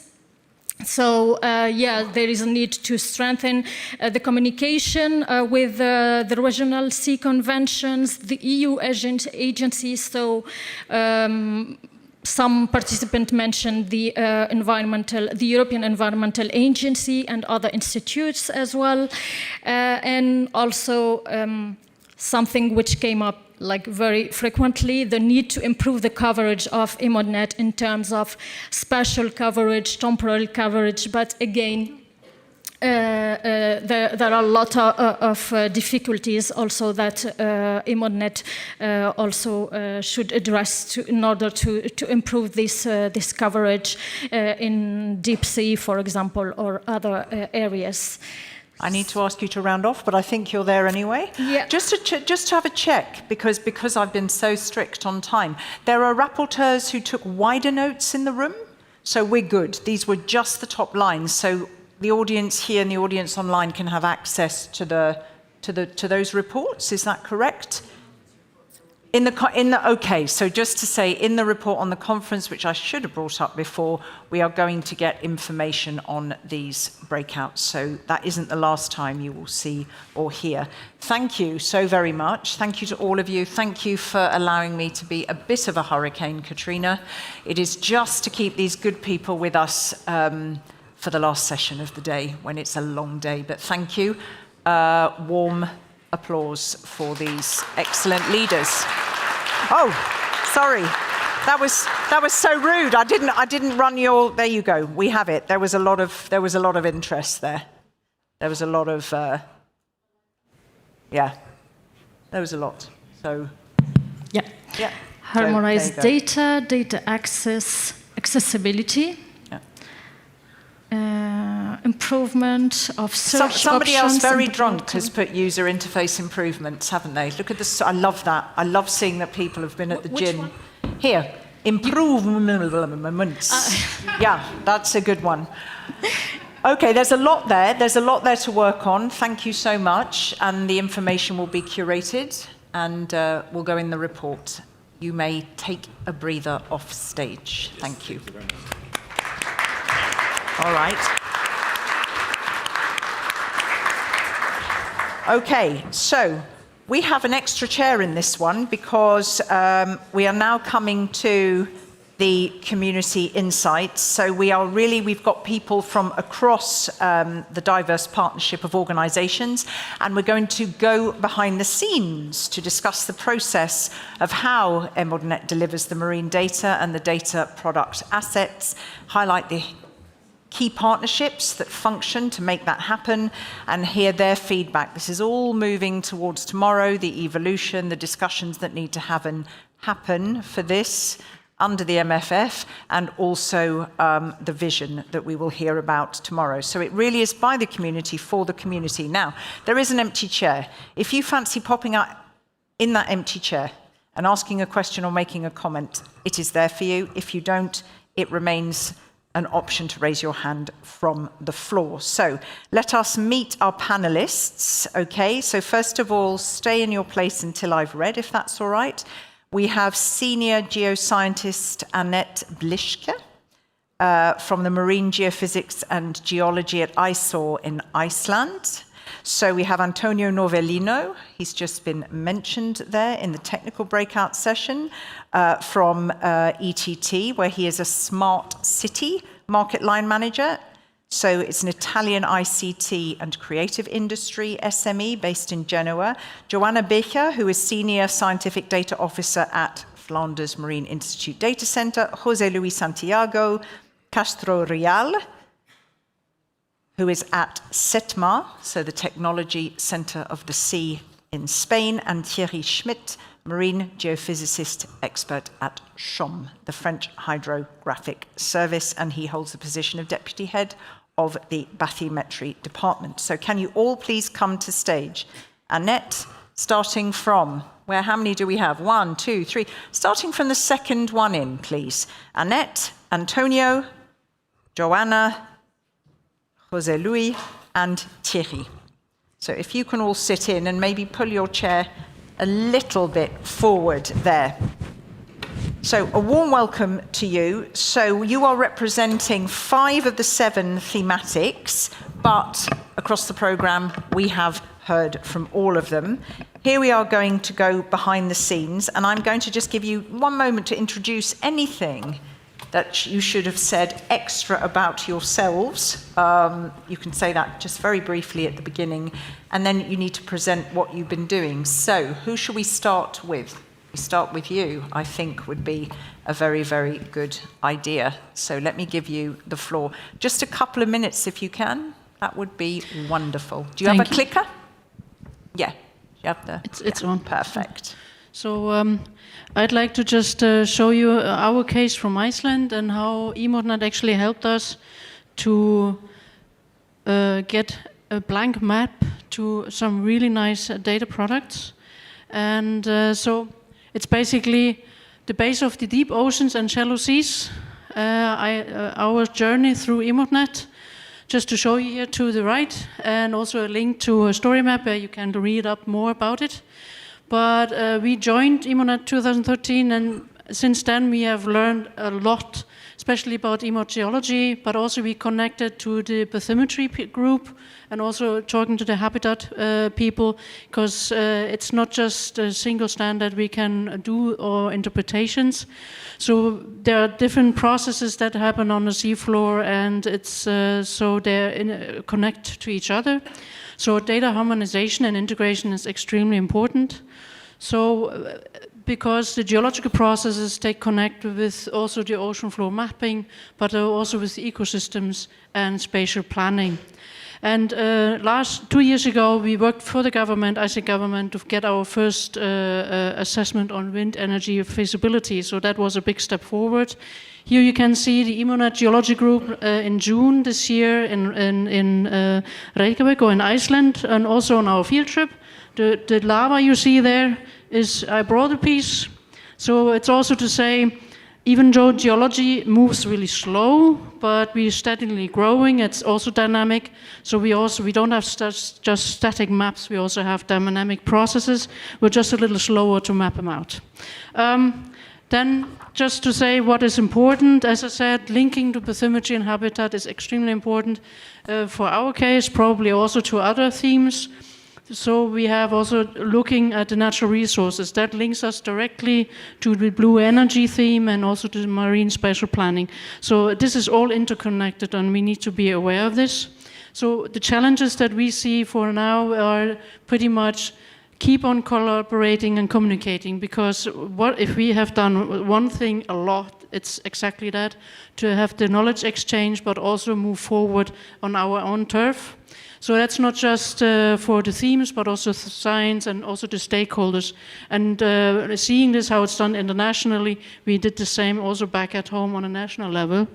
So data distribution and harmonization, knowing where the data gaps are, mapping scales, and then also looking at not just disease at whole, but we also have a lot of different geological provenance.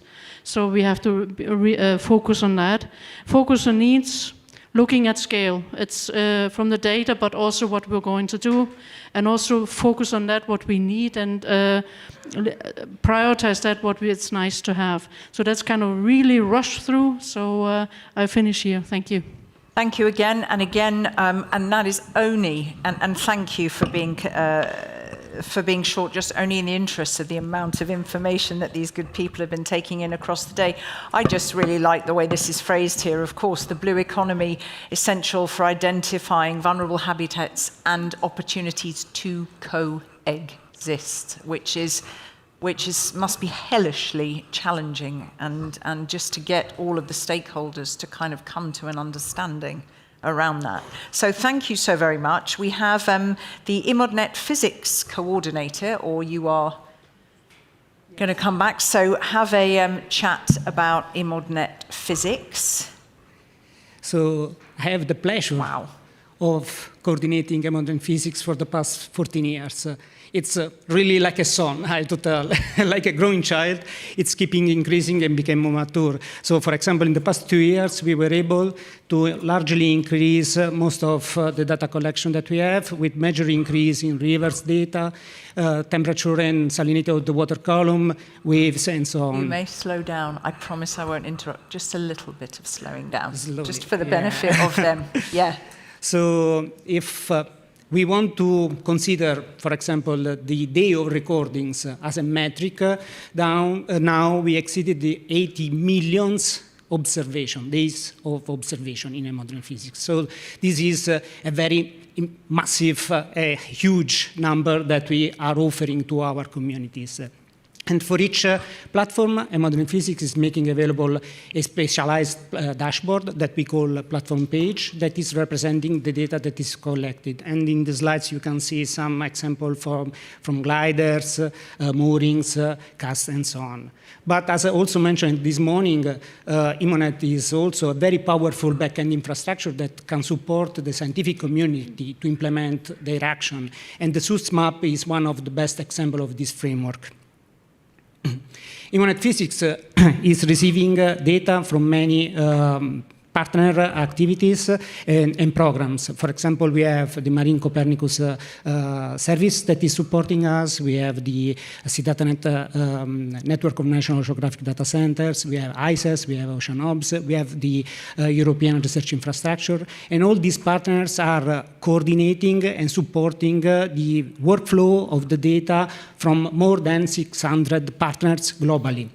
So, we receive data from platforms, but platforms are recording different parameters. So this is an example that is how the data from platforms becomes a product in EMODnet. And this is the example for the water temperature. So you see the different platforms that are building together. Okay. But if we look at this animation, we can see that this is not enough. So we still have gaps in time and space.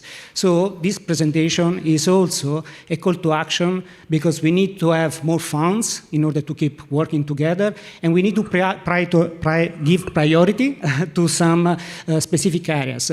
We already mentioned the land-sea interface, the air-sea interface, the ice-air-sea interface, but also some other potential networks and platforms. And I don't want to be second to the other colleagues that were mentioning the citizen science, so I also made a comic strip about that. So this is a story from a real case. So I had a friend of mine, a diver, that asked me how we could contribute to the system. So after discussing quite a lot, we explored the capabilities, and we found out a sensor that he could wear while he was diving. So nowadays, we are receiving almost operationally, so on a daily basis, some data from a coastal area, and this data is made available in EMODnet physics. So anybody can benefit from this data. So to conclude, I would say that EMODnet physics and EMODnet in general is a key pillar, a key infrastructure in Europe. So if a data set is not available in EMODnet, to simply say this data is not fair. Okay. Oh, yeah. À ce point-là? Yes. Ooh. Okay, I love that. Was that supposed to say, cool, I'll tell my bodies or my buddies? I love that. The little, look, the little man there in his fabulous... Yes. Who in the room dives? There are a few in the room. Would you dive in that gear? Or would you sink? Yeah. Okay, thank you very much. So if the data isn't there, if EMODnet doesn't have it, it's just not there. All right, let us move to the biology coordinator. So we're going to hear from Joanna at the Flanders Marine Institute Data Center. Tell us. Yes, good afternoon, everyone. So I wanted to give just a bit of an insight on how EMODnet biology is connected with the wider marine biodiversity community. There are various ways. One of the most important ones is that we use the same data standards as the rest of the biodiversity community, which is Darwin Core standard for the data. And by using this standard, it means that the data are comparable, interoperable with data in other initiatives. Those initiatives are, for example, GBIF and OBIS, the Global Biodiversity Information System, and the Ocean Biodiversity Information System, with whom we exchange data. So data that we do not yet have in EMODnet biology, but that we can find in either GBIF or OBIS, we do republish it as well, and we make our data available to those two initiatives. We use common tools for this, which are tools developed by GBIF. And there is an image there of a very high-level data flow. So we have on one side our consortium partners, which are about 29 organizations spread across Europe. But we also receive data from external providers, and that could be other research organizations or NGOs, or even from research projects, for example, funded under the Mission Ocean and Horizon programs. And those data are all published. They end up in EMODnet biology and subsequently OBIS GBIF, but also in the European Digital Twin of the Ocean data lake. That is a very important connection between EMODnet and EDITO, and the data flow is established and is continuous, is in place. One other aspect of our work is the capacity building. We do create training resources that data providers can follow online for free, self-paced. And we always try to also have in-person data training workshops. We consider this an important activity for our group, for the community as well.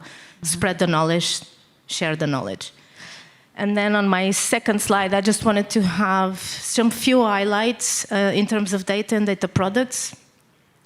So in terms of data, I would like to highlight, for example, the continuous plankton recorder data, which has more than 90 years of data collection that is being done in a standardized methodology and a standardized way.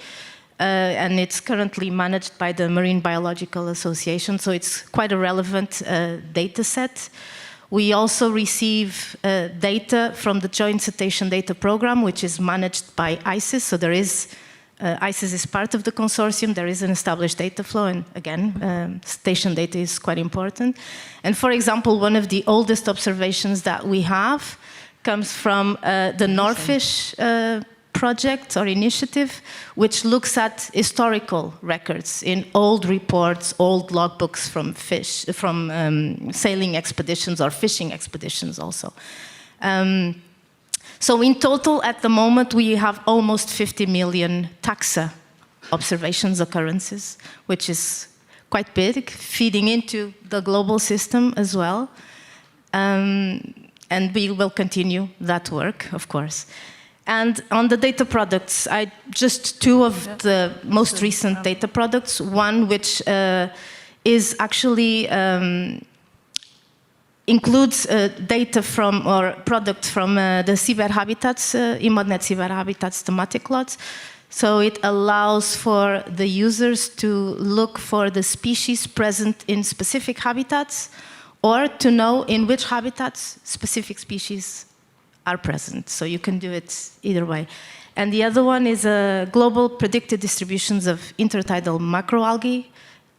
So these are quite recent products from this year. And yeah, we hope that they are useful, and we will continue doing this type of work. Thank you. And just a quick one before I move to you, Jose. As we heard from Annette there, she made the point with geology that it's super important that you talk with, share habitats and bathymetry. That's the point that you made. Is it the same for you both, that it's important to connect with the other thematics as well? It's a no-brainer, right? Yes, of course. Yeah. Yeah. This one is working? Okay. Yes, of course. I mean, it doesn't work also this either. Okay, now it works. For example, there is a very important collaboration with chemistry and physics, because especially in the land-sea continuum, we need to collect information about river outflow, but also about water quality. And this is already serving the modeling community, the observational community, but also it's starting to be used by people that are more in the land, let's say, activities. So we are reaching out also other potential stakeholders. That is quite important. And the same applies with biology. There are a number of products, especially to fulfill the Marine Strategy Directive, that is quite important to combine some information that we have in physics, underwater noise, and the expression of the biology, the biodiversity in the different sea basins. So there are different levels of collaboration that are needed. So not just cross-thematics, but bringing in wider stakeholders into the mix. Okay. So thank you very much. Jose from SETMA. Tell us. Thank you. Good afternoon, everybody. I came from the thematic of human activities, but today I will talk about maritime spatial planning. Just hold it here, because sorry. No, don't be sorry. It's just so they can actually hear you. That is okay. all. And for that, I don't brought any physical object. I brought my imagination, because for maritime spatial planning, it's all about envisioning how we want to manage and use the seas. So since 2017, we have been working to gather official data on maritime spatial planning, not individual project or research, but reliable official data. After 2 years, we recognized that the initiatives from the member states were unlikely to align due to the absence of standardized definitions and frameworks. In response to that, we came together as a community, leading by Cinea and DG Mare, forming a technical expert group on MSP data, in which EMODnet plays a main role. In just 1 year, we proposed a model that successfully combines the two most advanced data models. And so we began the task of harmonizing and merging the plans from the member states, turning individual data into a cohesive whole. This model has now been agreed by member states, and thanks to these collective efforts, new plans and ongoing initiatives are being built around this standard, which has been integrated into national requirements in several countries. As we look toward the future, our focus is clear. We will continue to close the gaps that will remain in the data and establish a regular update cycle aligned with the revision of the plans. We will also enhance the control vocabulary for human activities in a way that is harmonized across borders, making it easier to connect and compare data sets and enable more detailed and meaningful analysis. But perhaps the most exciting part lies ahead from a more artistic point of view. We are committed to improving the visualization of this data, introducing new styles and symbols that reflect the core values of the blue economy. By making this data more intuitive, accessible, and we empower the data and maps users to make informed choices for the sustainable future of the seas. So together as EMODnet community, we are not just sharing data, we are shaping the future of the maritime spatial planning by combining data and information to better understand the marine environment, the human activities developed there, and facilitating the planification of the seas. Thank you very much. Okay, is that quite, I mean, does everybody know is that new information for people in the room? Hands up if this is not something that you knew about. Do you have the energy?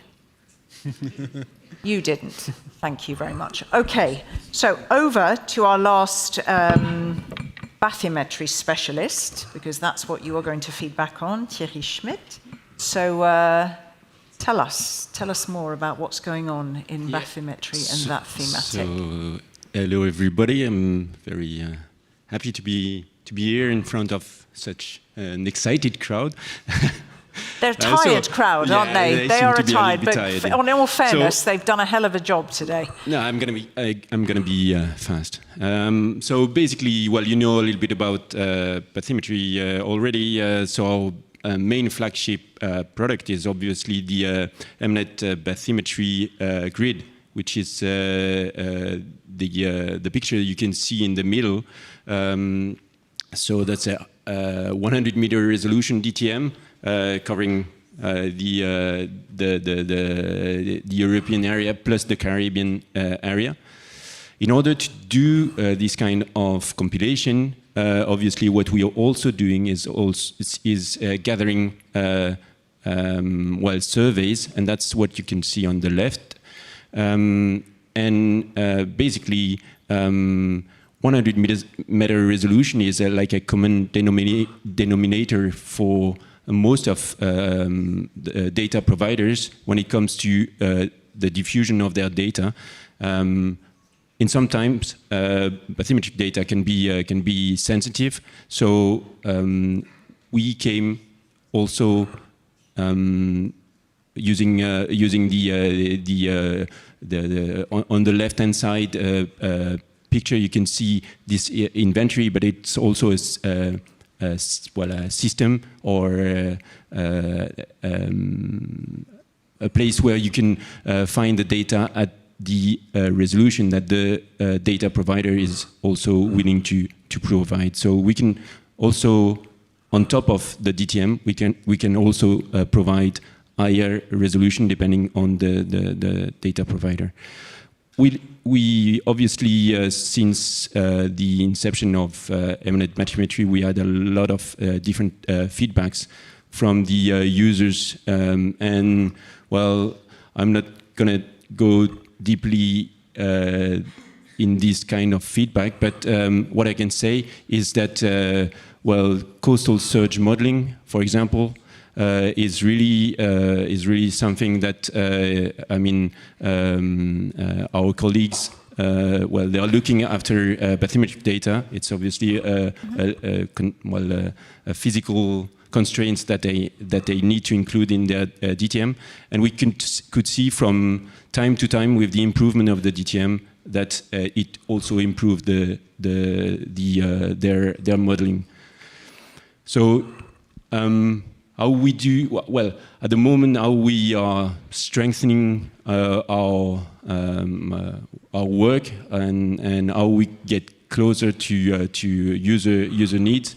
Well, obviously, what you can see is that we've got a nice workflow. What this workflow essentially means is that we are strongly relying on local data providers. They know their area the best, and then we aggregate data at a broader level. So basically, we've got this kind of a feedback loop. We also have external feedback loop, essentially considering the fact that the EMODnet bathymetric grid is also part of the JEBCO worldwide grid, so they are giving us feedback. And in terms of future development, now that we have such curated bathymetric data and metadata, we can start to rely on different machine learning and AI techniques that surely will improve our way of aggregating bathymetric data. And moreover, we are getting closer to Copernicus Marine with their satellite-derived product for the coastal areas. Okay. And that's about it. Yeah. Yeah. Thank you very much. Any questions, any comments? I know you are tired, but I will still give you the space if there are questions or comments. I was going to ask, we put that chair there, and Annette is just waiting to have somebody sit in it because she's all alone. Does anyone have the energy to feedback, to share an experience, to ask a question? That chair is yours. It's comfy. It's more comfy than those chairs. I'm just opening that door. If there's any wider stakeholders, if you've got a highlight or an achievement, or the highlight would be, please get me to some alcohol. I don't know. No? So let's just do a quick fire, less than 90 seconds each. I think a nice quick fire round, because it's the obvious one, looking to the future. Let's just do one or two maximum of the main data gaps in your particular thematic area, and perhaps one main opportunity to fill those gaps. Out there, off. Yeah, for the North Atlantic area, it was obvious on the slide. Some areas we just have no data, so our focus is pretty much trying to rally for new data acquisition. Of course, the bathymetry data is it's on the way, but it will take at least 10 years in addition to map even that we have a map across our shelf area. And but we're also focusing a lot on seismic data, so basically that we don't just look at the seafloor but also below it. Because a lot of the studies that we do, it's not just requiring to look at the seafloor and the uppermost few tens of centimeters. We need to know what's below, because we have a lot of active tectonic and volcanic activity. So we need to know what's there, especially if there's interest for renewables. So you can't just put a windmill farm, or say windmills on top of some moving faults or straight on top of a volcano. And sometimes they are covered, so we basically need, we have the need of a lot of new data acquisition, but also the data distribution is really skewed.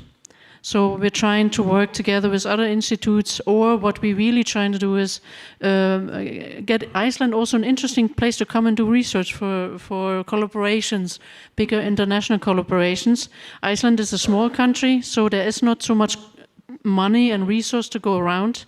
We have enough to do with every volcanic episodes has a lot of governmental funding bound. So we really need to go for the international collaboration networks, and hope also EMODnet is fantastic for having our data organized and sorted, which we never would get to that level. But what we also need is data acquisition. So basically, maybe future bigger grand horizon calls and such for shelf mapping. That would actually be something we are aiming for or hoping for. And also collaboration between our colleagues from different institutes where we can use equipment, share, and also share knowledge on that. So that's what, from my perspective, is the future to look at. But also look at the maps, looking at the scales, what vintage are these data. So basically also the functionality of EMODnet on harmonization. And when you zoom in, you want to see the high detailed data. When you zoom out, you want to get this generalized data. But these functionalities would be nice to add. So I think I have overdone my 90 seconds. No, yes, and I'm going to ask you all to really hold to it, literally, gaps, opportunity to fill it, and if you want to add anything on a technological advancement that might enable you to do that, I'm happy to hear it. All I could think in my head when you were talking about, wind farms or offshore wind farms, those kinds of infrastructures and volcanoes, I mean, you just go to the average person. Who would have, but of course, it's fascinating. And all I thought in my head was Pompeii. I mean, you really need to know what you're dealing with, don't you? But fascinating. So I can see why you're in this area now. Definitely, definitely. So again, gap, opportunity, is there a technological advancement that can help you fulfill that opportunity? Yeah, well, actually, I already mentioned some gaps because we spoke about the land-sea gaps, coastal areas, new platforms, ice interface. I also mentioned the ice-water interface, but I would say expand that topic to polar region, because polar region is something in which we are missing many data, and it's very costly to go there and do collection. So it's quite important, the collaboration. So having a research framework in which we can go have research infrastructure that are put at service of research, but also other stakeholders, I would say, in order to collect data and test new sensor in order to have better collection of data and share, of course, this data towards the different system that we spoke about. Thank you. Thank you very much. Joanna? Yes, so we can think in different ways when we think about data gaps. Geographically, in Europe, we have two big gaps, one in the Mediterranean, one in the Black Sea. The Arctic, of course, is the third one. Difficult regions for different reasons. One of the ways, I don't want to go too much into detail why, but we also know that there are a lot of data that have been collected, for example, in long-term monitoring activities that are not available. And if we can encourage colleagues, convince researchers, data providers to publish those data, we can start closing in that gap. And any ideas how to do that? Any thoughts? Many thoughts. Resources needed on all sides, both on the provider side, but also on the EMODnet side, not just for biology, but for all the thematic lots. Resourcing, well-funding, or funding properly the national oceanographic data centers. I think that's an essential way to be able to have more data feeding into the system. Thank you. Yes, Jose. Okay, some gaps related to the maritime spatial planning came from member states data, but also regional and local planning data. And probably the process that should be carried out to fill in these gaps is a collaborative, but also a consensual process. Based on the existing initiatives at European, but also regional or national initiatives like HELCON or Greater North Sea Basin Initiative. And I think that the most important is to prove the value of the efforts. And then everything usually runs well. And in order to prove the value of the efforts, you also have to do that in a very structured way that also requires resources, does it not? I mean, that's a job in itself. Yes, Thierry. So yeah, well, during my presentation, I sort of gave a little bit of insight of one of the major gaps, which will basically is this part of the coast, which basically is not being reached by well, boats or and on the other side, which is not reached by our terrestrial colleagues. So we are well nowadays well satellite capacities. Well, they do have a real. Well, they've shown their benefit, and we have now the computation power to well generate estimation of the bathymetry on a large scale, like well the European coasts. So that's actually a project which has been recently finished by and held by the Copernicus Marine group, which will also benefit from in situ bathymetry data to be calibrated. So there's really a virtuous circle between the potential of new technology, also I would say older one, bringing a more robust and reliable information, and so we can actually bring go step by step and improve the data quality for this for all the DTM, but also for the coastal areas. Yeah. Thank you very much. I have more questions, but I really feel these good people at 6 o'clock, and we started at about 20, probably need to, would you agree? I think you need to be released, correct? So what I would urge you to do is, there is plans for all these thematics. All of these thematics are evolving, as is EMODnet, okay? Sorry? Questions. You happy? Yeah, come in. Go and get some glass of wine. And was there a question or a comment from the room? So just to say, it will evolve. If you want to find out more, please do catch up with these good people. There is time now over the reception to do that. But I sense that we need, there's a lot of listening. Do I have your blessing to close this? Yes. Yes, I have your blessing to close this. Okay. Thank you.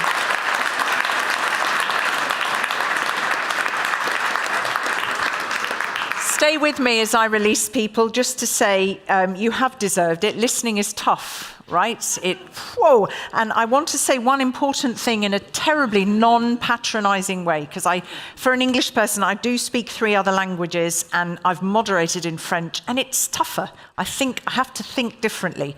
So for me, it is always astounding. Here's me with my mother tongue, so easy. It is astounding, and I mean that in really, I'm always amazed at how every speaker that graces this stage is speaking mostly not in their native tongue and doing it with such class and eloquence. So it's very important for me to say that.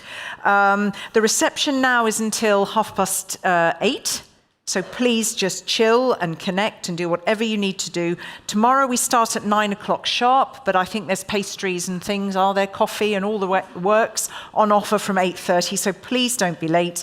We've got marine knowledge for a more competitive and restorative blue economy. We're going to focus in on the blue economy, and we can't do that without the word competitive. D'office.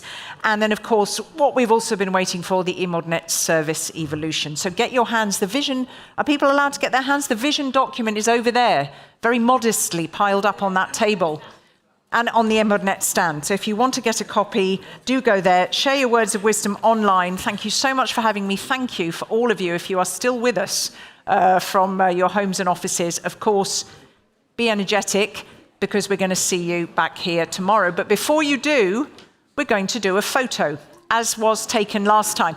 But you don't have to move. You don't have to come to the stage. You have to go there, and everybody has to come and shuffle up to their right and to their left, I guess, and certainly stand. Certainly stand. That would be wonderful. A little souvenir. Thank you. Thank you. Where exactly has this come from? This is at Grindavik. That's the newest eruption. Oh, my daughter is going to love this. Thank you.